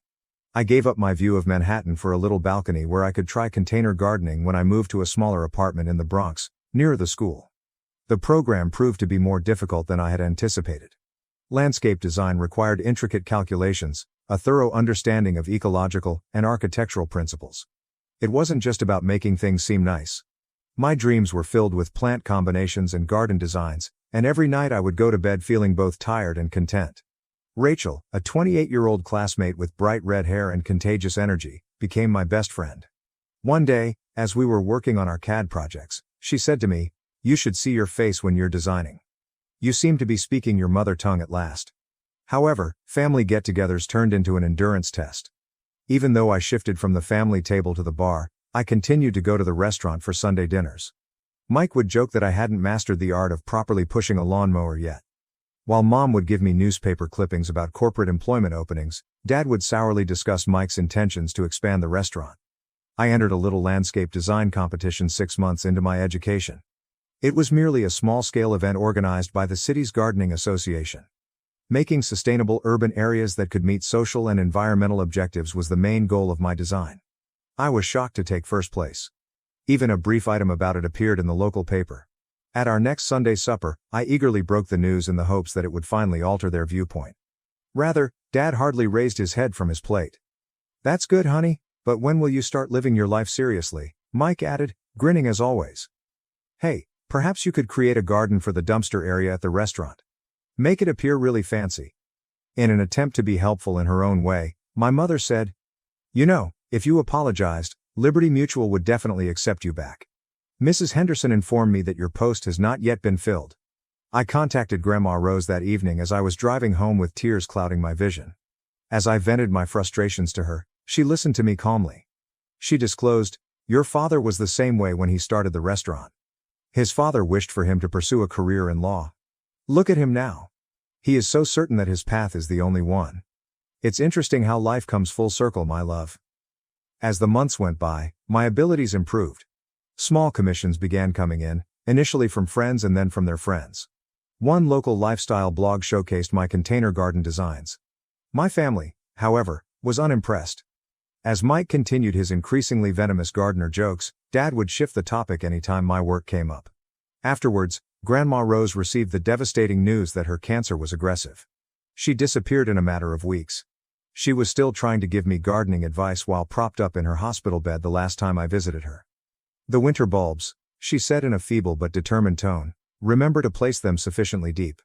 And never forget that you're doing precisely what you were supposed to do, my love." I had no idea at the time that the circumstances leading up to my brother's impending wedding would fundamentally alter the relationships of our family. However, that is a tale that is worthy of being told separately. First update. I wanted to explain what transpired at my brother's wedding and the fallout after my last post received so much attention. 3 weeks have passed since my previous post, and a lot has changed. First, Grandma Rose's will underwent an unexpected change. She bequeathed to me her entire home and yard, which is currently valued at well over $800,000. For years, Dad had had his eye on that property, intending to use it for more restaurant parking. Dad's face took on that recognizable purple hue when the attorney revealed her choice. "This is absurd," he blew up. Mike was even blunter. He scoffed and said, "Great, now she can really play gardener with her own little kingdom." Amanda, his 32-year-old fiancée, snickered next to him and was already treating me with the same disdain as my brother. The fascinating part, though, is that there was a condition attached to the property. Grandma's plan for the garden had to guide my development and upkeep. She had left behind thorough plans and notebooks that included ideas for transforming a portion of the garden into a demonstration of environmentally friendly urban gardening. In order to save some of Grandma's rarest plants, I threw myself into remodeling the garden and collaborating with neighborhood conservation organizations. After word spread, I was contacted by a reputable gardening magazine about including the renovation in their Heritage Garden series. My brother's wedding followed. The large cream envelope containing the invitation was dripping with self-importance and gold foil. Given that Amanda's father owns half of the county's real estate, it was obviously intended to wow her affluent family. I made the decision to go, and I wore a basic yet stylish designer dress that I had purchased with some of the money I won from my competition. The ceremony was held at the most costly location in town, and Mike made sure everyone knew he had covered all of the costs personally, but I subsequently found out Dad had played a big role. The reception was where the real drama began. I was seated at table 23, which was adjacent to the kitchen doors and literally the farthest table from the main family table, even though we were immediate family. In fact, rather than my name, my place card said the gardener. Amanda went out of her way to introduce me to her acquaintances in the society. "And this is Mike's sister," she continued, smiling patronizingly. "The person who, what do you do again, exactly? Put some flowers in the ground or whatever." Behind their champagne glasses, her companions tittered. However, karma tends to balance things out. A famous event planner who knew me from the gardening magazine story had been engaged by the venue. "Your sustainable garden designs are revolutionary," she said enthusiastically as she approached my table, expressing her honor at meeting me. "I've been keeping along with your Instagram makeover project." The mayor, Amanda's uncle, took the microphone to deliver his address, and that was the real kicker. He complimented my creative designs and highlighted seeing my work on the city's new Sustainable Parks initiative. All of the society members who had been giggling suddenly turned to stare at me with renewed curiosity. As the mayor continued to compliment the family's gifted landscape architect, Dad and Mike sat there with their expressions frozen. Amanda was trying to control the situation by frantically whispering to her companions. Following the speech, a number of Amanda's family members approached me to discuss garden design. The head of the city's Parks and Recreation Department was one of them. For their next urban regeneration project, he said, they were searching for creative designers. Mom called the following day for the first time in months. She spoke hesitantly. "I read the piece on Rose's garden in the magazine. The pictures, they're stunning. There, you've truly created something unique. Although Dad and Mike haven't mentioned anything yet, I've observed that the restaurant's About page now highlights their family's involvement with sustainable urban design. It's ironic that they still haven't offered me congratulations for any of my accomplishments. Next week, I have a meeting with the Parks Department to discuss the urban renewal project. Given that the proposed location is adjacent to my father's restaurant, it would be my largest commission to date. As Grandma Rose used to say, sometimes life has a way of coming full circle. Second update. I appreciate all of your encouraging remarks regarding my most recent update. 2 months have passed since the wedding, and things have changed in unexpected ways. The project for the Parks Department was larger than I had anticipated. They sought to turn an entire city block into a sustainable urban green space, complete with community gardens and an educational center, rather than merely designing a straightforward garden. The catch? The proposal would drastically cut down on parking spaces near nearby establishments, such as my father's restaurant. I noticed my father and Mike sitting in the back row, their faces darkening with every slide of my presentation as the first designs were given at the municipal council meeting. The parking lot they had been using informally for years would be removed as part of the project, and a community area and vertical garden would take its place. Mike got to his feet during the public comment session, his face flushed. Local businesses will be destroyed by this proposal. Has anyone thought about how it will affect the area's well-known eateries? He purposefully avoided eye contact with me. The mayor, Amanda's uncle, then raised his voice. In fact, research indicates that urban green spaces raise property values and foot traffic. There are designated restaurant zones with outdoor dining areas in your sister's design. If anything, this should help your business. Everyone in the room understood the irony. It was obvious that several of the council members were trying not to smile. This is where things become even more intriguing, though. Our family restaurant received an unexpected visit from a Michelin inspector last week. My father had been dreaming about this moment for decades. One little issue, though, was that their famous herb garden, which provided the fresh herbs for their well-known dishes, had suddenly begun to deteriorate. I was working on my project plans at Grandma's place when my mother called me in a panic. The plants are perishing. Tomorrow, the inspector will return for dinner. Your dad? He's not doing well with it. My father called an hour later. His normally authoritative voice seemed strained. We need your assistance. Oh, I spoke in a neutral tone. I didn't think gardening was a legitimate career. He paused for a long moment before asking, what is your consultation fee? He choked after I named a figure. $30,000 for consultation and emergency garden rehabilitation. That is robbery on the highway, he spluttered. In actuality, that is less than the going charge for managing horticulture emergencies. However, I'll offer you $25,000 as a family discount. They made the payment in a day. I identified the issue, poor soil pH and drainage problems, applied a fix, and preserved their priceless herbs. The inspector's inspection went well, and the local newspaper included an article about the restaurant's possibility for a Michelin star, emphasizing their creative herb garden created by a family member and famous landscape architect. My father was questioned by the reporter regarding the layout of the garden. When he had to admit my involvement, I saw him fight to suppress his pride. The finest aspect? I had nothing to do with the unsuccessful garden. All they had been doing was following an old gardening book's out-of-date maintenance instructions. They had almost lost their dream review because they had refused to seek advice from an expert, me especially. My father now has to grin and explain that his daughter, the landscape architect, created the restaurant's herb garden whenever someone remarks on it. Since then, the term gardener has not been used in a derogatory manner. The true fulfillment, however, came from an unexpected place. I was recruited to create Amanda's new showpiece garden by her mother, a legendary society queen. Her justification? The expression on Mike and Amanda's faces when they saw me at their house, talking plans with her mother over pricey tea in the conservatory, was priceless. Especially when Amanda's mother mentioned my fee, which was triple what I charged my father without any family discount. Well, darling, if you're good enough for the city's urban renewal project, you're good enough for us.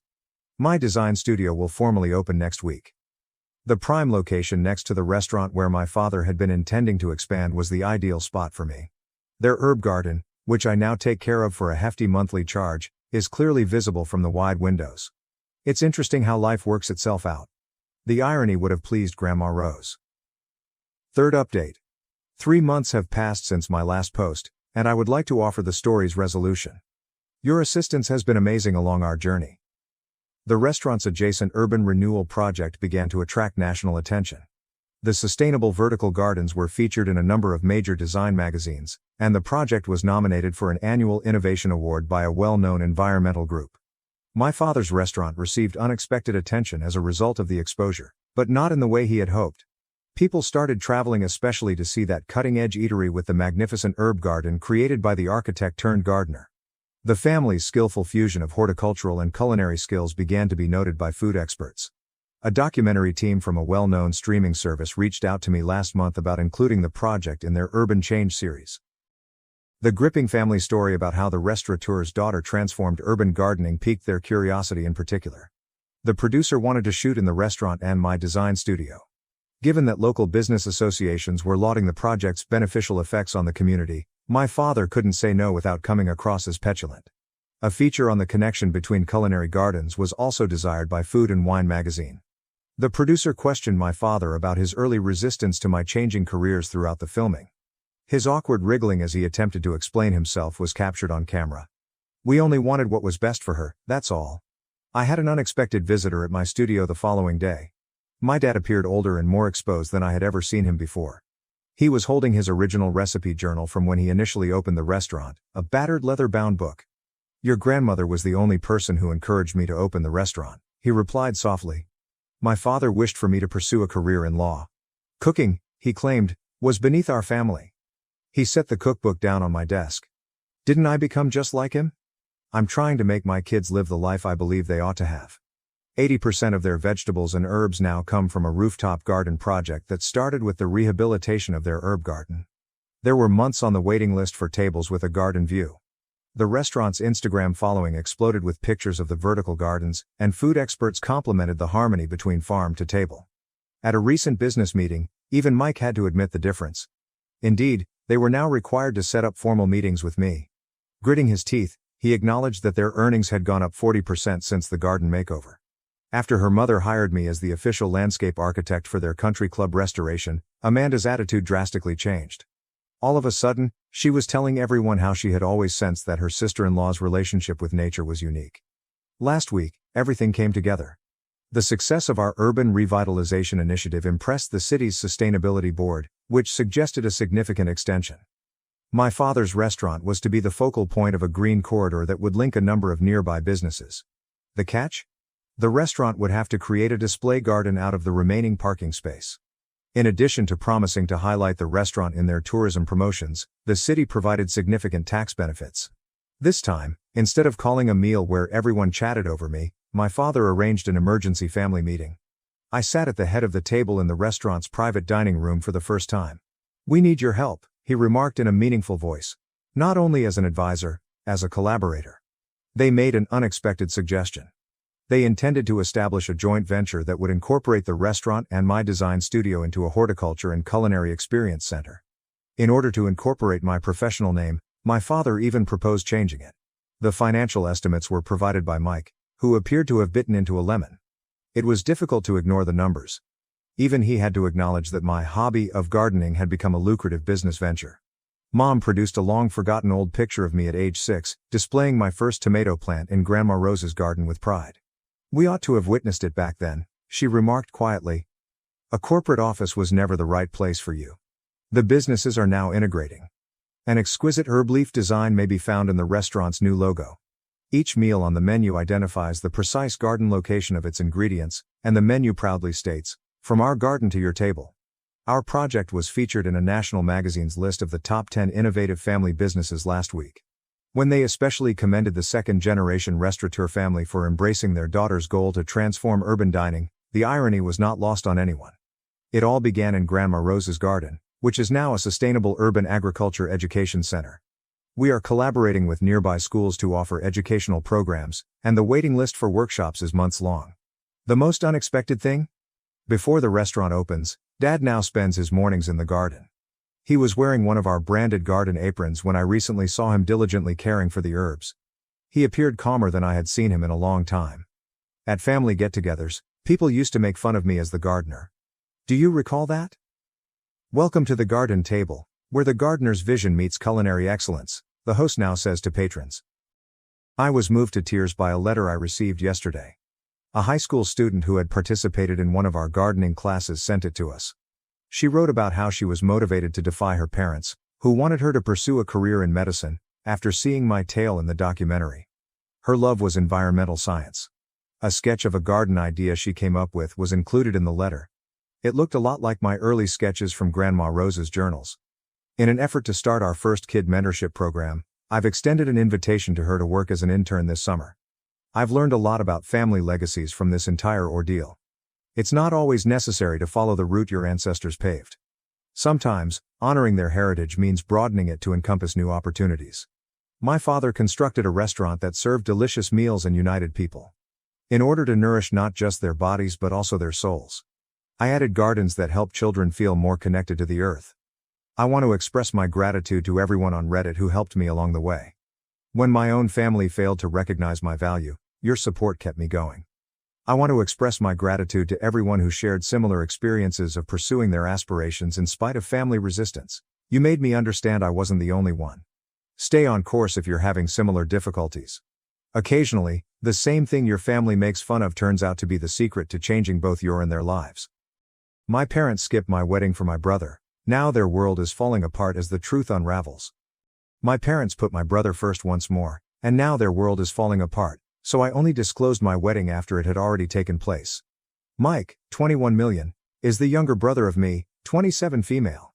He is the epitome of a mama's boy and a man-child, always whining and demanding respect from others. My parents have worried about him ever since he was born. He did not have a difficult birth and does not have special needs. My parents totally abandoned me when he was just born. In particular, my mother EIF, changed from being a devoted mother to one of those boy moms that people make fun of online. Even though my father, 50 million, still loved and supported me, he has always been too cowardly to challenge my mother and let me win, not even once. Only my 76-year-old grandfather defended me. He never liked my siblings and often criticized my parents for their actions. He claims that we have a really particular link and that I make him think of his late wife, my grandma. I don't get to see him very frequently because he lives on the opposite side of the nation. Mike enjoys making fun of me since he knows our mother likes him. We've always been at odds because of this and his general conduct. He's a brat, pampered, and a terrible person. I can't even remember how many times I've been in trouble for stuff he framed me for or for performing things better than him. He received a scholarship to a prestigious out-of-state institution because football is his only talent. My parents said my college fund had been spent to pay for bills following a fire, so they didn't spend a single penny on my schooling. I found out years later that Mike had really received money to purchase a house and a car. Lucas and I met at my public university. There, he was the first person with whom I really clicked.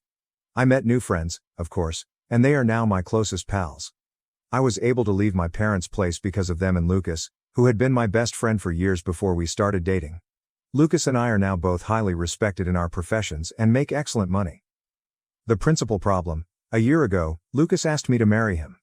We didn't make a big deal out of it or broadcast it on social media since we're pretty private. My folks simply said, "That's nice," when I informed them, and I'm beginning to believe they didn't even hear me. With our closest friends and family, we chose a modest yet elegant ceremony and reception. Lucas persuaded me to extend an invitation to my brother and parents, but they never did.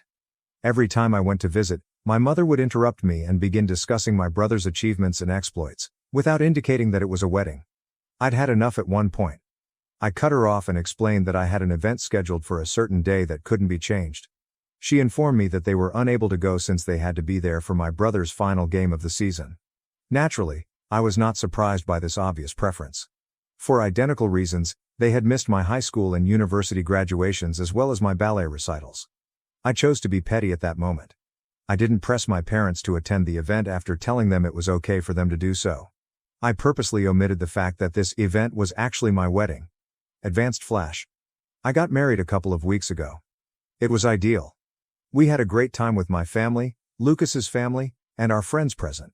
Everything went perfectly, and my grandpa was overjoyed to give me away. When several of my relatives questioned me about why my parents weren't present, I answered honestly that they couldn't since they had to go to my brother's game. Nothing out of the ordinary happened, though I did get a few glares for it, and my grandfather was noticeably upset for a bit. Lucas and I left for our honeymoon after the celebration, and we didn't use our phones at all. But upon our return, we encountered a storm, both real and imagined. My phone was flooded with alerts when I turned it back on. The majority came from my brother and mother. Because one of my paternal aunts had shared wedding pictures on Facebook with a barely veiled jab at my parents, particularly my mother, for missing the wedding, Mike called me a variety of derogatory things. My parents received criticism from the public for their treatment of me when the post went viral in their neighborhood.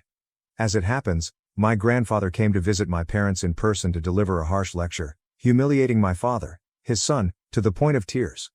This appeared to be the tipping moment for my father. He eventually rebelled against my mom, threatening to file for divorce unless she made amends, because he was so upset about missing his only daughter's wedding and getting his father's displeasure. My mom has been bombarding my phone with messages, and it looks like this is the reason. The letters began as threats and insults but soon evolved into pleading for forgiveness and throwing sympathy parties. Right now, my spouse and I are at home debating how to respond to the circumstance. Many of my family members have apologized for what I went through, including those I didn't invite to the wedding. They say they were unaware that this was taking place at home. Since most of them reside in separate states or on the opposite side of the nation from my grandfather, I can't hold them responsible. My mom's sisters and friends, however, have been making fun of me for not telling her about the wedding directly. They maintain that she is upset over missing it. I'm not positive, but I believe she's just trying to save face. My parents' most recent communications appear to be quite sad and regretful that they were unable to attend my wedding. My family is now split into 3 groups: the majority, who support me, my maternal aunts, who shame me for allegedly offending my mother, and my maternal grandparents, who demand that I pardon my mother because she has made an effort to make amends. My closest pals are telling me not to pay attention to them. Edit, answering frequently asked questions. Did I tell my parents I was getting married? Indeed, I did. All of my guests received conventional paper invitations, and I was informed that they had all arrived. Mike, my parents, some distant relatives, and some Lucas family members didn't reply. I sent follow-up mails to verify that I was there. Those who did not respond informed me that they were unable to attend. I texted my brother and mom to ask, but they ignored me. I didn't bother pressing further because I was aware of their past and had everything planned. Why didn't I reschedule the wedding? I was dismissed each time I pushed on emphasizing my celebrations to get an answer because I had already been informed that there was my brother's game. It seemed that some things were just more essential than me, therefore I was frequently told it wasn't important and to quit being pissy and bothersome. It wasn't worth the effort, so I think it's fair that I quit pressing at this point. To see if my parents would even be interested, I refrained from informing them outright that I was getting married. Naturally, they didn't.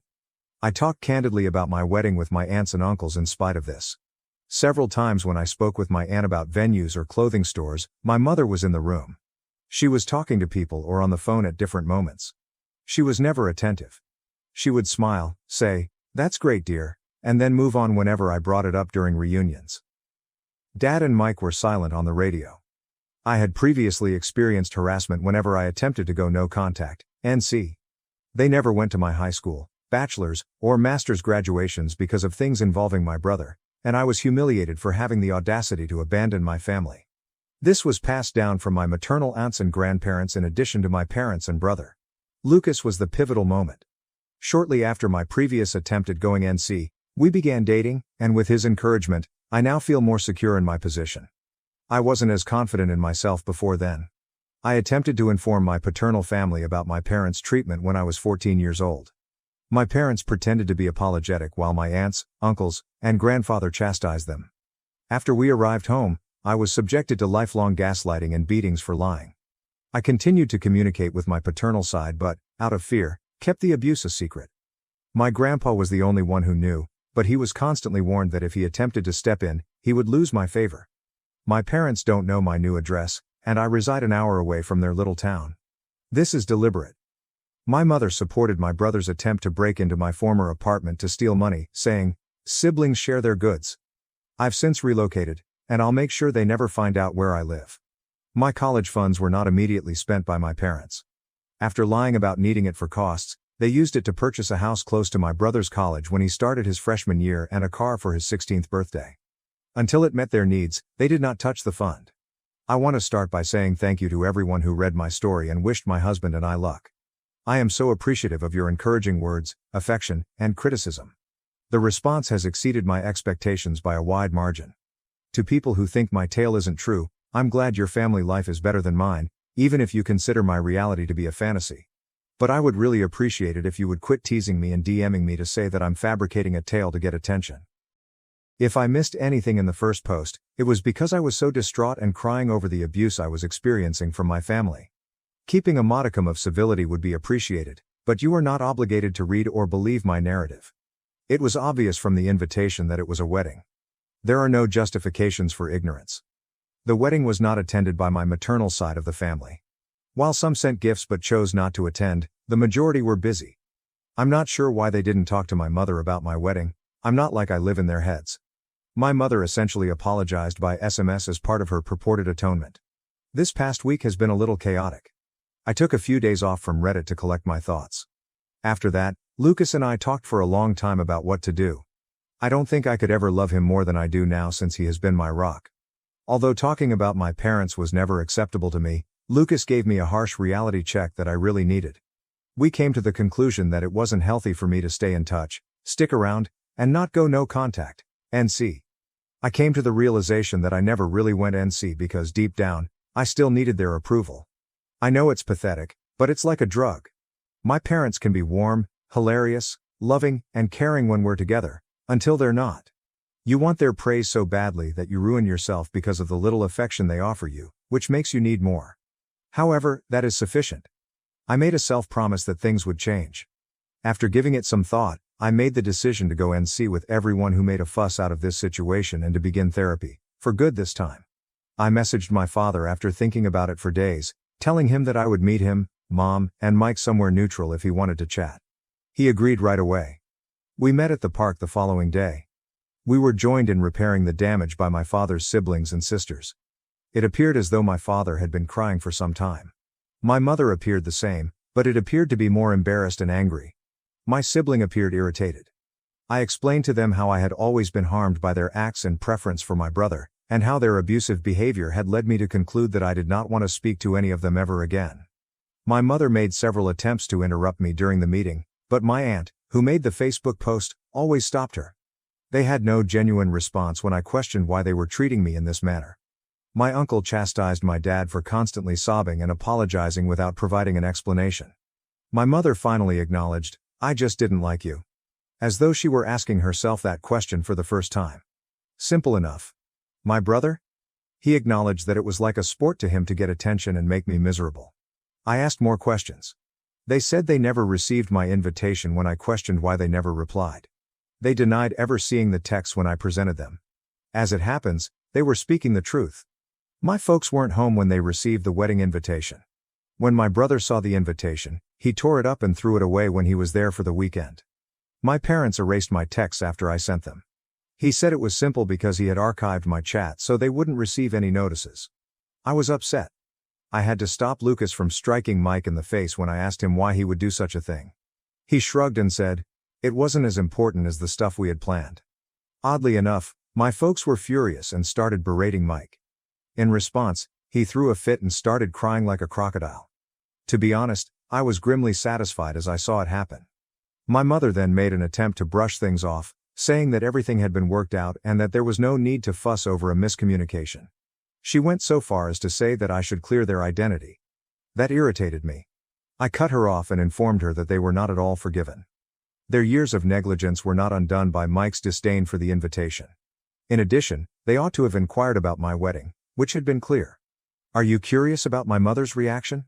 She sincerely believed Lucas didn't like me and would never marry me, saying, I did hear you talking about a wedding of yours, but I just thought you were being delusional and seeking my attention with exaggerated scenarios. Believe me when I say that I was on the verge of losing my patience. Additionally, it was discovered that my brother didn't even have a football game to go to. In order to dodge my event, my parents made up a tale about how my husband, friends and I don't know much about football, we prefer soccer, and how I stopped asking about it when Mike made fun of me in high school. Since Lucas and I are blocked on social media and my brother has private accounts, I was unable to verify or deny the existence of a game at the time I made the original post. I foolishly believed what my parents said. But no. Do you want to know where the man-child actually went? Mike wanted to go to Disneyland, so they did. My brother's 100th tantrum vacation was covered by the football news. They had apparently done this several times in the previous months. The sheer volume of material I had discovered at that time left me exhausted and overwhelmed. I lost my temper when I realized how horribly I had been duped. I got up and told my father that he was a weak, depressed man who couldn't defend his child without his wife's consent. I informed my brother that he was a worthless justification for a guy who would never achieve anything in his life and would always live like the useless leech that he is. I told my mother that she was the worst narcissist and that she was a worthless little woman who was so irrelevant that she didn't even merit attention or condemnation. I went on to say that she was too rotten for even God to save. I understand. Harsh. Halfway through my tirade, my mother jumped up from her chair to yell at me, but I was too angry. She became so enraged that it appeared as though steam was escaping from her ears when I yelled at her to shut up, sit down, and listen for once. After that, all I can recall is that I continued to babble non-stop. All of my hurt and rage seemed to pour forth. I believe the park as a whole fell silent at one point. I told Mike and my parents that I was disowning them all and that if they were wise, they would never contact me again. My brother and parents were left to the mercy of my aunts and uncles as I snatched up my pocketbook and departed with Lucas, Anna, and Francis. I eventually had a panic attack on the drive home once the reality of what I had just heard and learned hit me. Anna helped me navigate it while Lucas was driving till we pulled into a parking area so I could relax. I am incredibly appreciative of their assistance. I threw myself onto the bed as soon as I got home and fell asleep. I really wanted to do what you said and share the entire discussion on Facebook, but I couldn't do it because of my job and profession. Sharing my tale anonymously on Reddit is one thing, posting my identity and face all over Facebook is quite another. That was not a route I could take. I did something better instead. I gave the woman in charge of my mom's church a folder that contained all of my mother's derogatory messages and terrible remarks. My mom put a lot of effort into joining this close-knit society, but it's also really critical. It is a social death sentence to be rejected by them. Indeed, that is precisely what took place. Like clockwork, the scandal quickly swept through the little community, spreading beyond the church. You can only imagine my parents' reactions to this. I discovered further texts from my maternal side of the family ridiculing me further for upsetting and disrespecting their sister or daughter as a result of my small deed. I took your counsel at that moment and informed my family that they would no longer be involved in my life going forward. They might talk all they wanted, I made plain, but I wouldn't give a damn.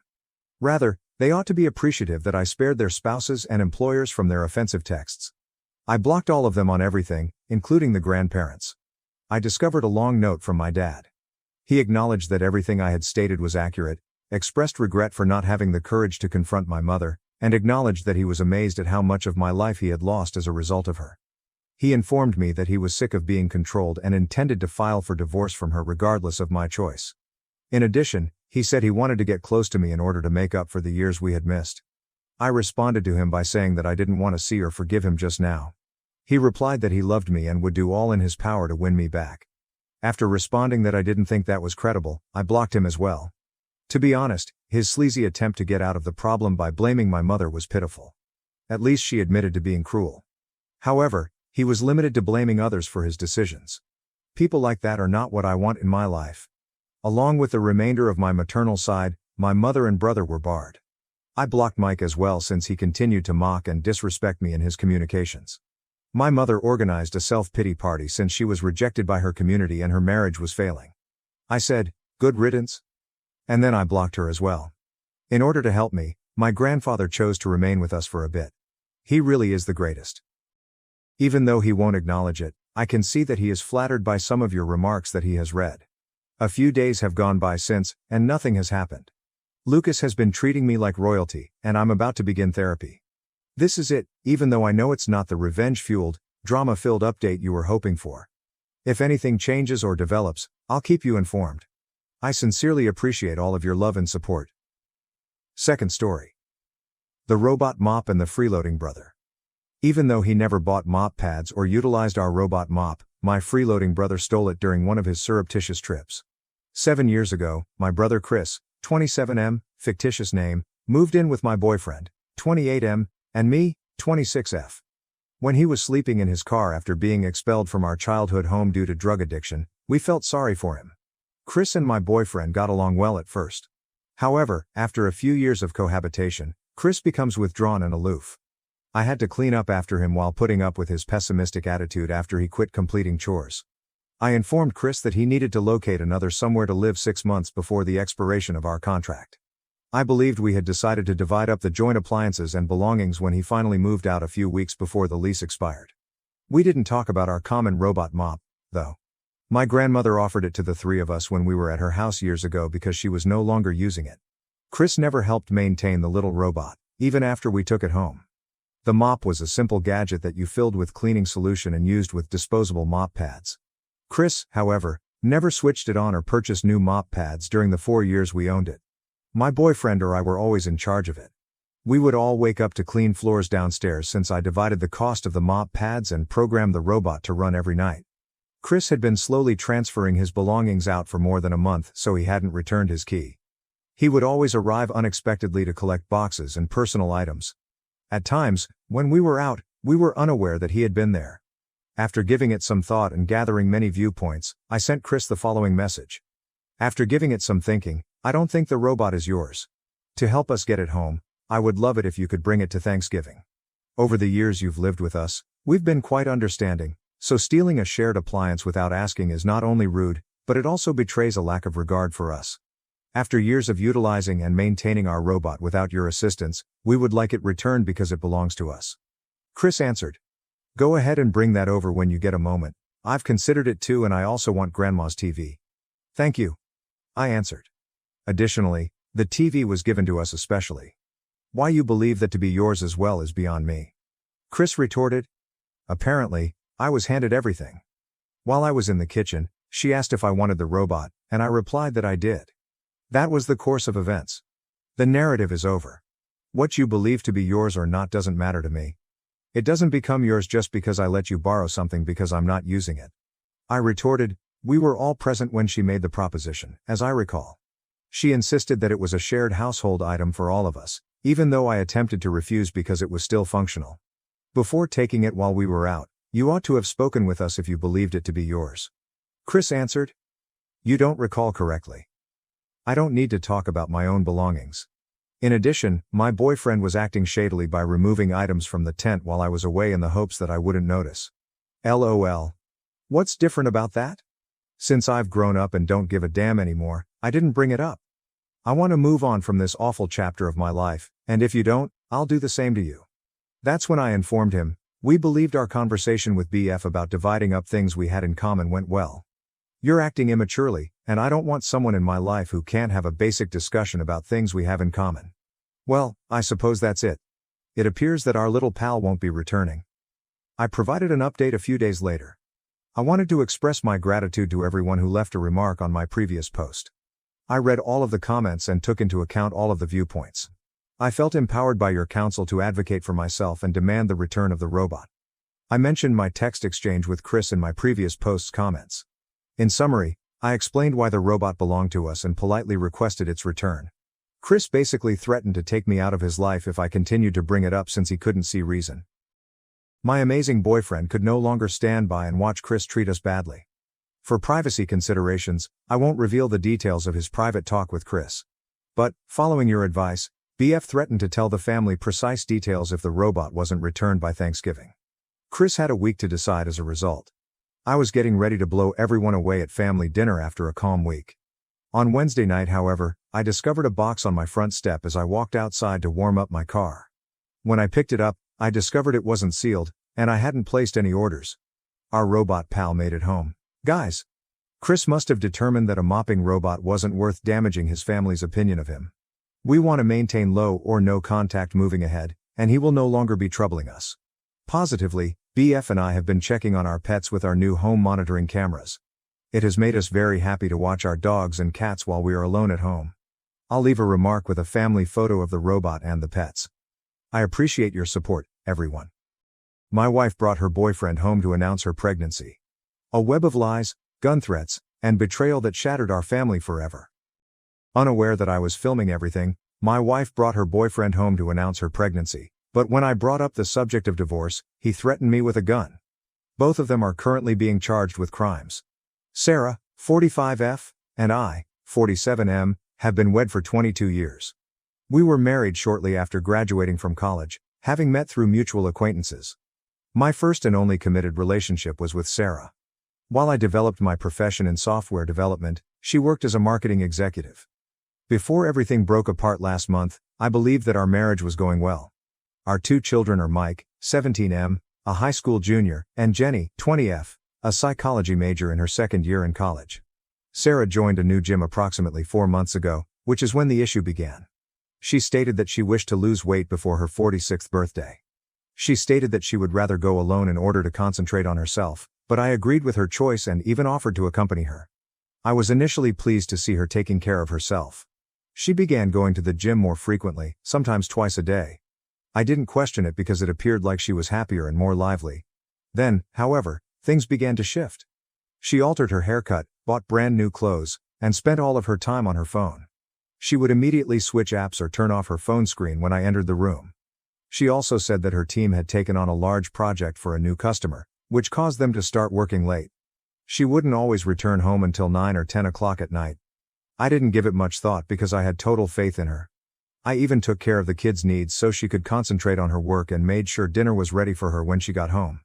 However, we had less sex. She always had an excuse for not wanting to get intimate, like she was exhausted, had a headache, or had to get up early. For nearly 3 months, we went from having personal moments 2 or 3 times a week to none at all. I assumed she was under stress at work, so I didn't bring up the subject again. She texted me on a Friday night 3 weeks ago, stating that she needed to talk to me about something crucial. I assumed she wanted to discuss our forthcoming summer vacation plans or that she had received the promotion she had been looking for. We had the home to ourselves because Mike was at football practice and Jenny was at her university library. Sarah wasn't by herself when she got home.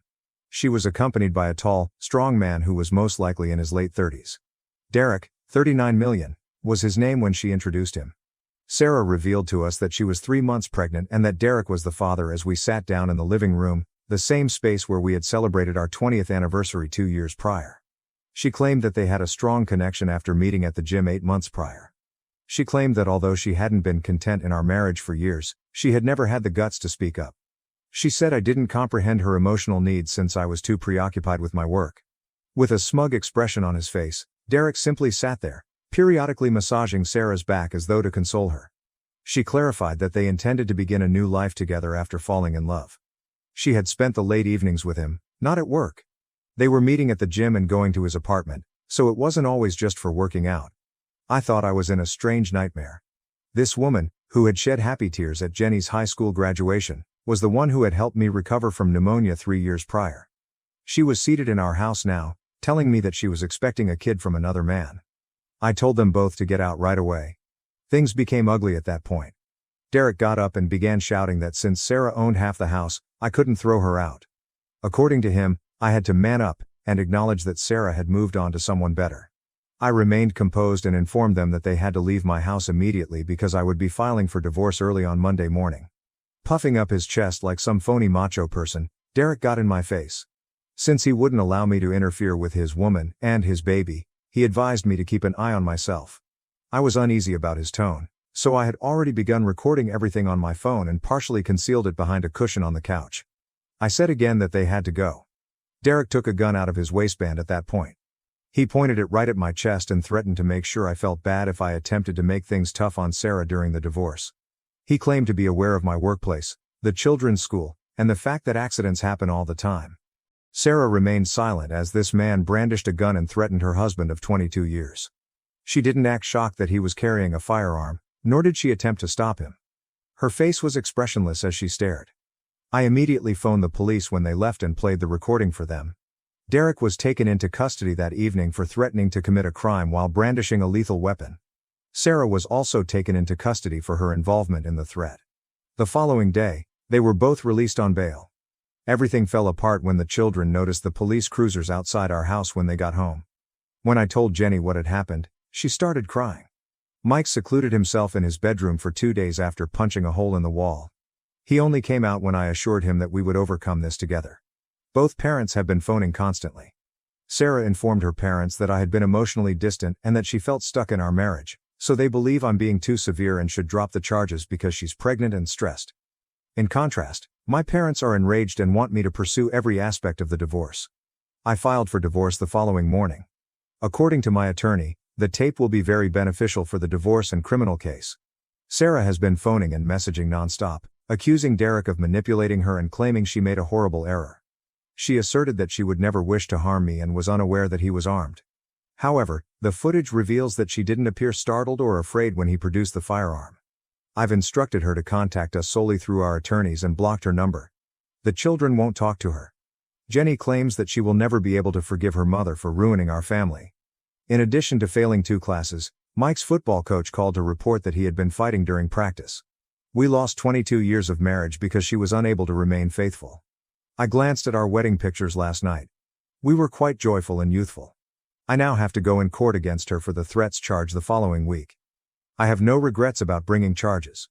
In my own home, no one brandishes a pistol to threaten me, certainly not in front of the pictures of my kids that hang on the wall. First update. 2 weeks have passed since my last post. I want to start by saying thank you to everyone for their encouraging words and remarks. When I thought everything was crumbling, you kept me going. Let me now explain what has transpired since then. Last week was the hearing for the threat case. My lawyer and I got to the courthouse early. Derek and Sarah arrived together, both dressed as though they were attending church. Sarah kept attempting to get my attention, but I was preoccupied with my phone. Their attorney, a slick man in a fancy suit, attempted to portray me as an angry, domineering spouse who threatened to leave Sarah bankrupt and homeless. He asserted that Derek only displayed the firearm out of concern for Sarah's security. The recording was then played by my lawyer. Everything was audible, including Derek's threats to find out where my children attended school and, most significantly, Sarah's total quiet while her lover brandished a gun to threaten her husband. Their features turned pale. The trial date was scheduled for next month by the clearly irate judge.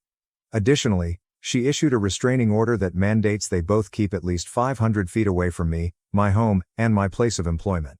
I was mistaken to believe that would be the most significant change. My door was knocked on yesterday morning. A woman in her mid-30s was standing there holding a big folder when I opened it.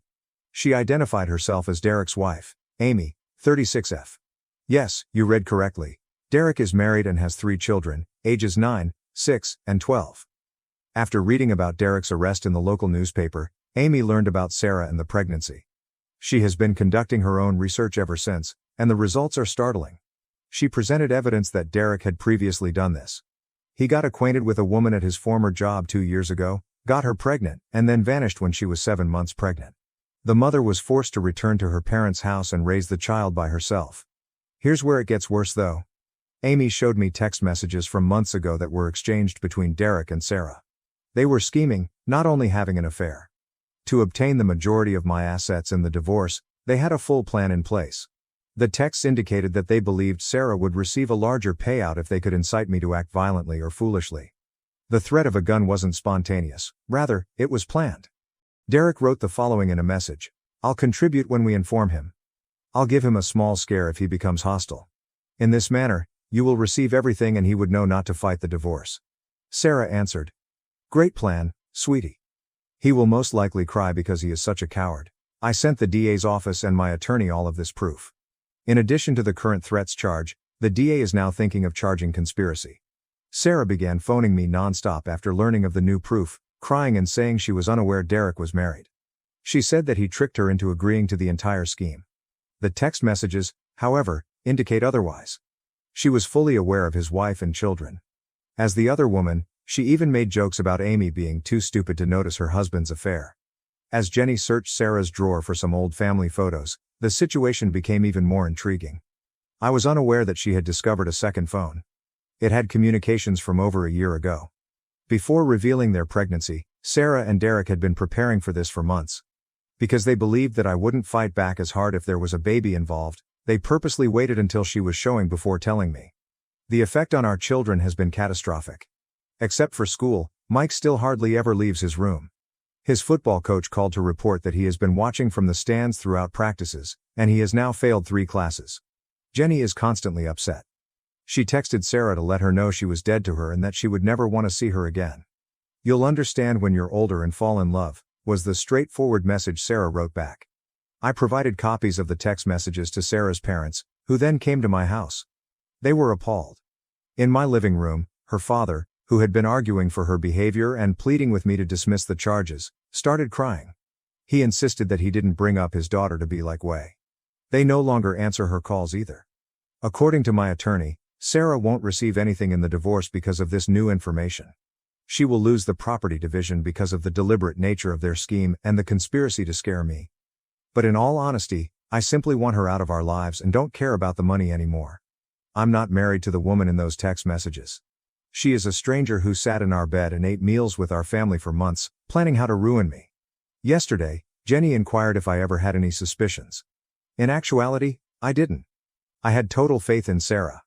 I never imagined that she would do this, even while she was working late, going to the gym twice a day, and no longer wanting to be intimate. After 22 years of marriage, I never once asked her late at night or checked her phone. I now see that she called me a stupid for having faith in her and laughed at my trust in her partner. Second update. My last update was 1 month ago. Things have taken a number of unexpected turns since the divorce proceedings began last week. Since what has transpired is so amazing, I must share it. Sarah tried to play victim at the start of the divorce court. She said that Derek had forced and persuaded her into taking part in their plan. In a tearful account, her attorney described how Derek used her loneliness as a weak woman stuck in an emotionally distant marriage. She also called a coworker to testify about how she used to cry about our allegedly tumultuous marriage in the break room. However, following the events of the criminal trial, her act utterly collapsed.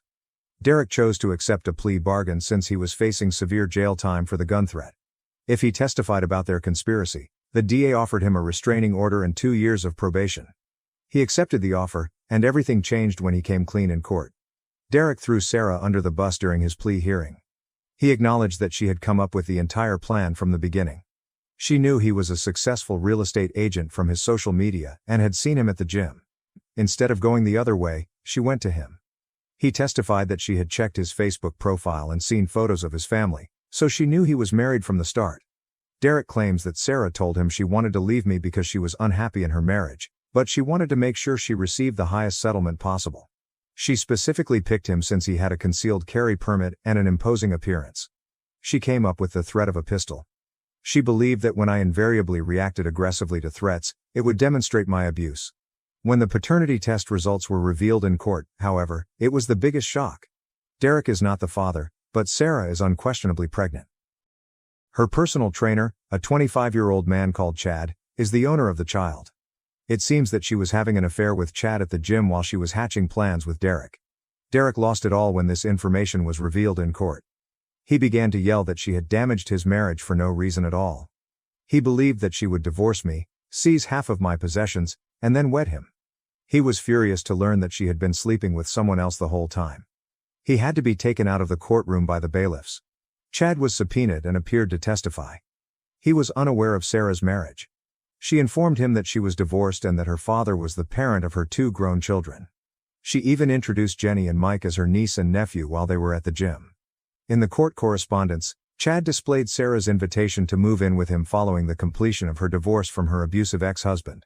What little credibility Sarah still had was shattered by this revelation.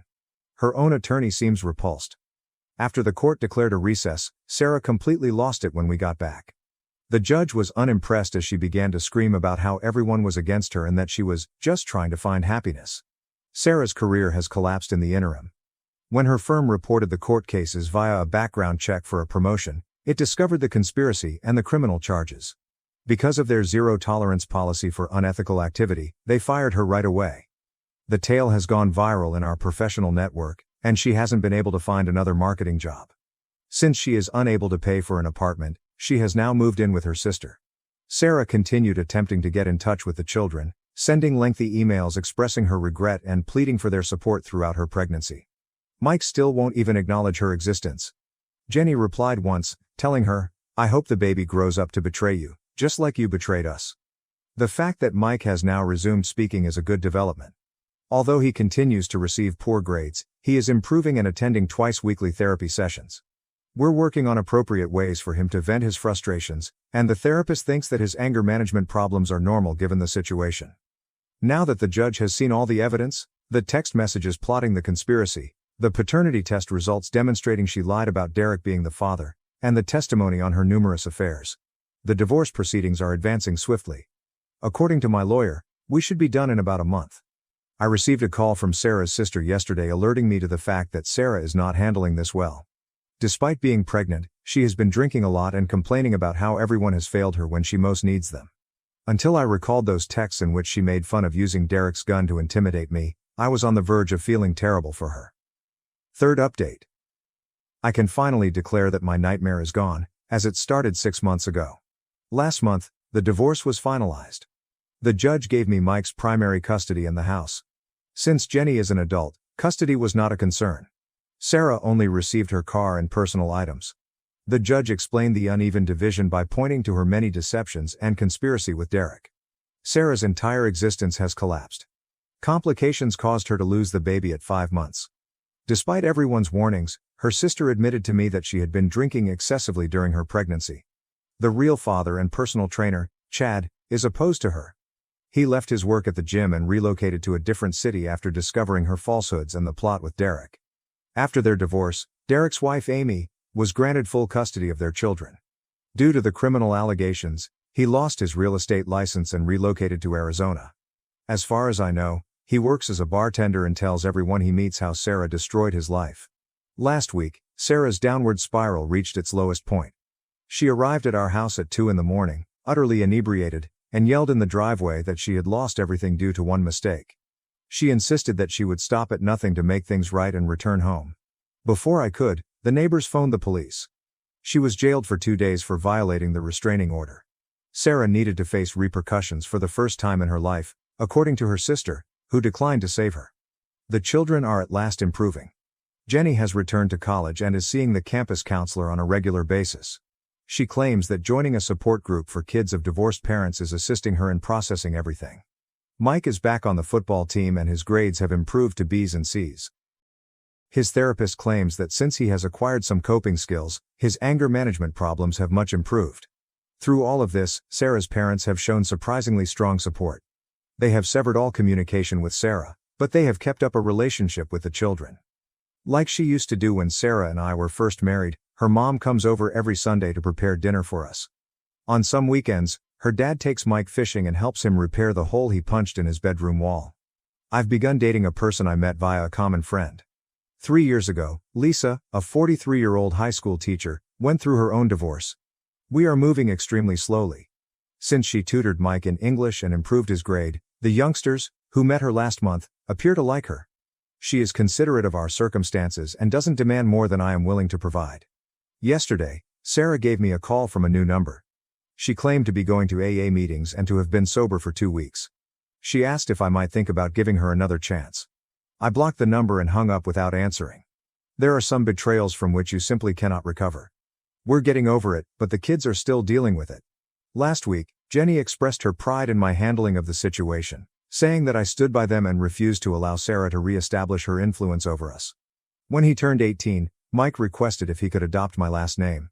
He declared that he no longer desired any relationship with Sarah. Even though life isn't flawless, we're making progress.